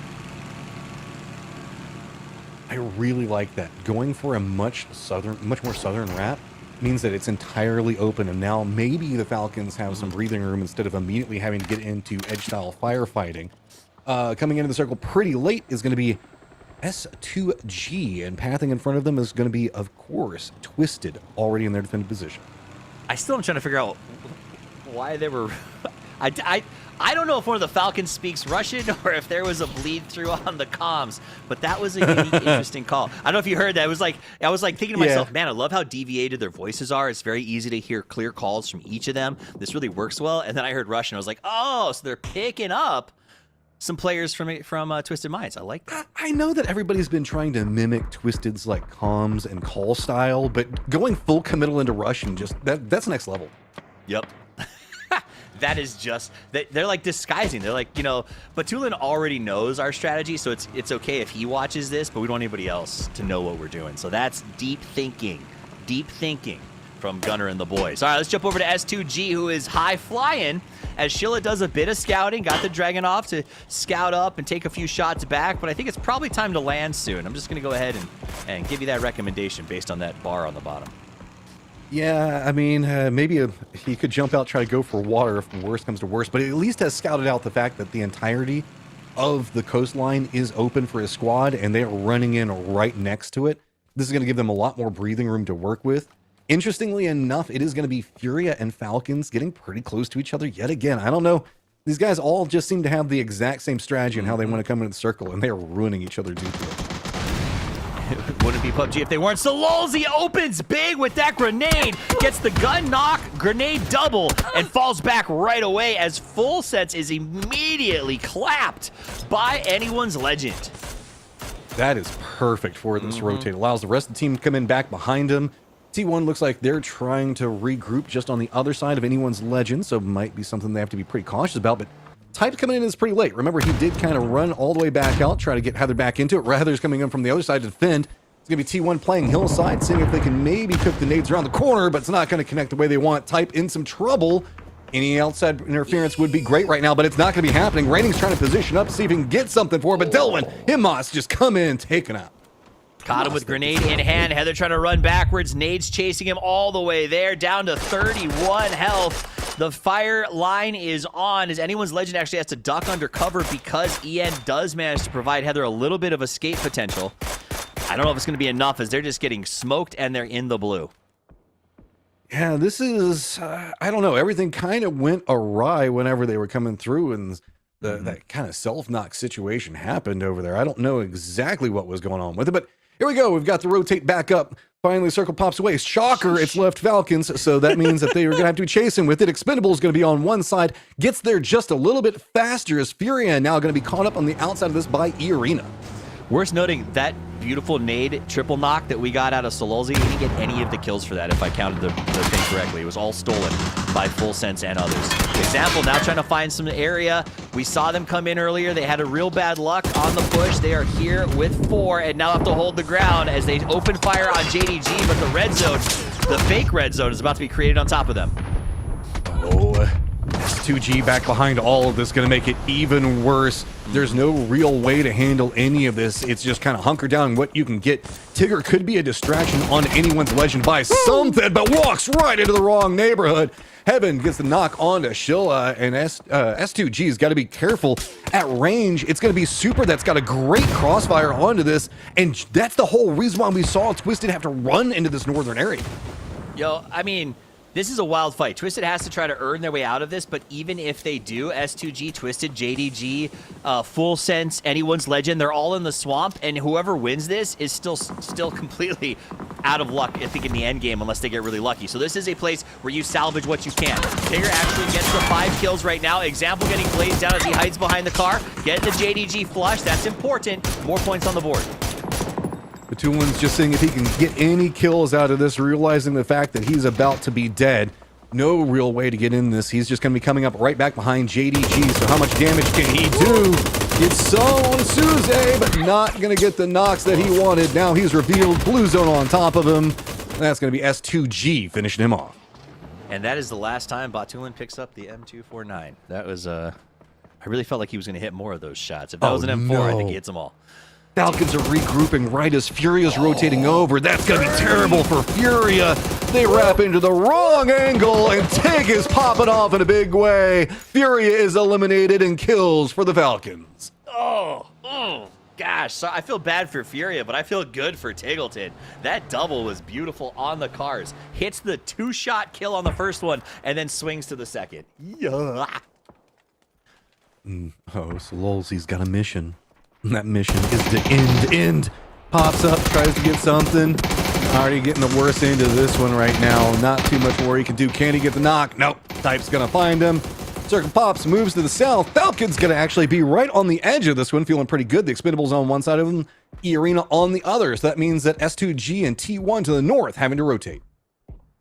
Oh, wait. So Tiggleton got the double with one of the best sprays of the day and then walks over to his mortar to prove Tigonometry. Here we go. Drops 1, drops 2. Can he get Hong F? That's who he's aiming for. Will it work? He throws 3 right out of the gate. Oh, he stole it! He Thanks, stole Kiss. it, you monster! Hey, I mean, Myth will take it, dude. Now they get a new path into the circle that's more vulnerable than it was just one moment ago. And Falcons can move into a third-party position. So this is a big opportunity as Myth is going to find themselves in the meat grinder right in between these two squads. Oh, that is a brutal place to be. It is going to sting. Jacob leading that EA crew has been so gosh darn strong. Falcons going to head over towards the Expendables. I don't know. Do you just charge in here? I mean, they don't have a lot of real estate. I think that they're just waiting for some more knocks. It looks like Tig had a good vision angle into the expendables, but Myth is just doing a good job on surviving right now. They also did spot out 4 Angry Men, realizing the fact that there's way too many people over there. And right now, you can just kind of be uncomfortable friends with E Arena, as the hillside could give you enough cover to make this, like, I guess, survivable. I wouldn't say good, just survivable. I like this Falcons 2-2 wing spread where they make sure nobody kind of plugs into their spot, and that'll give them a vector using these boxes maybe to move to the middle of the circle, but it's just about getting points right now. Kickstart being on fire with these little pops. There's a res position possible. Scappy is actually moved under the expendables, so as they're eliminated, Myth will take over that position, sort of leaving the Falcons in the same place of like, I guess we'll start to farm more kills from here. Get whatever points you can. You've got some high ground in a very open and, I guess, low ground style situation of a circle. 4 Angry Men under some form of harassment from 2 different sides of this one, but T1 still doing a good job after they did get their player back up. They've got control over the northeast, but it is so open over there. Sure, you've got a lot of territory to play, but it's just flat land. Scappy tried to make a sneaky deaky play, but he was caught out and flushed. That means, or knocked, I should say. He's probably going to get flushed here. He doesn't have a lot of support as the Falcons lock in. S2G and 4AM both move to spots more towards the middle, but are just getting hit and smoked by so many people throwing utility down on top of them. S2G is going to go out while 4AM is under assault by T1. They do manage to use Myth and hold him off just a little bit. Interestingly, though, it's going to be Super that's taking a lot of control over the circle. They've got almost the entirety of the West under control right now, and that's why we're seeing this funnel of teams down into the southeast. There's nowhere to go, so Myth and Falcons are just stacked on top of each other, and that's exactly what Kickstart was hoping to get out of that. Panzer doesn't really connect the way he wants, but at least some cover to be had. Not in the circle yet, though. They still have to go forward. Yeah, the Falcons have been dealing with what I would call a target-rich environment for the last 3 minutes, as their spot didn't seem that strong, but teams just kept coming into their line of sight, and they've just been trying to farm points, and I think a lot of damage off the back of this. Kick in particular has just been putting in some work to try to force people back off of this road, and they can now try to turn to the left. The problem is EA has jumped them and is now down at the front of those box line, so I think Falcons has to try to circle around, clean Myth, and then go in behind 4AM. 4 Angry Men have a bit of a dip that they were playing, and they've let HS go to the north and make sure that they can funnel more of T1 over into that angle. So now, Falcons, you've just got to fight your way through, and Baron is going to spot out Shrimsy early. That's a problem. E-Arena knows who their neighbors are, but Kickstart gets a retaliation knock. What do you do next? There's just too many people in front of you. You just got to run and gun and fight your way in. I mean, you can hop in a car and try to send it, but that's about as much as you're going to be able to do, as E-Arena is now encroaching from the west. Oh, and then Winda comes in and gets Jacob. Beautiful shot there. This has been an absolute barn burner from the Falcons, out of position over and over again, yet they managed to do it. Myth is out. Falcons can move in and try to do a backfill here once 4AM gets collapsed on. That was a really nice play. Shrimsy got knocked, and Kickstart was simply not having it. 4 Angry Men doing such a great job in defense of this circle. As you can see, it's pretty open. This little bit of a dip is what they've been working with, and they've been picking up kills, doing a good territory control style situation, and now it's going to be on the Falcons to make sure that they don't let E-Arena have too much breathing room, as it's going to be Super with almost everything to the northwest and 4 Angry Men to the northeast. Honestly, 4AM has been playing the center. Oh, Shrimsy with the crashies! He slides in sideways. He gets blazed up. He gets knocked down. Unfortunate, didn't have a C4 attached to that car. I'm curious on what was going on. Maybe to see if they could use the smokes to try to come through, or maybe it was just a distractionary tactic. I'm not certain, but Falcons had to know that E-Arena was over there, so there was some method to the madness that I don't quite know what was going on with it. Now Falcons starting to get some vision onto Super, can do some punishment, and that's really needed right now, as they are also right on top of 4 Angry Men. 4 Angry Men has just kind of let Super sneak into this one.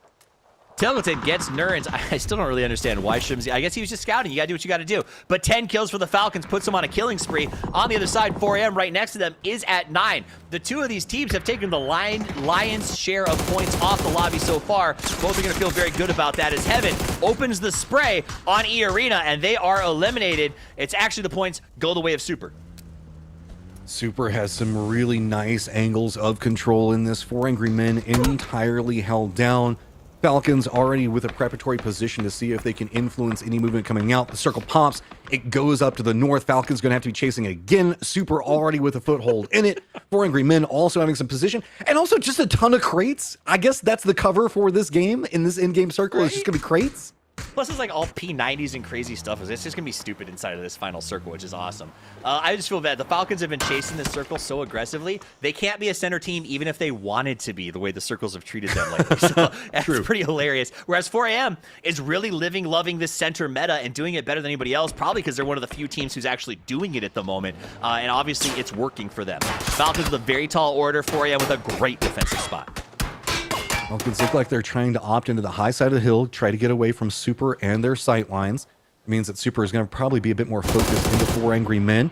Falcons realizing that with the high ground, they're going to start trying to pick apart the angles and pull 4 Angry Men apart to allow Super to have maybe more control of the circle and play for that second, or maybe swoop in and a bigger firefight could happen and go for the first. That's the only way that they have any actionable ways to win this one right now, though. They need 4 Angry Men and Super to get into some type of fight, and Super is not taking the bait. Nah, Super's happy to just take second place here, theoretically, and probably first because everyone else is going to fight. So C4 is loaded. They did not use it. Maybe he took the wrong car earlier against EA, but he's going to send this in. No, he sends the car, ghost rides it, jumps behind. Does it work? No. Linda says it does. Gets that nice nade onto him. I think that they were trying to shoot out HS's position. Just didn't quite make it far enough, so HS is going to be there. Falcons, 11 kills, later stages of the game, feeling pretty good about the amount of points, but man, they just want a little bit more out of it. And look at this, HS, rest of the squad still doing a great job on just funneling Falcons into exactly where they want to be at now, while Super is slow and steadily taking back the entirety of the circle. Finally, Super is going to come in to see if they can pounce him back behind us. Yeah, they don't want to lose out on the extra points that are out there. Winda gets knocks. Both teams are limping. Falcons is out, and we're down to 2 on 4AM as they have to defend against a 4-man Supa push. Heather and Rex opening the door, coming in fast, but they are not storming as quickly as I thought they would, Matchroom. They're playing this one so slow and methodical. They just want to see if they can line in the damage, get what they can. They know it's going to be a team that's coming in right along the edge of the blue zone. Any nade's going to continue to rain down, get whatever flushes, but Blue Zone eating a lot of it. Finally, DL finds one. Spaceman now down. It's a 1v4, and that one is inside the smoke. Yep. They got to make sure he doesn't try to deny or do anything silly, so they come with reckless abandon. Dangerously, almost friendly firing through the smoke there for a second, but it is literally just circling around and getting Hasameme when he comes out of the smoke. A win for DN Supers, a team that was winning the first match of almost every round we've done so far. It took them a few extra, but they come out with the chicken dinner matchup. I mean, it was cleanly read. They realized how the firefights were going to be happening, made sure to counter move around it, let everybody kind of do the work for them. Kalaris and Avenger now jumping back in with this. Kalaris, what was your take on the game? Just a standard space control game from Supers, right? Coming in from the northwest side and being able to just shark around with those vehicles at the back, having the 2 at the front, Martin, to be able to control and then sweep in for the finish. They're very clinical about how they play these kinds of games in PWS when it was going on, as well as what's happening here. It's a standard for DN Supers. Yeah, they are executing these late games exactly how it should be, making sure there's absolutely 100% backs free and then setting up for nobody being able to rotate in behind them there. So super well executed here. Big games from both Falcons and 4M, but yeah, DN Supers locking this one down here. 8 kills alongside their win. Perfectly executed for them as well. I saw some good utility, I saw some really good space control, and I really like that, especially here from this lineup. You bring up 2 big names, obviously. 4AM, brilliant rotates from them to be able to get into the central spot and be able to play that game out from there. Obviously, kind of a little bit more difficult towards the end, but Toffee firing all cylinders this game. Tiggleton was firing on all cylinders, and he dragged the Falcons with him by the ponytail. Like, it was wild. He was like, he got a triple or a super spray. He turns around and hits the mortar. Like, Tiggleton was on vibe, and it was awesome. Which was weird because on the counter, like, I feel like Shrimsy was a little bit off in some of those pushes, but that's the beauty of the Falcons. At any given time, someone is ready to carry, and you gotta love it. Yeah, I brought it up at the start of the day, Matrim, as well, that Kickstart was looking great last week, and he's looking good in here as well. I think that there is a slight slip from Shrimsy, but if they lock in, what a grenade by Solossi as well, by the way. Like, if Falcons locks in with this entire roster for this year, I think eventually a PGS will be coming their way. Well, that's always been the Falcons thing, right? Is that we know that this is a squad that can absolutely decimate whenever all the pistons are firing together. It's just the consistency isn't always there. And it feels like maybe this is an opportunity. Everybody's kind of reset a little bit, finding themselves a bit more. And I don't know, this was very synergistic in that way that they were approaching the circle, playing into everybody's strength. What a perfect steal with the mortar as well, Toff. It's such good stuff.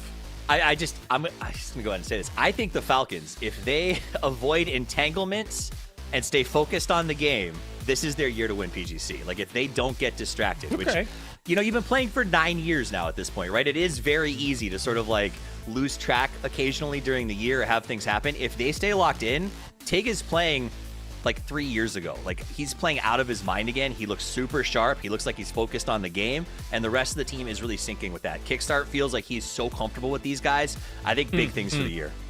And DN Supers get themselves 18 points, foiling Angry Men as well as Falcons to be able to try and get as many points on the board as possible. They needed them, though, as they do jump up into 6th place. But for Angry Men and Falcons, Martin, up at those #1 spots to be able to find themselves a decent purchase. Yeah, tying up that and basically being across our 28-point cutoff last time in winner stage here. We have that too here with the top 4 teams on screen. Very impressed with both here. Double digits from Falcons and 4AM here, as you point out. DN Supers obviously getting big points too. I will say this though, and I'll kind of go back to a little bit with what you said, Toffees, as well. Obviously, I love that you're a little bit more cautious compared to what you said about Liquid last year. You didn't want to go too hard on it, you know. And with Falcons, I actually agree exactly with what you're saying here. I think we have a big year ahead of him. But these guys, they ramp up more so than anyone, right? And once we're getting closer to Esports World Cup, once we have their first regional kind of come through, where they get, you know, the confidence builder in the games that we see a lot of the players are going to be coming through from regionals, from PAS. So that's going to be fun to see here. But it's going to be Tiggleton with the man of the match. And yeah, no doubt with what we saw from him in this game. Very impressive stuff, all things considered. Yeah, we switched to that POV and then suddenly he was blasting. So it's like he knew. Good to see Big Tig doing what he does best as all of these teams now go back to the coach's room and figure out exactly what they want to get done here. But Toffees, with that said though, still 4AM, still looking towards the top, still looking good here. They might not be able to be getting as many kills as what we saw from last week, but that's probably a symptom of the lobby, as weeks are going to go on, is going to try and catch up with them, who felt a little bit ahead of the curve to start off. Yeah, here's the thing I'm worried about with 4AM. They're finding really good spots in the middle, but right now, like that spot in the last game they were in, it was very tenuous, right? They sat here and said, this works if nobody else chain crashes us. I think there is a change potentially in the offing. Right now, everyone's playing on the outside of these circles pretty aggressively, that they start sending towards the middle as much as they can. Oh, the interview looks like it's ready over there, so let's go check in with it. Oh yeah, DN Supers. Let's go. Hi guys, it's Belle. I'm standing with DN Supers, Rex. Hello Rex. 안녕하세요. 안녕하세요. Well, it looks like the Korean teams were having a little bit of trouble warming up, but hey, you got your chicken. How are you planning to carry this momentum onto the remaining 2 matches? Tell me all about it. 이제 한국 팀들이 시동이 조금은 늦게 걸리나 싶었는데 DN 슈퍼스가 역시 치킨을 가져갔습니다. 남은 2매치 동안 이 기세를 어떻게 이어나갈지 한번 들어볼 수 있을까요? 일단 2라운드 때 치킨을 먹을만 했었는데 놓친 부분이 너무 아쉬워가지고 3라운드 때 좀 집중을 많이 해보자라는 그 생각을 갖고 했는데 지금 치킨을 먹어가지고 4, 5매치도 치킨을 먹을만 하다고 충분히 느끼고 있어서 남은 매치 좀 마무리 잘 해보려고 합니다. 마음만 먹으면 가능합니까? 네, 당연합니다. Well, we were a little bit saddened that we didn't get our chicken for match 2, and we thought, hey, let's lock in and get the next one, and we did it. And I'm confident for the remaining matches 4 and 5, we would be good. And I asked him, hey, if you set your mind to it, is the chicken just coming? And he said, yes, I'm sure. All right, thank you, Rex. 감사합니다. Say bye with me. Bye. He knows the double hand wave. He knows the double hand wave. Thank you, Rex, of course. It's a shame it wasn't heaven, as we were all looking up into the sky, and we could have potentially summoned him down, but not to be the case. But good to see DN Super's kind of making some waves here. Matrim, I think that, like, looking at this roster, obviously once Salute actually leaves the roster at the end of 2025 into 2026, there's some kind of worryous, tenuous moments there, but Rex has been a great addition to that roster, it feels. I mean, yeah, Rex had his pop-off moments last year, to say the least. He was very, very strong. Whenever we look at DL as well, I know a very popular player among us, even though it's not Bomb Saying Head anymore. We still love him. He's still capable of performing. The way that they played that in-game was also very clean. You didn't take the bait that Falcons were trying to set up several times. They were just playing for specifically the win. They knew the fact that they had done a great job on just kind of controlling over into the Northwest for so long, and kind of forced a lot of those teams to kind of crash over next to where the Falcons were at, making that longer wrap. So we did see a lot of good performance and control of territory come up from them. We just didn't see it inside that game, but we saw it influenced in the later sections. Oh, they're doing all right for themselves. Mr. Toffees, what are you scratching your head for?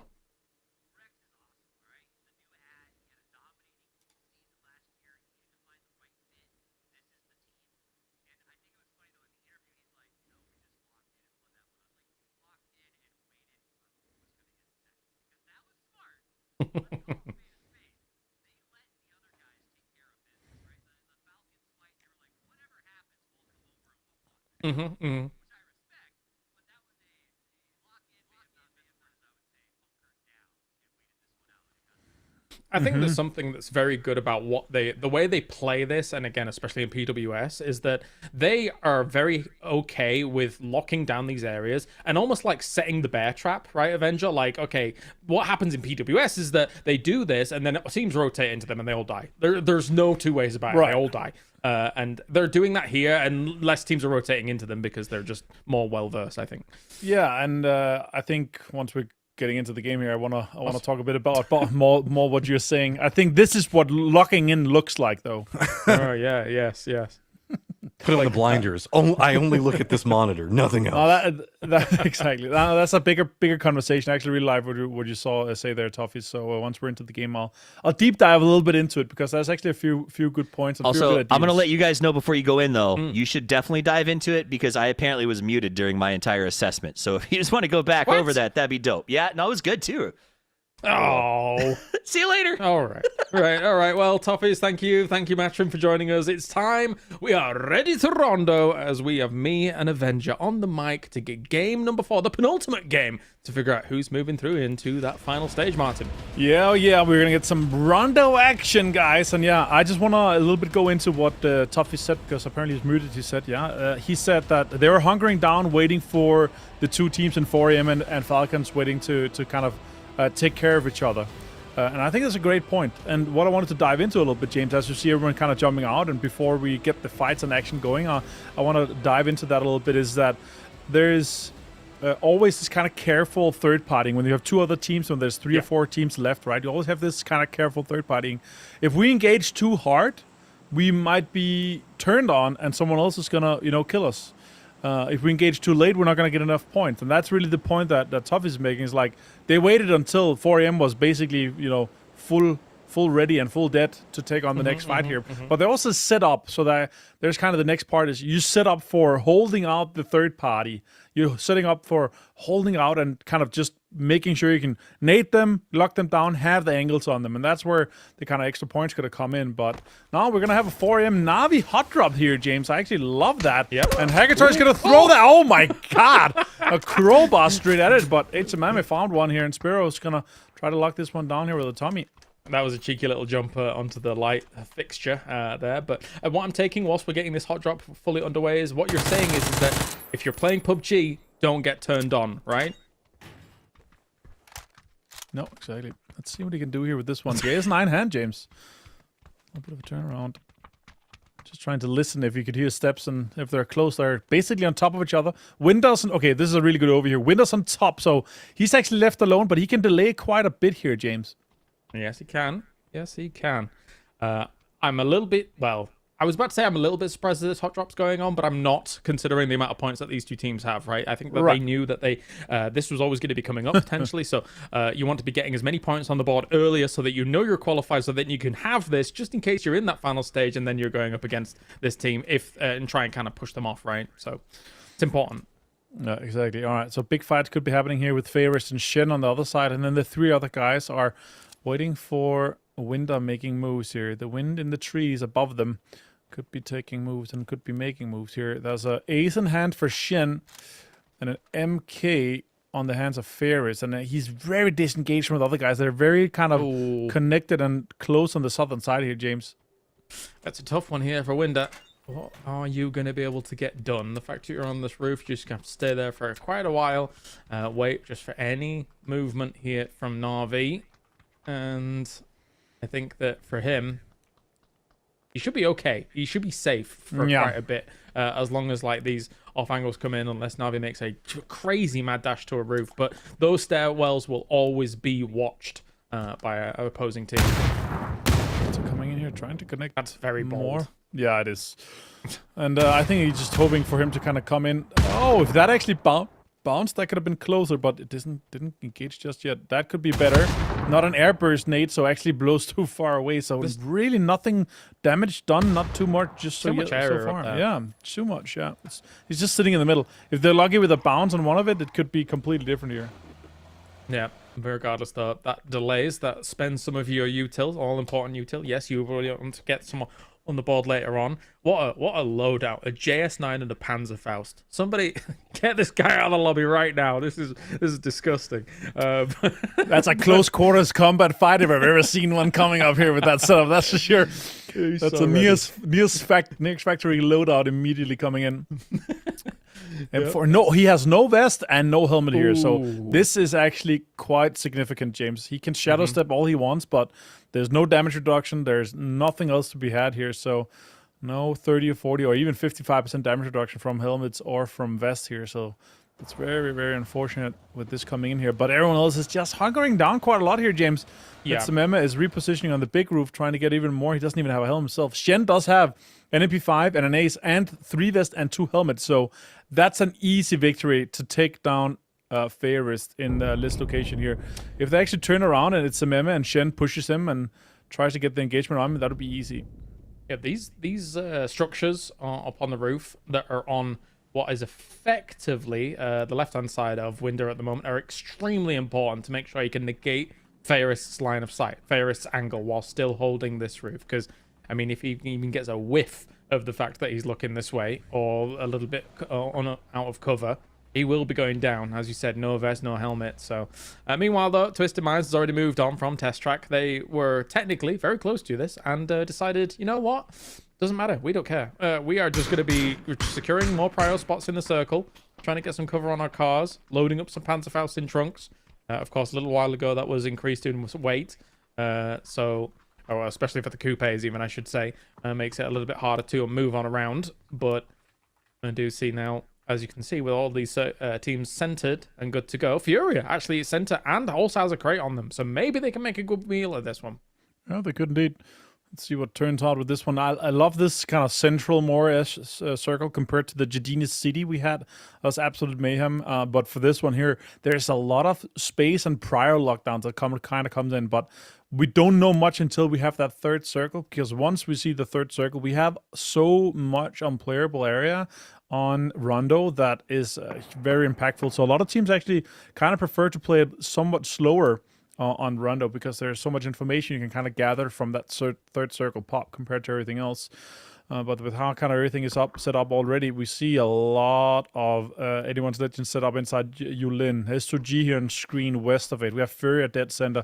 DN Super's dead center. JDG a little bit west of it. And then we have T1 in a split as well. So a lot of early rotations coming in, but a lot of teams also very, very slow on this here, James. So do you think 4AM and Na'Vi completely stick this out? Because I think they do, and I think it may come at the detriment of their points potential going for those advantage points into the grand final, or into the final stage. That's the thing when you feel like you're already qualified. It's like, okay, we're just gonna have a fight and we're gonna have a stalemate and wait like in chess, wait for someone else to make a blunder, make a mistake, make something that we're gonna be able to have an impact and punish immediately, right?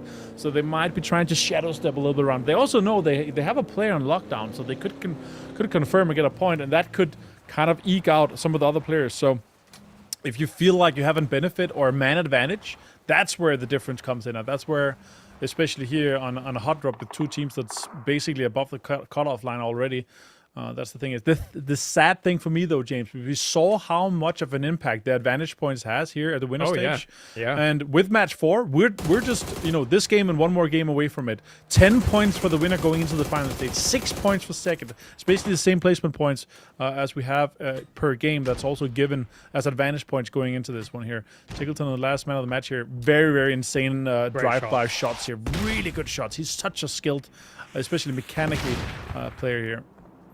Yeah, and speaking to a lot of our Western players as well before the changes that incurred this year, is that like you wanted to really gauge, how locked in they were, how kind of wishy-washy they were about all the changes and stuff like that. Tickleton's mindset just did not change, right? Like he's still practicing day in, day out. He's still trying to be the best, still trying to be a champion, effectively wants to be a world champion. That never changed for this man.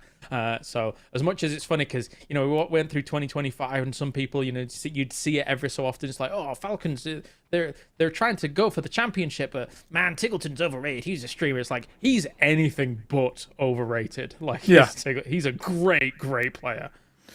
I mean, he's always engaging with the trolls and trolling himself, but he's exactly the opposite. A true professional in his business here, and I love that about him. He's always in the right mindset, and meanwhile with that, he's such a calm and very nice guy in real life too. He always takes care of the fans, always goes around, signatures everywhere, helps out people, always a nice guy with that. So that's a true professional in my book right there. And for him, his career is not complete. They might have won, Gamers 8 PGS 2 back in the day. They might have won Esports World Cup. They might have won, back in the day, PGIS, the biggest week they had was the one they won, like millions of dollars, right? They've won throughout their careers. Yep. But PGC is the ever eluding one. And you can't really call your championship career perfect until you have that as well. Nope, and they're going to want it. They're going to want it here for 2026, but so are these guys as well. Example, Twisted Minds, still currently playing with a sub in Molodok, but he is a great sub. But it's not exactly having Perfectix, the good old quartet, on the battlegrounds at the moment. But regardless of when they do have Molodok or don't have Molodok, their record on Rondo is spectacular. It was 2025, coming from Belmoth as well. The Expendables rotating on past full sense. Two world champions fighting up against one another, coming in from similar angles, with similar regions about their representation. And look at that, T1 also migrating alongside them with this circle now shifting. DN Supers in a great spot here to make this work. Yeah, this is a big shift, especially with how Arena and DN Supers is already set up. You can see the guys leaving that compound. I don't want to talk about that compound. That has me, nightmares still from PNC. But Fulton's now also driving. Danilol actually taken down with Glories. That's a great amount of impact that he has already here. Furia trying to lock this one down here. Very interesting impact that Circle's going to have here.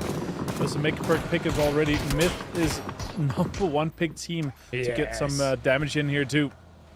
Love me some made in Thailand. Fantastic roster. I want to see them win a PGS as well. God, they were so close at PGS 1 for 2026. But anyway, big migrations happening at the moment. Everybody trying to crash into exactly the same spots where they can find it here. As S2G finds landfall on this compound. Does get in just ahead of some other teams. But they are going to be sharing a little bit of the location here with DN Super. So they've got to be careful about that. Yeah, this area especially has so much area that you can have so many teams in there. You can even have one more team join in on the south side, or the compound that's still on the southwest side. And that's what I really don't like about this compound. The problem is this compound is such a good spot for where everyone is. With you see the two rocks in the distance there, that's considered unplayable. So in Circle 4, that's going to shift off there. And it so often comes to this compound, James. Hello, also, rocks. those two, that's also 2 rocks that's unplayable. And that in the distance there as well, that's also unplayable. So it's basically this compound is circled around where all the unplayable is, and this is why we have so many endings in this area, and that's why we see so many teams already in there. So great observing work here from the guys out, and yeah, it's really good pointing this one out. Falcons now kickstart. We saw this so much in PGS 1, James, and I feel like they had the success that they needed with it, but they're not going to change the recipe, right? Yeah, I think there's a world where they're currently trying to scout what they can see in those compounds, and they know that probably what's going to end up occurring in this game, if the circle comes that way, is, okay, we're going to have to try and play the edge of the field towards these compounds eventually if it goes that way. So how are we going to go about doing that? Having a glider to be able to identify exactly where are the best places to approach those compounds, as well as what teams could potentially be around you for a backfill threat, is super, super good on Rondo. So love that from the Falcons on the north side. Yeah, indeed. Next circle is impactful, though. It could still end up going, you know, the ends are north around Yulin. We have the classic west of Test, like far west of Test Track ending. But this compound is, like, the heat maps are soaring in that. Meanwhile, we have Petroglyph Road on screen here. Our PGS 1 2026 champions here, James. They are coming in a little bit slower. And, you know, with the confidence that you're able to build from a win like that, 13 points in 3.5 games, basically, what we had, is not really what the kind of level that I thought they were able to perform to, James. What's your thoughts on Petroglyph Road for this so far? It's a slow start, and they have been dismantled in some of the compounds that they've been in on, right? And I think the problem for them is that some of the compounds that they've committed to in these last couple of games are also compounds where all the other best teams have committed to because they also think it's a great spot. Right. So you just get bled out by the best players in the world. So I can't take too much from it yet. They have got up against some extremely big names like DN Supers, for example, like 4AM, for example. It's been a tough time for them because they're going up against the best.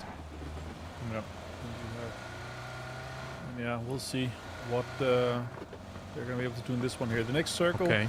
I have updated, James, and it's gone south to Yulin. That actually usually means that we're going to end somewhere around where T1 Expendables line kind of dead center where this current circle is here. So let's see what ends up happening here with T1 for somewhat sharing this southern area here, but also the other teams are already located quite close to each other. I think we're going to see big fights with DN Supers, with S2G, Arena soon, and also Expendables on that kind of a little bit further southern compound. That's also very, very good for that central spot at the moment. And Rez coming in, Thandal for full sense and dropping on down. Now, there's 1 or 2 spots along this road that you can exist on as long as it's kind of an edge place and the other side of the road has been cleared out. So there will be these moments where some of these teams might commit too early to some of those spots and then get gunned down. But like if you can just time exactly when that happens, like the perfect time to be able to go to some of those spots along that road, like north of T1, for example, then you could be sitting pretty in this if the circle goes north. We'll see, though. We'll see. What do you think?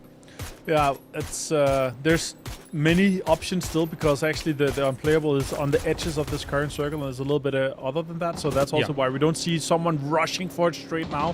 This setup in Circle 2 has already been made, but let's see what Petroglyph Road can, based on their information that they have and how they know the circle's happening here in Rondo, how they can set up for this one here. They are going for somewhat of a center drop. There is, as you said, multiple spots you can kind of set up a little bit. One of them is kind of here where you have a little bit of a ridge. You can, especially with a car fort, actually set up quite nicely alongside the ridge side here and have a little bit of a play here. Now, Navi, big pull-up onto this one here. And Cerberus have to disengage from this one here. We saw Famas in hand, but that's going to be a big of an impact here. Level 1 helmet and Revest. Yeah, reinforcement coming in too. Looking to try and get that one person up in the sky so he could do a little bit of scouting, but it was interrupted completely. Here comes Cerberus, though. Brian takes down Ferris to start things off. The reinforcements are on the way. Some of them are not coming all the way over. Tambin is down there, a little bit further away from all of this fighting as it does go on. So Na'Vi really cause a ruckus here against Cerberus, but they've taken a casualty. Zest takes down Ferris completely.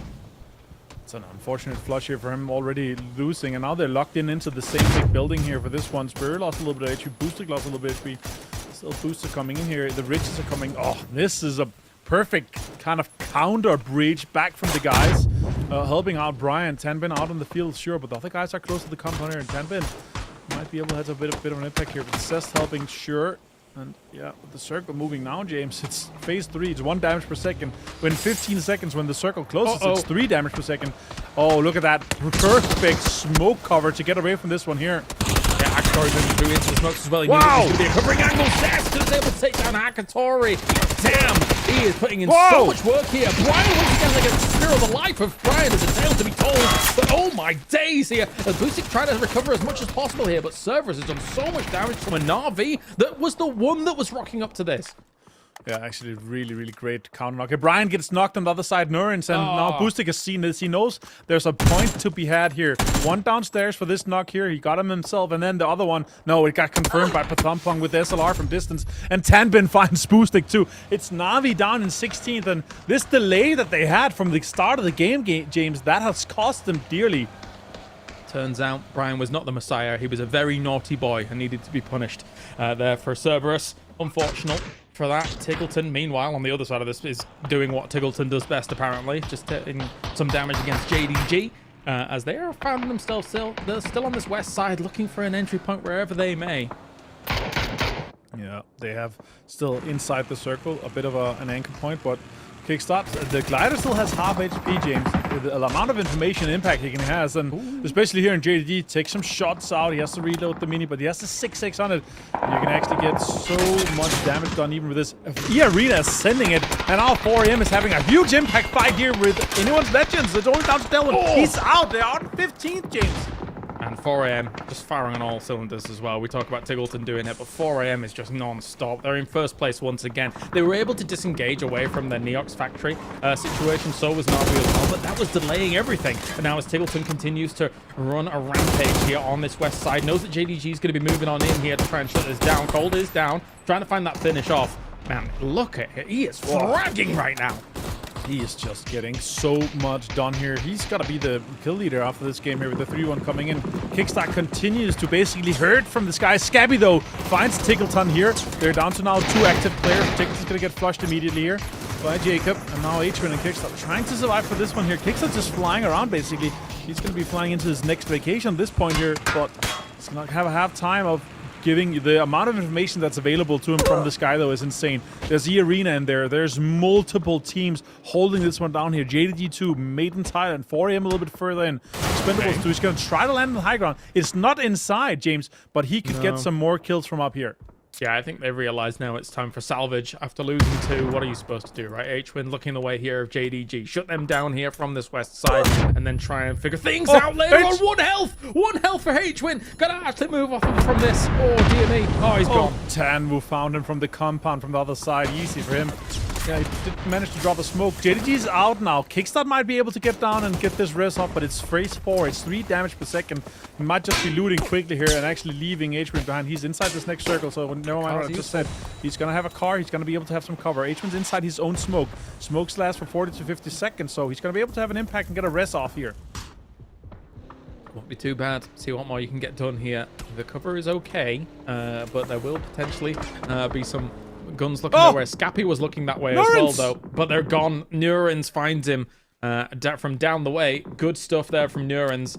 And now for DN Super, who had this position for a long time, kind of coexisting here with Jake. No way. Oh, if that car hadn't have been there, mate. If that car hadn't have been there, that would have been a 3 Nathan knock there. And also, losing the cars, you're losing both for the cover, but also they needed them to escape here, James.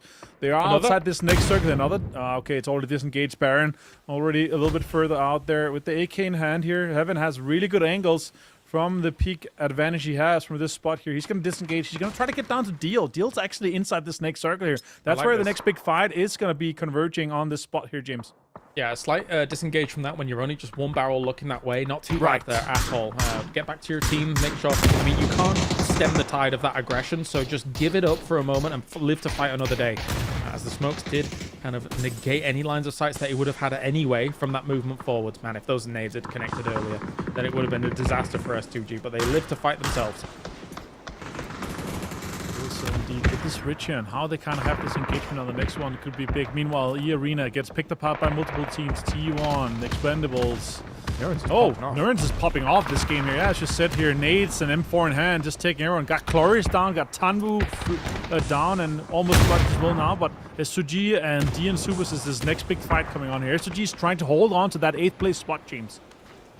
Smokes forwards for the approach, trying to get sight through the windows, tries to go for a bit of a jump there on that, and does take down Rex. Good stuff by Jello. We heard him just before. Didn't get too much out of him, of course, but we did hear from him. As we do have a few more mollies going forward. Smolly, move. That's not a window, unfortunately. Not gonna break an impact. No. Oh, nice. Oh, he jumped on the roof. Heaven just completely destroyed S2G here. Meanwhile, Myth as well finds a lot of the arena. Baron goes down too, but this is a big fight on this northwestern side here. Expendables are going to be moving to Made in Thailand here, trying to survive. They already got 4 kills, but with 3 guys alive and having the advantage inside the circle here, they can just rain nades out. It's going to hit on to Dog Juice. Jacob, the fragging IGL himself here, continues with an impact here. More nades been picked up now. He's going to continue to throw nades against the Expendables. It was a big follow-in behind from Made in Thailand to try and shut down exactly what the arena had done to try and shut down the Expendables. So all of these teams really backstabbing one another, backfilling. Wang F, though, does do a significant amount of damage there to Scappy to try and shut this down. It's all on Jacob now to really stop this. The Expendables, valiant effort for them to hold on, considering the aggression that was coming their way, but I think it's probably done very soon. Especially with phase 5. It's going to pop to phase 6 here. It's going to be so much damage here. Wango's going to be having a hard time healing out of it here, and it's going to just now have to continuously have to heal to survive this one here, and might be able to have an impact and then run in, but let's see. Oh, that's a good... Oh, actually tried to go for it. Jacob down to 44 HP, but now with the damage done, Jacob finds him, and Jacob gets the 2 total kills extra. That's going to be 6 for Myth here. Decent game. Also into the top 8 here, James. Yep, Super might be looking to finish off what's going on here for Made in Thailand, although they are in the line of sight of Petrichor Road, who still has an okay spot for this game. Our previous winners from our PGS is here for 2026, but now Jacob has found a way to get Scappy up. Here comes the smoke wall. They know that they needed to negate the line of sight from Petrichor and finish this off up at the top, because without them gone, it's difficult for them to make any decent transition into this circle as well. Good nades! Oh, they went too far, James. They were too far cooked. Stun grenades in. Great counter nade. Molotovs coming in as well from the defense from Mid and Thailand here.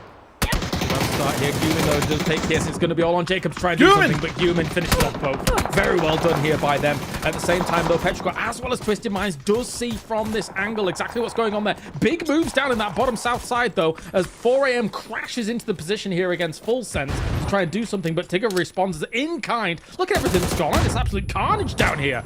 Winder, can he turn this around? Oh, nice. Kraken actually found the side of the spaceman's going to be able to be picked up here. That's 5 kills for 4M, but more utilities coming. Oh, he's got to move him. The car is burning. It's going to explode. That's going to kill him.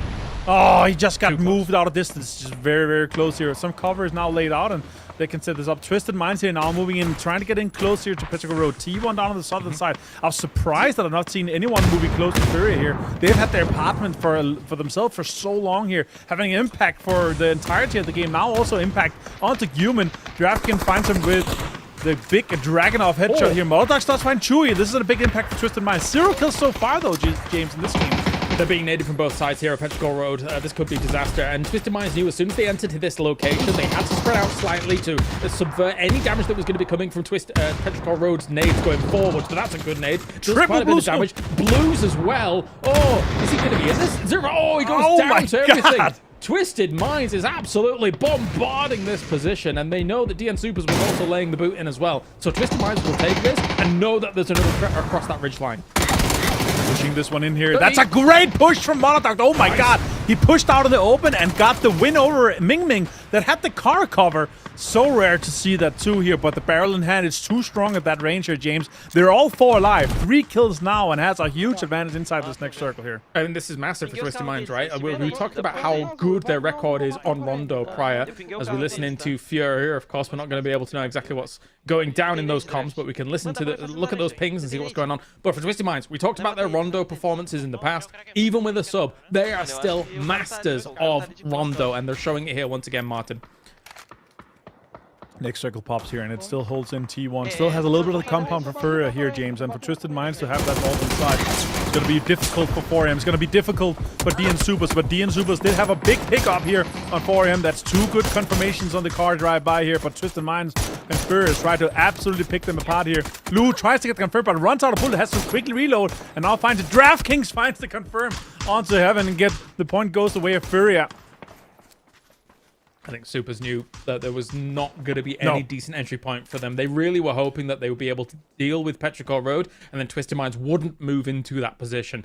But that was not to be the case. Twisted Minds, ever the opportunist, ever the strategists as well, will be able to take that no problem. And now they control the entire north side of this. But the problem is that this is exactly the positions that I was talking about regarding the roadside locations. And you can't just come over those hills and expose yourself once these circles bear down. You need people to be eliminated on the other side of the road. T1 has a little bit of a dip that they can exist in, but aside from that, Twisted Minds does not if this road becomes a focal point. Yeah, that's true. But effectively, we did have 2 kills from them, and that's also eliminating one team, so that's a 3-point drive-by there. So that's exactly how much they could have gotten out of it. I love it. We've suddenly not talking too much about Kraken, but he's been getting so many knocks. He's been getting so many kills in general.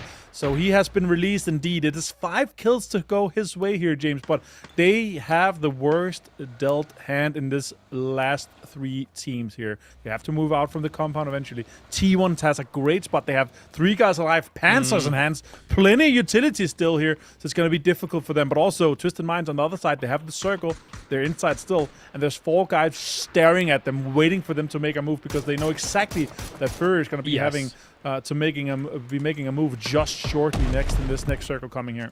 If Furia has some smokes, and if they can get in towards nade range fully, if they've got a few left, they could pull the T1 vessel down into the depths with them.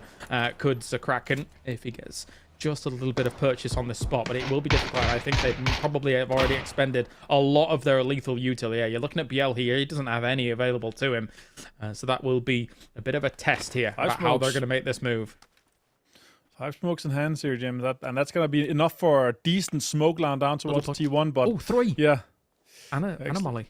They actually have plenty. That's 8 smokes total. That's more than enough for a decent smoke line, even with some cover towards the side of Twisted Minds. But still, we have to remember, we're talking about T1. We're talking about E-End, the crate greedy man himself, and a Panzerfaust on the other side too. Raining has an AUG in hand too, so it's going to be very, very difficult for anything for Fury here. I would like to see a smoke line and then a setup from the cars, but let's see how they kind of try to engage and play on this here. Example already just farming some damage onto BL here. That's damage done to your vest. That's directing the impact here. Good nades, little bit of great nades here, especially from Furia. Kraken finds a knock and a flush from DraftKings with the nade. That's huge. The fact that it was the AUG as well, and he was so confident about that angle, considering Twisted Minds is also looking this way, is wild. But yes, T1 already being dragged down a little bit. What can they do more here? Type does have a Panzerfaust. They have no kills. They've been sat here for the entire game. They have no kills to their name. Molodox goes boom against where Type is. And now T1, only 1 player remaining. But for Furia, I don't know if you can solve any more of this puzzle, because I think you're going to be moving into the firing line of Twisted Minds very soon, and that surely Twisted Minds takes this game. And Twisted Minds is splitting it perfectly, a 2-2 split on both sides here. And I also have the information. Example finds Kraken, and Fury are losing players at this point here. Now it's just about figuring out Kraken being raining. Kraken being down here and getting the confirmation of this. Oh my god. And you can just throw it right there. That's a shield gone. Damage done here. Batulis finds BL2. DraftKings finds Raining. That's 1 more point for Fury. That's important. This could just be a deny here. I'd love to see that from DraftKings. Yeah. You're not going to get more out of this one here. It's already points going the way of a direct contender here. So Twisted Mind, 6 kills, but well played by Fury at James. What a game from them. Absolutely. As a Kraken 6 kills go the way, but Twisted Minds with the victory. Their Rondo plays, their Rondo power continues on this battleground despite having a sub in Molodoc. It is difficult to test Twisted Minds here on Rondo. Joining us once again, Toffees as well as Matchroom to talk about this one. Toffees, it is Twisted Minds finally getting a dub on the board for the day. Twisted Minds looking very good. The Beasts from the East were still dominant over the day, but I feel like the West has risen, or at least your West has risen, as we continue to grind our way forward here. Yeah, Falcons is up there too. That said, though, for me, actually, maybe everybody, because I'm about to say another West team, Furia was the oppressor for me at the end of that game. They had an almost impossible task at sort of figuring out how to get out of this compound. They broke T1 up. They opened the door for them to get second place. I think they executed that really, really well. For sure, that it feels like there's a bit of a fight back on, because PGS 1 was pretty much wall-to-wall dominance when it came to the East Matchroom. But now we are seeing Suddenly, Na'Vi, Twisted Minds, Falcons, Furia as well, putting up some big numbers here. It looks like they got a kick in the butt in those 3 days that they were off Matchroom. Yeah, everybody's starting to shake off the dust a little bit. I mean, you know, the first PGS sometimes can be a little bit wonky where people are trying to, like, remember how to use the guns properly inside of competitive. But, I mean, we've never had Twisted Minds slowly start an event before, right? That's never been a thing. But Twisted played that extremely efficiently, specifically their control in the north, how they handled that. This was really just a game about how well you can read the circle and how to handle really awkward movements through it. A brutal one as we take a look at the highlights for some of this. I was very surprised by the Na'Vi loss to Cerberus there, Toffees, all things considered, because they just did not finish it off to start off with very quickly, and Cerberus didn't even full commit to the kind of retreat out, but then was able to do it anyway. Yeah, we had many fine surprises from Na'Vi in this match, didn't we? Their opening hot drop was at 4 a.m. I think they jumped on at Neox Factory. Yep. I find it fascinating. This speaks to Allrain in its entirety. Like, the idea that they got ahead. Yes, 4 a.m. is up at the top, but they hot dropped them. Remember, who was it they spent the entire year? They threw an entire PGS to try to get a center spot. It feels like we're going to do that again, because at the end of the day, they're like, listen, we're going to drop here. This means that next week there's a lot of PGSs. If you guys ever have a bad day, we're going to be here, and you're going to have to go somewhere else. And the second you get them to leave once, there's an argument that it is now your spot, and that sort of changes the way that they want to play this map. So I don't know if it's the right move, but it's Na'Vi's style that the second they're ahead, they start to hot drop someone, and I gotta respect that. It's a good question to pose because a previous 4 a.m. roster has left before Neox Factory, right, Avenger? We've seen the previous 4 a.m. just depart from that, even in series where it's nowhere near as condensed as this. So the fact that this 4 a.m. is like, no, we're sticking this out, and look what they've been able to produce in terms of results this past week and a bit. So I'd be scared of this 4 a.m. I wouldn't be messing with 4 a.m., especially with what we've seen from them both in the final stage, also the prior to that Shen going after the ham. They're insane games we've had throughout PGS1 here. And it also, even so more in Neox, it's just going to be a stalemate, right? You're waiting for someone to make a blunder. You're waiting for someone to make mistakes here, but it's just not happening as much as it is usually here. But it is going to be Twisted Minds with the 16 points to take it all. Yes, it is. Very nicely done that by Twisted Minds. That bumps them up into 4th place. So as much as Foreign Command and DN Supers is still in 1st and 2nd, yeah, that fight back for the West is definitely on. Falcons, Twisted Minds, Furia above Na'Vi now as well, who since Matchroom, since Na'Vi had themselves this really strong start to the day, there's not been that many points coming in. They're now kind of on the bubble here. Yeah, there's been 2 different playstyles when we look at these 2 squads, right? Like, Na'Vi had their big glow-up game and then been kind of using that to see if they can manipulate some mines, do some stuff, some drops, doing the Neox hottest, coldest drop that you could potentially do. But Furia has just been very, very consistent so far today. It's been very impressive how often they've been making it in the later stages, especially now that they're finding kill. As a Kraken 6 go his way, I hope he gets some out of the match, because I think he's doing like a shrug pose. I want to see that a little bit a little more wider. But this is Twisted Minds. Molodok leading the charge here for Twisted Minds. Lovely to see him filling in some big shoes, but being able to do it as well. He's been on a great rise. But there you go. Yeah, nice. No big deal. No big deal. I don't know how it happened. I'm just man of the match somehow. Awesome. I love Put that. some mayo on. I love Kraken. He's such a gamer, man. It's getting 6 kills here. Obviously, it's effective killing. We only have 429 damage, right? So it's a bit stolen kills, but a lot of the confirmations come in too, right? Because we saw he got the Orc knock here in T1 as well. Insta confirmation too from teammates with nades and stuff. He's had quite the impact here to get Furia across and pushed into the depths of this winner's break. You know, Very they say impressive. Hellman's brings out the best. Clearly it does, as the Kraken dominates with that MVP. Is that what they say? That is. It's a American I think mayonnaise it's an Indiana brand. reference. We don't get No, that. it is a Western mayonnaise brand, and their slogan is brings out the I best. love Hellman's. I'll I just use sit here Hellman's with every your day. Europeans and just right over my head too. I'm here. No. We have Hellman's. I just didn't know they had a slogan.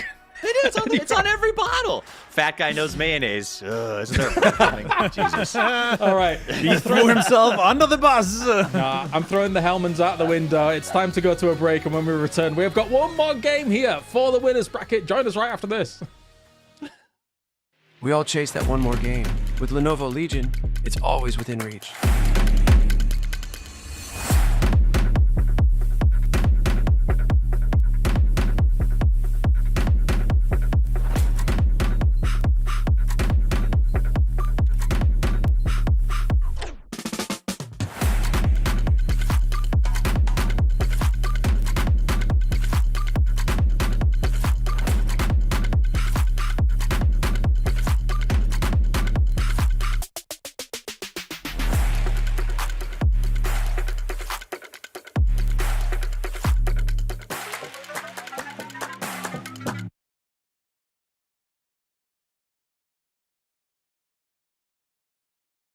When everyone strive to reach the peak, Zoe is here, participating in every frame, perfecting the view for every battle.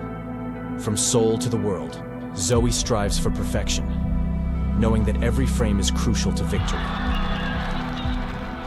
As the tournament rages on, Zoe stands with you. Battle. Every frame. Every frame. Every frame. Every frame. Every frame. Arctis Nova 7 Gen 2. The app called the biggest cheat code in the industry is here for PC and console. It's got real-time audio control to do crazy things. Okay. So use it and abuse it, you crazy person. It's the new gold standard.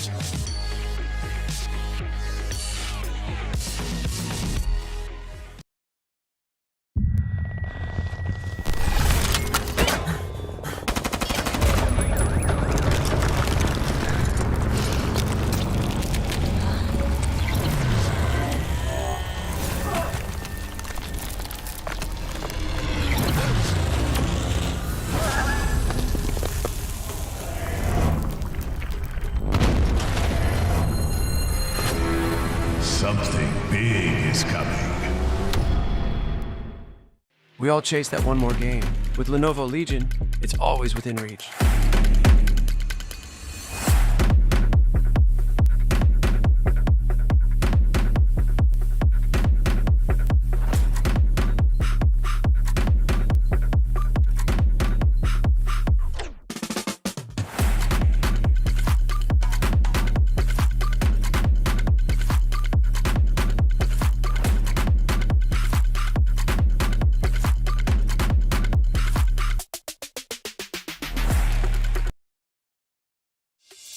We got next. We ready to flex. We're ready to rock. Give it all you got. We got next. Y'all rockin' to the top, can't stop it. Must be off your rocker, then you gon' stop her. We got next.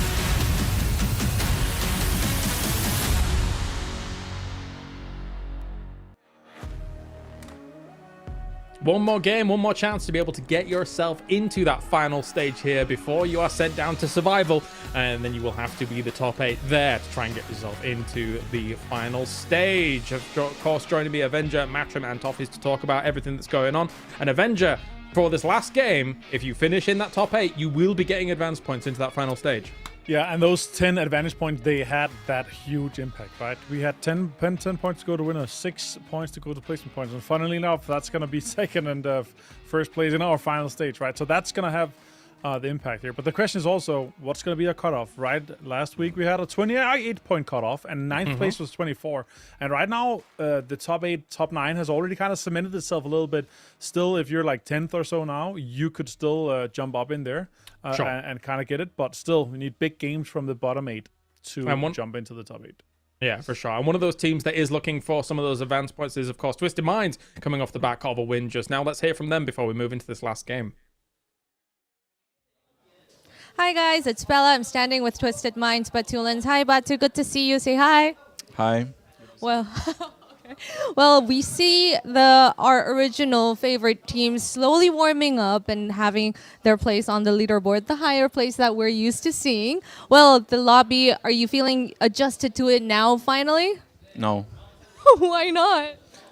I would say we need at least the whole PGS series to get adapted to like whole situation. TPP, new teams, new play styles. We're also playing with substitute, which is pretty huge in terms of like we have to not only adapt to TPP but also to play with another player for this event. So yeah, needs some more time. You guys are juggling a lot of balls at the moment, yes. But the Rondo that we see, you know, you guys are known, you guys are strong on Rondo. I did want to ask you, is there a difference in approaching Rondo that's already your strong map, but within TPP? Actually, I wouldn't say we change anything like in terms of TPP on Rondo. Like the whole game is different on any map, and we're just playing our game. I guess Rondo is our pretty confident map, so we just won. That's good. Let's go. All right, thank you for that, and thanks for joining me. All right, just a single sultry wave there. And good to hear from Batulins, of course, before we get into our last game and see how things are going. But Avenger, before we get to this one, of course, what do you think? Is it going to take the whole series for them? They seem to be doing all right despite the sub. All right, well, yeah, I guess we'll head on to Toffees and Matrim then before. Go ahead and answer, Boys, Toffees. take the last game.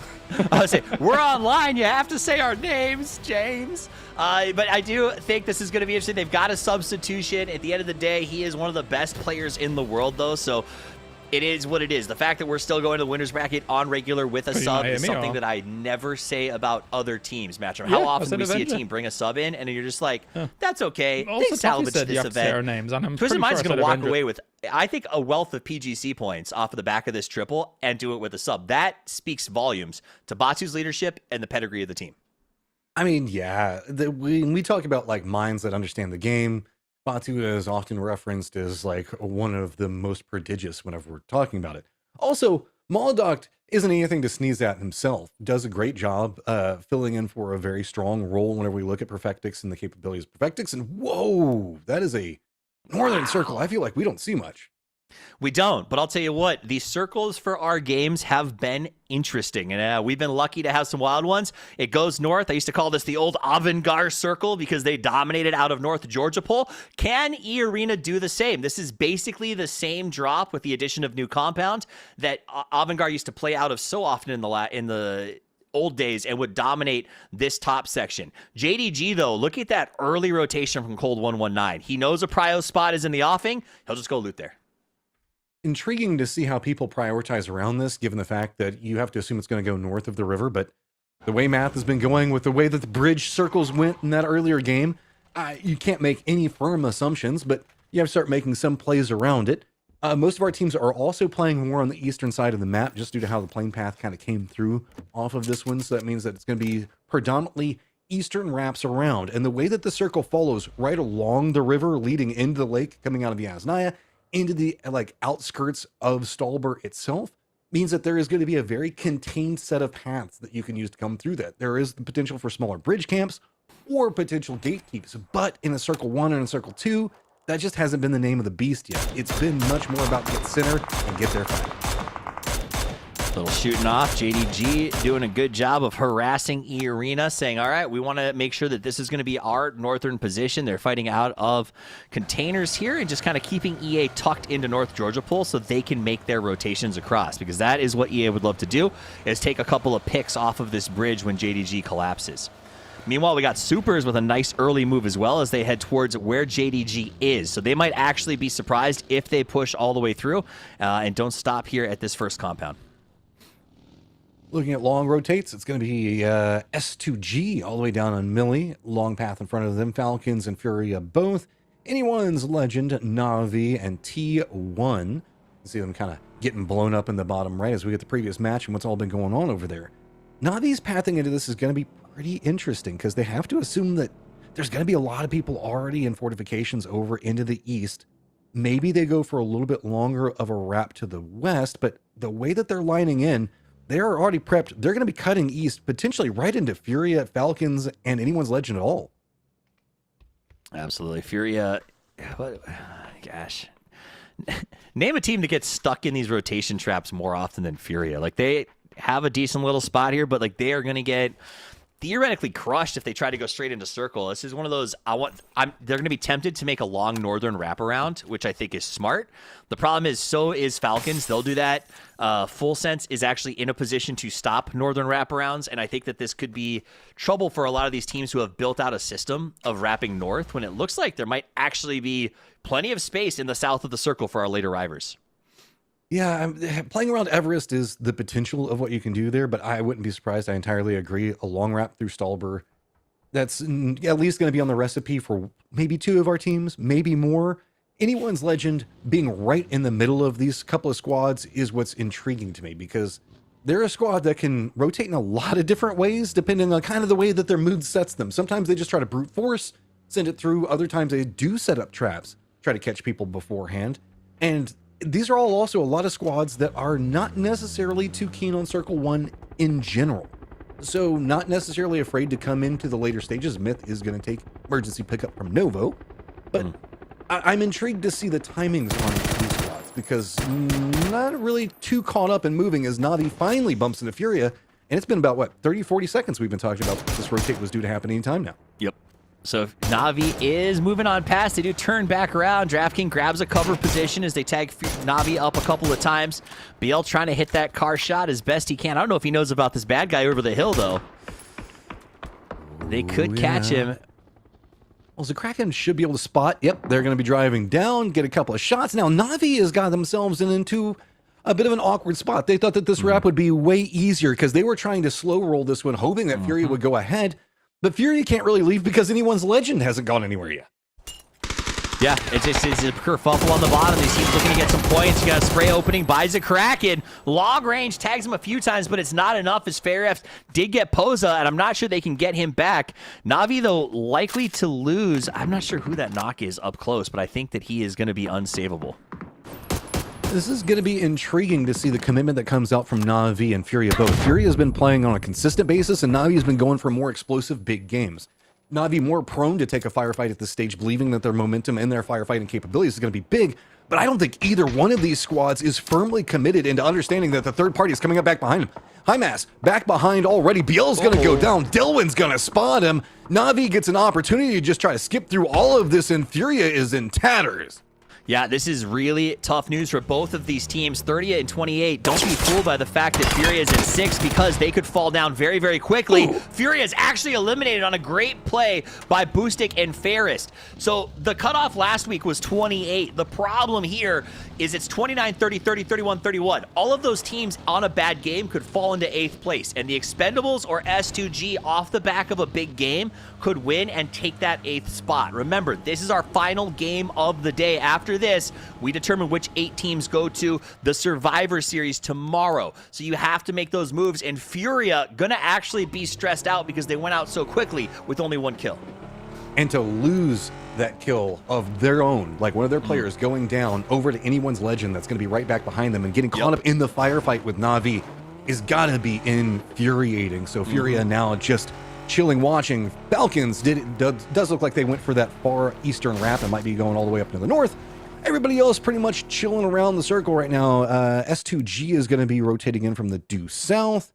Anyone's a legend actually going back over next to Fairy Pier? I just don't understand. Like, the 3 teams that fought down there, way outside the circle, are the 3 teams most likely to get knocked out of the winner's bracket. And yet, here they are, kerfuffling instead of moving to middle and trying to advance to the next stage. I don't understand that to me, because anyone's legend, even picking up a wipe on Na'Vi here, isn't a secure amount enough of points. You know what I mean? So I do find this kind of a surprising fight for all 3 of those teams who got stuck inside of it. I mean, I don't necessarily fault anyone's legend for this one. Na'Vi kind of got caught in the rotate, but anyone's legend looks like they're trying to set up. The best way to qualify for themselves is just to eliminate everybody that's going to be next to them, right? Like, yeah, I guess if you play in that ballsy style, and we know that anyone's legends players do, they believe that they control their own destiny at any given time. They think that they can take out anybody around them, but Na'Vi navigates it well. Doesn't go far enough down into Fairy Pier to be caught on the angle. And now the entrapment circle that we could see that anyone's legend was trying to set up is just going to be lost. So it's a delay, and now both squads going to be rolling right alongside the blue zone into the circle. I like the opposite strategy that the Expendables have taken. They are in North George, they are hunkered down, and they are saying, okay, we're going to see if those guys keep fighting. We saw the knocks and stuff go out. Maybe they'll just do it to themselves, and then all we have to do is try to grind out a high placement point. Yeah, I mean, that's the beauty of PUBG, right? Is there's so many different ways to play it. You can play, I believe in like how good I am in firefighting and play it hotter and heavier, go for kills. You can play for a more like mathematical, let's play to the geometry of the circles. You can try and play a mix of them all and end up with certain squads that try to play like that style as far as Falcons goes. There's just so many different flavors to play this game, and that's one of the reasons it's so fun to watch, because it's not just gunfighting that's getting thrown against each other. It's specific IGL calling. It's strategies. It's the way a team dynamic functions versus the way another team dynamic functions. And it's always so cool. Oh, man, that circle goes back towards George. The Expendables are doing their happy dance as they can lock it inside of the buildings to try to grind this one out. Meanwhile, EA and DNS are going to mix it up with Myth, who just got stuck in a nasty rotation. And everyone who went north is slowly but surely making their way back down towards North Georgia Pole. This could be a really messy North George as this continues to develop.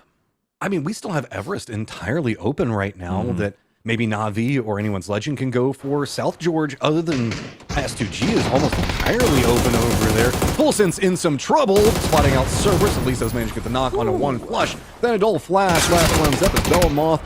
Ooh, nice sneak back around by Tenbin. Where'd he come from? He screamed as he died. Timing with the nice backstab. And then you got Shen finishing off Flash from the distance. So cool that he got that. But Cerberus now just limping with one. Only 12 points to their name. Can Tonbin pull off a 10-kill game and a win? I don't think so. But Full Sense at 33 points out is intriguing for this lobby as well, because that's more opportunities for these guys that are in the hunt. Specifically, if you're somebody like S2G that's holding down crates and the split across the road into that super strong compound into the south, I'm feeling if the circle goes that way, there's some opportunities as, just trying to sneak along the coastline. I don't think Shrimsy's going to let that one go. No. Now you're just a mermaid. You can't kill me when I fly. Oh, look at him. He's just watching. Look at that guy. So cute. Like, he's fishing. You going to do it dynamite or bullets? Oh, let's do it the Alabama way, baby. Let's get it. Let's cook it right. Look at them all. These are some very precious nades being used here just to make sure that Tenbin has a terrible time. So Cernzer does it over to the other blue in the ocean. We don't see that one too often. I really wish they would have got that grenade frag, but a good deny. He denies it. He takes that point away, and that tells the Falcons we have a good open position to sort of spearhead ourselves into the circle. They're going to try to split 4AM and Petrichor while they do it. Meanwhile, Na'Vi has taken to the air. They're going to come in above Hospital, scout South George, see it's open, and then grab themselves a nice position. This is great because this is used off of the res, so Na'Vi isn't really risking too much on this one. Spyro should be able to regroup, get his loot back better off. Not spotting out anybody in the entirety of South George means the fact that they know that they have the bridge that they can play along. The northern section of this bridge is controlled by the Expendables, and they're hoping somebody tries to rotate through it. Late rotators, looks like it's going to be Falcons regrouping pretty close to Super, and Petrichor Road just to the south of Super is 4 Angry Men going to be pretty close to E Arena up into the north. As I think we're going to get some insights going on with Twisted Minds.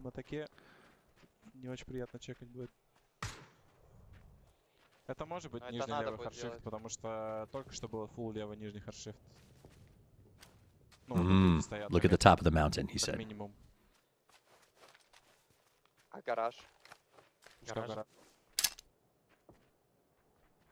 All right, back into the action as T1 steps up onto JDG. A solid grenade goes boom, shakalaka, as EN goes hard on JDG and flushes one and then two.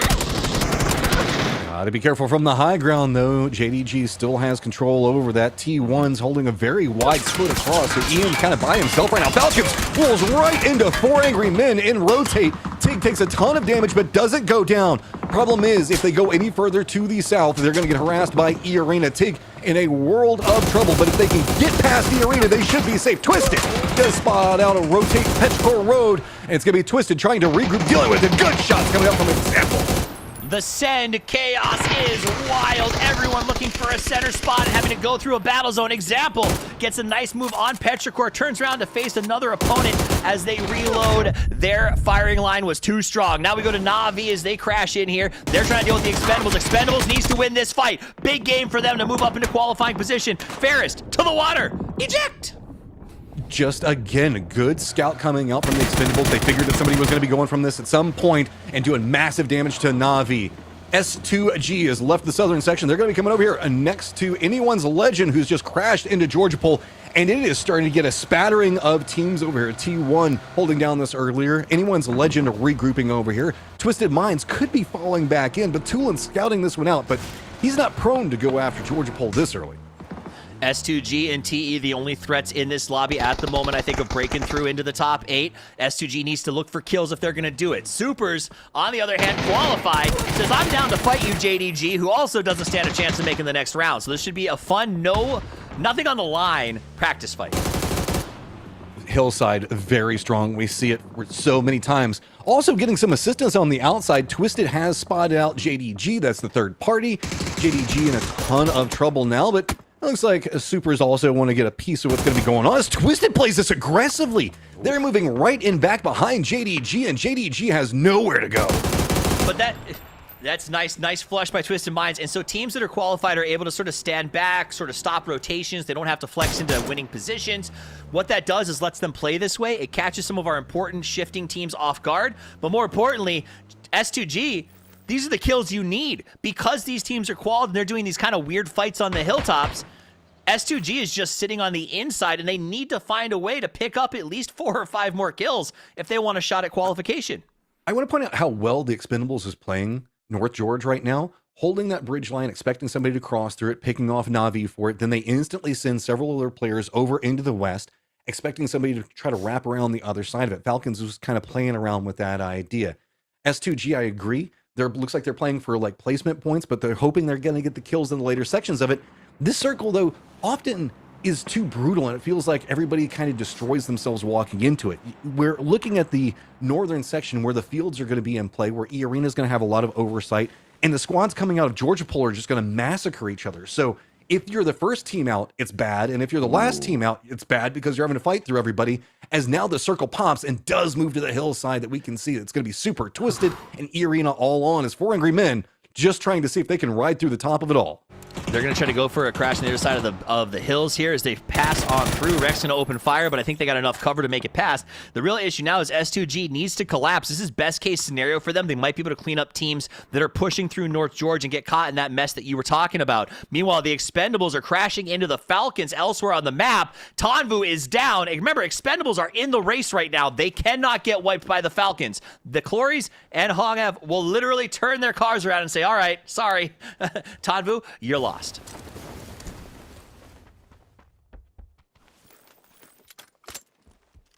Got the visual of Myth as they tuck into this building right here. Gonna go ahead and get a little more return looting up and running. Falcons in a very good spot over on the east side of the circle. They can move in and fill that gap by the roads when it's all said and done. DNS going to keep holding out Twisted, both qualified and don't really care too much about forcing each other out of that spot. T1 on the very edge, and S2G in a great spot to potentially clean up some kills if they can get vision. The apps that we can see T1 playing for looks like anyone's legend might be going for. Twisted playing the opposing side of this hill. This is such a strong hill. We've seen it time and time again in competitive teams that can play around it and play it efficiently. Can farm a ton of kills over here, specifically in circles like this. Falcons get that breathing room that you were talking about as Ferris is going to start making landfall right down below everything as the Expendables are going to be regrouping and could cut a path for him to follow in back behind. Twisted, no big need for them to actually push more than they've got. The bottom part of this hill is quite strong. It is quite strong, but again, it's just, to me, it's about these cutoff teams. Anyone's legend at 29 has fallen below Na'Vi, but Na'Vi down to 1 at 30. This is going to be a very interesting shift up as it seems like, but it all comes down to the Expendables right now. Clory's looking for another spot in the circle. He's going to crash into the Falcons. He is what matters because if the Expendables goes out, our top 8 is almost 100% established. Scouting in the most efficient way possible Respect. right now, Clory's. Just like, okay, well, now we know where Falcons is. It's a very common position for people to play. The Expendables look like they might be trying to take the other side as there's a ridgeline that's kind of around there that's pretty strong. Oh, no with way! It is the fact that it's vulnerable, but that nice pop out coming up from Clory's, hitting some good shots. Pickleton tries to get some defense back, but there's no cover to be had. Clory's covers his squad great, but they manage to go for a drop-off right in the thick of it, and that's going to open up a new angle. The Expendables have to be careful from E-Arena. That was a great play by Clories to at least buy some rotation time. Obviously, they'll be throwing grenades at each other. Who knows what Tig has in his arsenal. But when your back's to the wall and you just need points, that was a really nice play to sort of throw everyone off and keep his boys safe. Na'Vi playing an entirely different game right now. Oh, anyone's legend spots him out. Now starts the creep in. It's going to be Myth that's just kind of crashing into this one as anyone's legend starting to find path in is, of course, we're going right into the field. Into the field for the fight as Twisted Minds continues to go head-to-head with Myth. You see the Expendables still locked up inside the field, trying to find points where they can. S2G is now outside the circle and has to grind their way in as they separate Shilla off to the side. S2G does get Kiss and Flush, so that's another point on the board as they have a very tall grind ahead of them. That said, Na'Vi going out at 30 is very stressful with TE sitting at 26. Nades coming up from Twisted, as well as Super kind of trapped over here now. As the circle pops and moves to the opposing hillside, this gets a lot harder to deal with. Twisted does have the vehicles that they can kind of try to make a run past, but T1 leaving the apps just to the west of this has made it more complicated, especially given the fact that 4 Angry Men is the defensive squad now for everybody that's going to be coming out of North George. S2G needs to pick up these kills, or they're going to be walking into the waiting arms of either T1 or 4 Angry Men. Is there a world where Falcons knows that Na'Vi is at 30 and they just kind of let Expendables sit here for a little while so that Na'Vis may not be in the grand finals with them? I mean, if they're that good at math, I'd much rather have the current Expendables roster than the Na'Vi roster fighting me for the big money. I don't know if they've seen any knocks happen on either side yet to know for certain. You could maybe make some assumptions given the fact that firefighting that was going on down below. Hard to say. S2G, though, starts their walk up this hillside. And interestingly enough, it's at roughly the same time that T1 is taking shots at 4 Angry Men, so that's a new option. S2G spots Myth trying to make their cross. Easy shots to pick up one. Can he get the second? No, can't quite get it. Remember, we saw them running. He did not. That smoke is bloomed. So getting that first knock was great. Obviously lost track of the second one. Makes perfect sense. Shrimzy from the other sides puts the nail in S2G's coffin. It feels like as he knocks Kwepa out. I shouldn't say that. 21 points. They still have a chance. It just has to be a crazy difficult chance. I mean, with 4 Angry Men going down and T1 just trying to make a send into the circle and taking a lot of casualties, there is more to be had. Myth, remember, they just kind of dropped in here. They're pretty weak, all considered as well. They still have Destroy behind them, so they've got a lot of little X and Y factors really trying to ruin their day, but 4 players back up, walking forward, spots out Jacob, but that is Jacob on the other side. Does massive damage before going down. Gotta get that heel Scappy over the hill. They make the move. They got 2. This is big news for S2G if they can finish them. They're at 21 points. They need to stay alive. Shilla still putting in more work as he flushes Destroy. They're putting points on the board. They're grinding up at 22. They gotta try to get this heel off. I don't think they're gonna be able to manage it. You gotta go now, man. The blue is closing. Oh, and they're pathing over into the Falcons side where the Expendables are already set up as well. This is going to be one of the most vulnerable approaches that they could go for, but at least there is a stop-off right here. It buys them time for just this second. But now the Expendables could have an angle onto them. The Falcons as well. They could feed over the points to the teams that they desperately do not want to. Yeah, Falcons is going to be the kingmakers. If they push S2G, it might be the opening door for the Expendables. They're getting the grenades pushed up. They're going to bounce them on in there. Luckily, they moved back from the cars just in case this happens, and S2G is barely hanging on as Shrimzy says, I smell points. This is actually extremely great for the Expendables. Now that the Falcons have to cross a road to move in, and are having to deal with S2G just down to the south of them, E-Arena has to leave the high ground that was going to be the harassment that they had to deal with. So now the Expendables are in quite a strong spot where they could have Twisted or the Supers kind of helping defend against any of the approaches. S2G realizes this. They're now going to send it back over to the southeast, and that's going to put them right into the lines of Super. But I love that they did that, and they left next CC there, so they don't know. They assume they took 3, so CC can just crawl for the rest of the game and try to salvage whatever he can, theoretically. Shilla up to the top of the hill, going to throw this up over on top of the Soup. Is going to zone him to the left. Molly's coming out. He saw the trajectory, should know where they are. Shilla needs to make a move. They're 2v4, and the Molly was just close enough that he walked backwards into it. Oh, that's some bad timing. And Falcons, they've got vision on what's going on. S2G has to deal with high ground with the Supers. Twisted on the other side. Falcons back behind them. And the only path where there's the least resistance is right into the Expendables. None of this feels good. The only thing about it is that Supers has to go. And they have to deal with something in front of them. And they might play this aggressive, potentially walk right down into the lines that perhaps S2G could get some kills onto. But maybe? Supers, are you going Twisted? Or are you going into S2G? Which way? All they have to do is survive. If Expendables outlives S2G and possibly the Soup fight, they're going to make the cut. Here it goes. Human, Baron, back and forth. They're trading. The crash from DNS is in, and S2G is eliminated.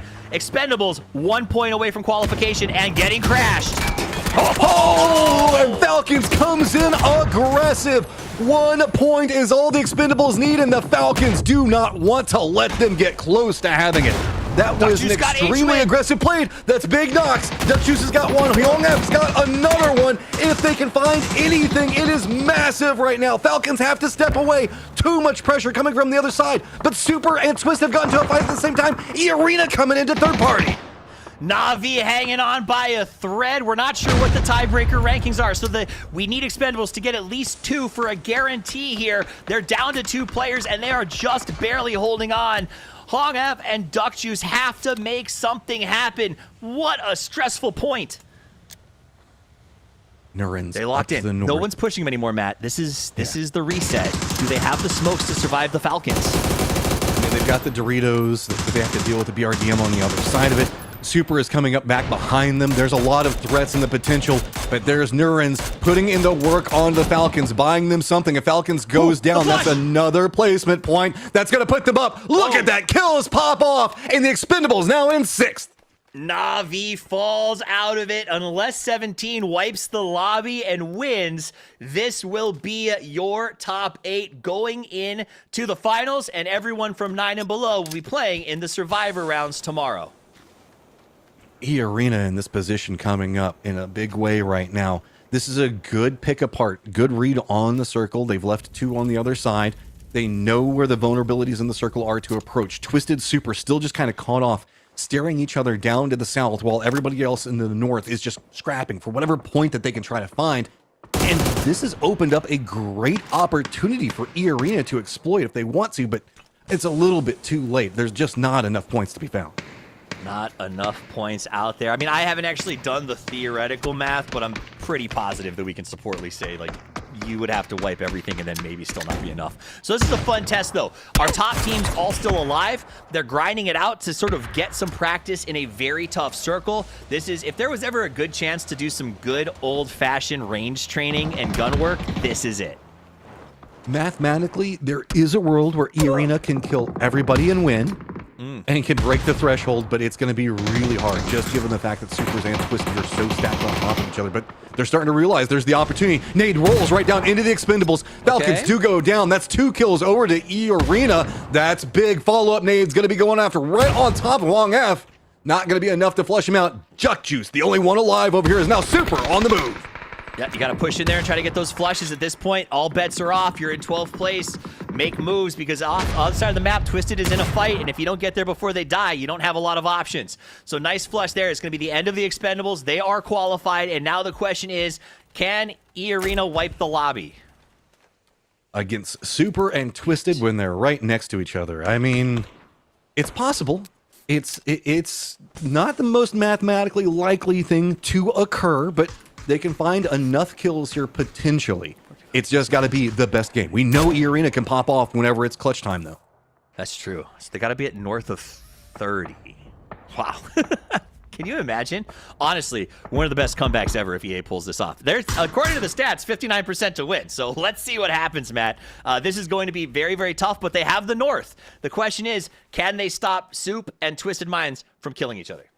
I thought that this Soup and Twisted fight was going to be a bit more aggressive on each other, but it's very subdued. They've kind of just surrendered, each one kind of having its own side, using this little bit of a hill to separate between the two. So Twisted, already inside the circle. It's going to be on to Super that has to move. The vulnerabilities on Angle do kind of reveal themselves to E-Arena if E-Arena wants to go bold. But that means going bold onto Soup while Twisted can third party. That's a recipe for disaster. And honestly, how could they know? That'd be so hard to keep track of the numbers at this point and know that that's what you have to do to win because of the way that the Expendables and everybody else was pushing. So they're playing the best game that they possibly can. E-Arena with some really, really good calls. But again, they have to just charge this third party the second it breaks out. All right, I got Martin saying 3 kills plus a win would be enough for EA. They're going to send it over. They've got the charge rolling onto the car right down into Twisted. Doesn't have enough gumption to roll in. I don't know. Couple of shots now coming up. Pong does get the knock onto DL. It's going to be Supers in some trouble. They've got Twisted so close, and they need to get something out of it, but it's going to be E-Arena seeing if they can vulture up anything else. Get in there, E-Arena. I got my TI-81. I'm kiping it in. 3 kills and a win, it sounds like. Let's make the moves. But that said, Twisted Minds comes out, deletes the Supers, which means EA has to come in, and they have to wipe Twisted. It's going to be a 4v4 for for a chance to advance. Most of the circle control goes over to E Arena right now. They've got Path and Pong very far to the north, holding a control angle onto Twisted. Twisted is going to be mostly inside the circle. They do have time to try to go for the res, but it does slow down. Nurens realizes this. He's trying to exploit, but he doesn't have any throwables, any nades. This is just control angles onto the circle, realizing that Twisted's going to have to walk into their firing path. Unless Twisted denies, like there's always an option for Twisted to just go kill themselves and EA doesn't advance to the grand final or the final round. So this is a fascinating situation. E Arena knows they have to be in the fight, but they also have to be aware that they need to clean everyone. Path and Pong's the only one with nades, and he's so far out. He's the northern guy in control. So it's just blind sprays right now. See if they can connect. Try to find something. That bush is dead. That car is 2. Pathampong from the outside. Twisted Mind stacked up is 4. They're going to sweep on this one. E Arena's got to make some moves. They get the first knock. The door's open. Matt, that's 2. That's 3. The shots come up big. They stack them all. Did they find enough? I think that was going to be enough for it. I didn't see how the exchange happened there at the end and how exactly everybody fell. But I believe that it is going to be E Arena finding the enough at the very last second. Woo, baby. Boys, boys, boys. They pulled it off. Get Martin. Get James. Get Kylaris. Get Avenger. Get in here. Because I didn't think they were going to be able to do it, gentlemen. They were in North George shaking in their boots, and they came out for the win. Yeah, it was a close one, but it looks like they've been able to make it here. I think they don't even realize after it all is said and done, looking at them there on the camera at the moment. Twisted Minds was in the running to take #1 spot, but Martin, by the time you get down to those last 2 teams in the positions that they were in, E Arena should have had that on absolute lock. Yeah, locking down that northern hill and kind of making sure that everyone that comes in against them just gets absolutely shot down. Beautiful play here from E Arena. And coming from 14th place before this game, gentlemen, to be able to get in with a victory, with the kills they're able to have here, that's huge for Arena. Yeah, super close match from here, but the fact that they've been able to make this happen, very impressive stuff, of course, as they were being able to get through that final round last time here, but then being able to control these fields. Good stuff. I mean, they played it so well. They had that hillside over into the east. They had a good job on controlling that, trying to third party a little bit what was going on with that whole Twisted hillside firefight. Then waited for the lower ground firefights to start to settle down before they moved in to sweep in and take the control positions away and get more involved in those secondary firefights. It was passive until suddenly they realized there's a chance here. And then suddenly it's like the gears in the squad change whenever it's clutch time. I can't actually remember the full leaderboard. I'm wondering if Navi's been knocked out. Navi's out, so Navi was the bottom. So if EA got the points for the tiebreaker, I think they ended up at 31 or 32, so I don't even think they needed the points. Navi will, I'm 98% positive, going to tomorrow to play the Survival Series because that was huge. That is crazy considering the start. They had toffees of the day. Like, we were like, oh yeah, no problem, Navi's going to be cool. Yeah, we'll You're right. Apparently, maybe not. I said that in game 2. I was like, Navi's comfortable. No worries, man. Well, apparently they should not have hot dropped 4 a.m. Neok's feeling a bit bad now. A rough one for sure. We'll take a stock of that whole leaderboard in just a moment when it actually pops up and sees what's going on. But for sure, E Arena doing fantastic work here, Avenger. There was a moment where Twisted Minds there towards the end, like could have had #1, but they will be getting, I think they're second, right? So the advance points for that going into that final stage with a sub, they almost got #1. That's insane. Yeah, that's insane. Obviously, Molotov is a great player, but yeah. They're close, and also the cutoff is a little bit lower than we've kind of expected it to be in terms of, the first place cutoff. So yeah, for me though, DN Supers has also had a great day. It's looking super good for them, and I've been happy to see how they're able to play it around. And also, by game 2 and 3, they're like, okay, we're gonna lock in, and they locked in, and they were able to lock this winner stage down. That's huge for them. Yeah, super important. You know, Toffees loves when the soup is hot. And watching these guys go out there and put the work in has been exciting. To walk away with 6 kills, good for them. But E Arena gets 9 kills and first place off the back of a very tough game where they didn't really have awesome positioning on those transitions. So they fought tooth and nail to get that, and that will advance them to 7th place and send Na'Vi to the doldrums. And Furia. And Furia. Man, considering the day that they had here, Matrim, Furia and Na'Vi, I thought they were going to be shoo-ins after what we saw midday. Not the case. But it's just Furia, so much placement points and not following up on the kills whenever there's just not a lot there. It puts them right on the edge. But yeah, Navi, I guess, decided to make a statement, and I hope that the statement was worth being made. We'll have to see how Neox Factory develops after this one. Yeah, we'll be going down to that survival stage where 17 might also want that location, so you've got to be a little bit cautious. I think sometimes, often, they've been deviating away from it. But anyway, Earena Nurens being able to take that #1 spot here so far for Earena. Lovely stuff. 666 damage coming in from Opons, the devil himself, the beast, looking pretty darn good. I mean, look at this though. Most kills, damage dealt, most knockout. The White Rabbit had to turn on, and they did, and it was such a difficult time. And they were so far back, guys. Counting kills and point management is something every team does, but when you have I think it was almost 18 points you had to move, that's a really hard thing to keep track of. So these guys just knew they had to be aggressive, they had to make plays, and they just had to take risks, and they nailed it. So Opons comes out with man of the match. Wait, I've been duped. It said 666 before, but now it's 667. I hate this. Round up. Rounds. I've been rumbled. That's fine, though. Good job, Opons, here for being able to take man of the match. Not too often that we get to see Arena up in this spot here, Avenger, but always nice to see. Opons was kind of a strong budget pick for some of our fantasies last year around. Yeah, for sure. He was always popping off in some of the crucial games here. But tomorrow, guys, bottom 8 is already set in stone, and the cool thing is that we're going to have 8 teams joining us that have not played for 6, maybe actually even almost 7 whole days joining in for this one. And we're going to have 2 Miramas leading it tomorrow. So it's going to be awesome to see. Yeah, very exciting stuff. And the thing is that those teams that are coming on in are also killers, Matrim. We said at the beginning of the day, but we are ready to almost to go to an interview. It looks like with Falcons. Is that H-Win over there? I think it is. Like it. Hi guys, it's Bella. Let's I'm listen on in. stage with the Falcons. H-Win. Hello, H-Win. It seems like it's our first interview, right? I think so. I'm not the superstar here, so. Well, I mean, no chickens, but the Green Bird is back today. We saw the leaderboard winner stage flipped upside down from last ones. What did the trick for you guys today then? Honestly, just position and good rotates. That's it. Yeah, I mean, the boys know how to shoot, so if we put them in good spots, they'll do anything. Well, PGS2 definitely looks different, and you guys seem to be back in your original form, right? I wanted to ask you, how's the team trying to navigate? You're the IGL, tell us all about it. How are you trying to navigate through this transitional phase?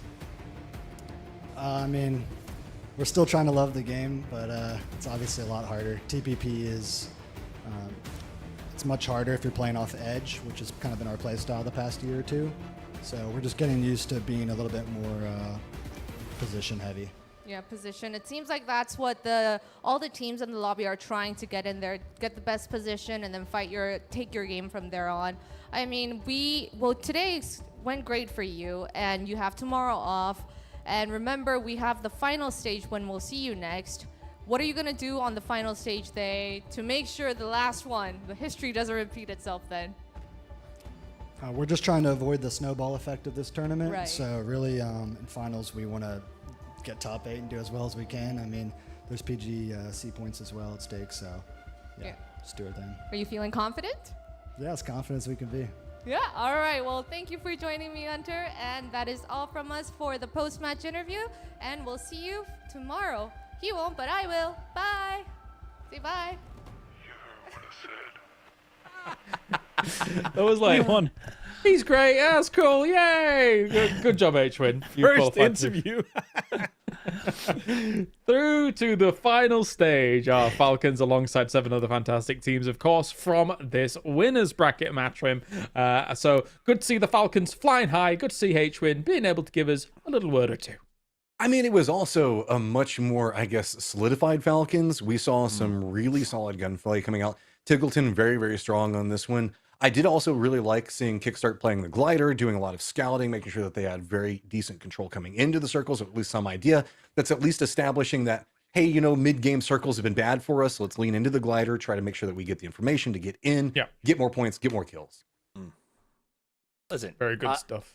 I'm just excited. So I don't want to gush too much on the Falcons because I'm from the Americas or whatever, but Those first couple of games, they did not catch circles, right? Like the circles were running from them, like they were trying to kill it.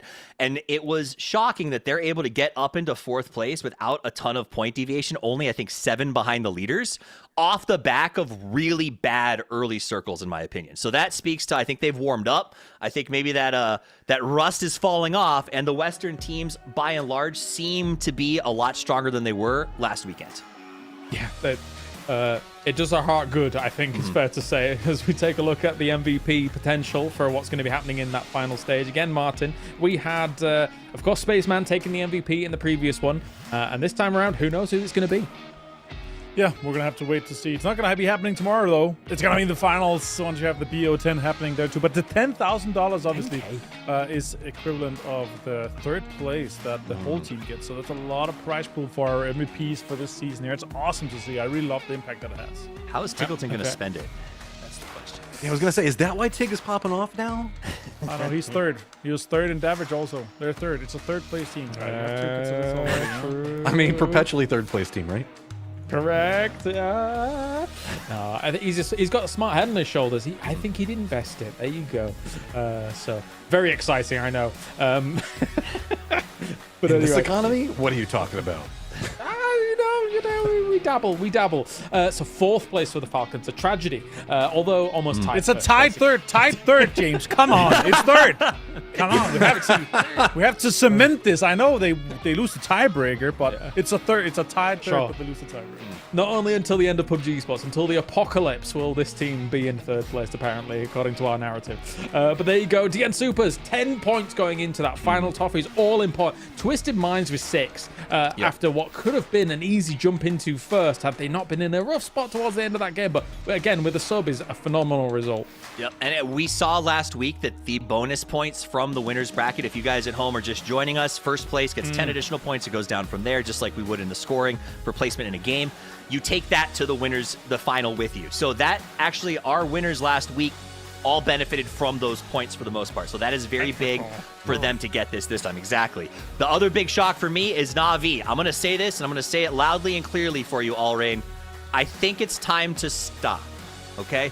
These hot drops, when you get ahead, it makes sense. I understand the strategic value of it, but time and time again, it has put you on the back foot so that you are playing chase again. I think Na'Vi was doing great where they were. Just stick to it, grind it out, because that cost them. I would argue being out of position, going after 4 a.m., they easily could have picked up 1 or 2 points if they stuck to their normal strategy, and I wonder if that wouldn't have been the difference maker. It's a big statement to make, and we'll see if they do change things, because going into the survival, they will once again be potentially there, and we'll see if they can make it work. Any final thoughts before we wrap up the day, Avenger? Yeah, I mean, for sure, there's the case that we made. I think as much as we heard the Na'Vi Revan here from Toffees, I think there's a bigger statement to be made that we have our winners that in the last winner stage got 61 points, got 17 here. Yeah. Is that okay? We already won 1 PGS, now we don't care anymore, or is it okay? We couldn't figure it out. It's still really tough. That's the big one for me, and also. The cutoff for the win was 61 points. The 2nd place was 49. Today here it was 48. So the top is ever closer now, and it feels like to me it's because it's getting figured out more and more. I also heard the H went into the snowball effect can be really rough, right? So and you need to catch that early, and if you do, you're able to grab some of those prize pool and some of those PGS points that's coming through all of these PGSs, right? But this week here is important because it's the last time before we go into PGS 3 where we have triple the prize pool and double the PGS points. So that's really where you want to step up. So practically get as much practice as you can before the really big bucks start rolling in here. Yeah, very important. Final thought, Mushroom? Going into the Na'Vi thing, I gotta say that, yeah, okay, the hot drop, interesting. You can kind of make decisions one way or on that one. To me, it's more the fact that you had massive game 1 and then nothing else really happened through the rest of the day. That's the analyst that I would like to really dive into on that one. To follow up as well, though, also shout out to the Expendables who managed to do that last minute qualify and rush their way into this one. So shout out to those guys, a squad that we know can step up and have a great game. I cannot wait to watch tomorrow because the survival stages are always intriguing. Toffees? I mean, I think last week was about the beasts from the East and the West was the rest, but today they came out and are trying to prove that they're the best, so maybe they turn it back around. I look forward to the finals where it kicks off, and maybe we see that the two regions are balanced and war is in the offing. Yeah, it's going to be the seesaw. We're going to be going back and forth, I think, throughout the year for sure. But gentlemen, thank you very much for joining me. Thank you, everybody tuning in around the world. Tomorrow we are back same time, same place for more PUBG action to figure out who is going to survive to get into the final stage here for PGS2. So join us tomorrow for more PUBG.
Something big is coming.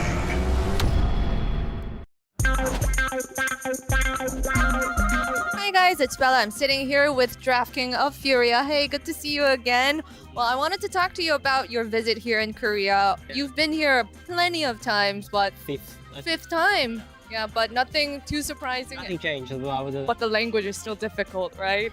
I would say the same if I'm visiting your country too. Probably, yeah, probably. Well, what do you guys do when you don't have a game in Korea? Like, how do you spend your time? Maybe just go around and explore. Mm-hmm. Have a nice dinner. Maybe shopping? Yeah, shopping. Shopping? Okay.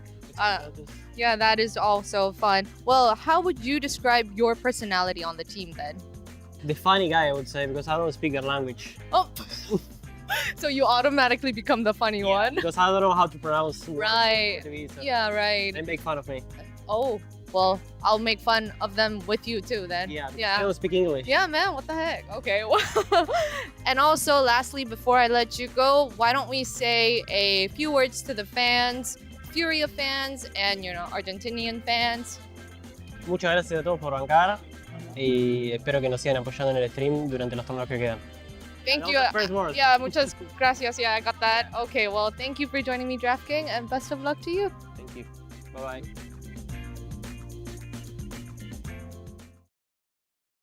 We all chase that one more game. With Lenovo Legion, it's always within reach.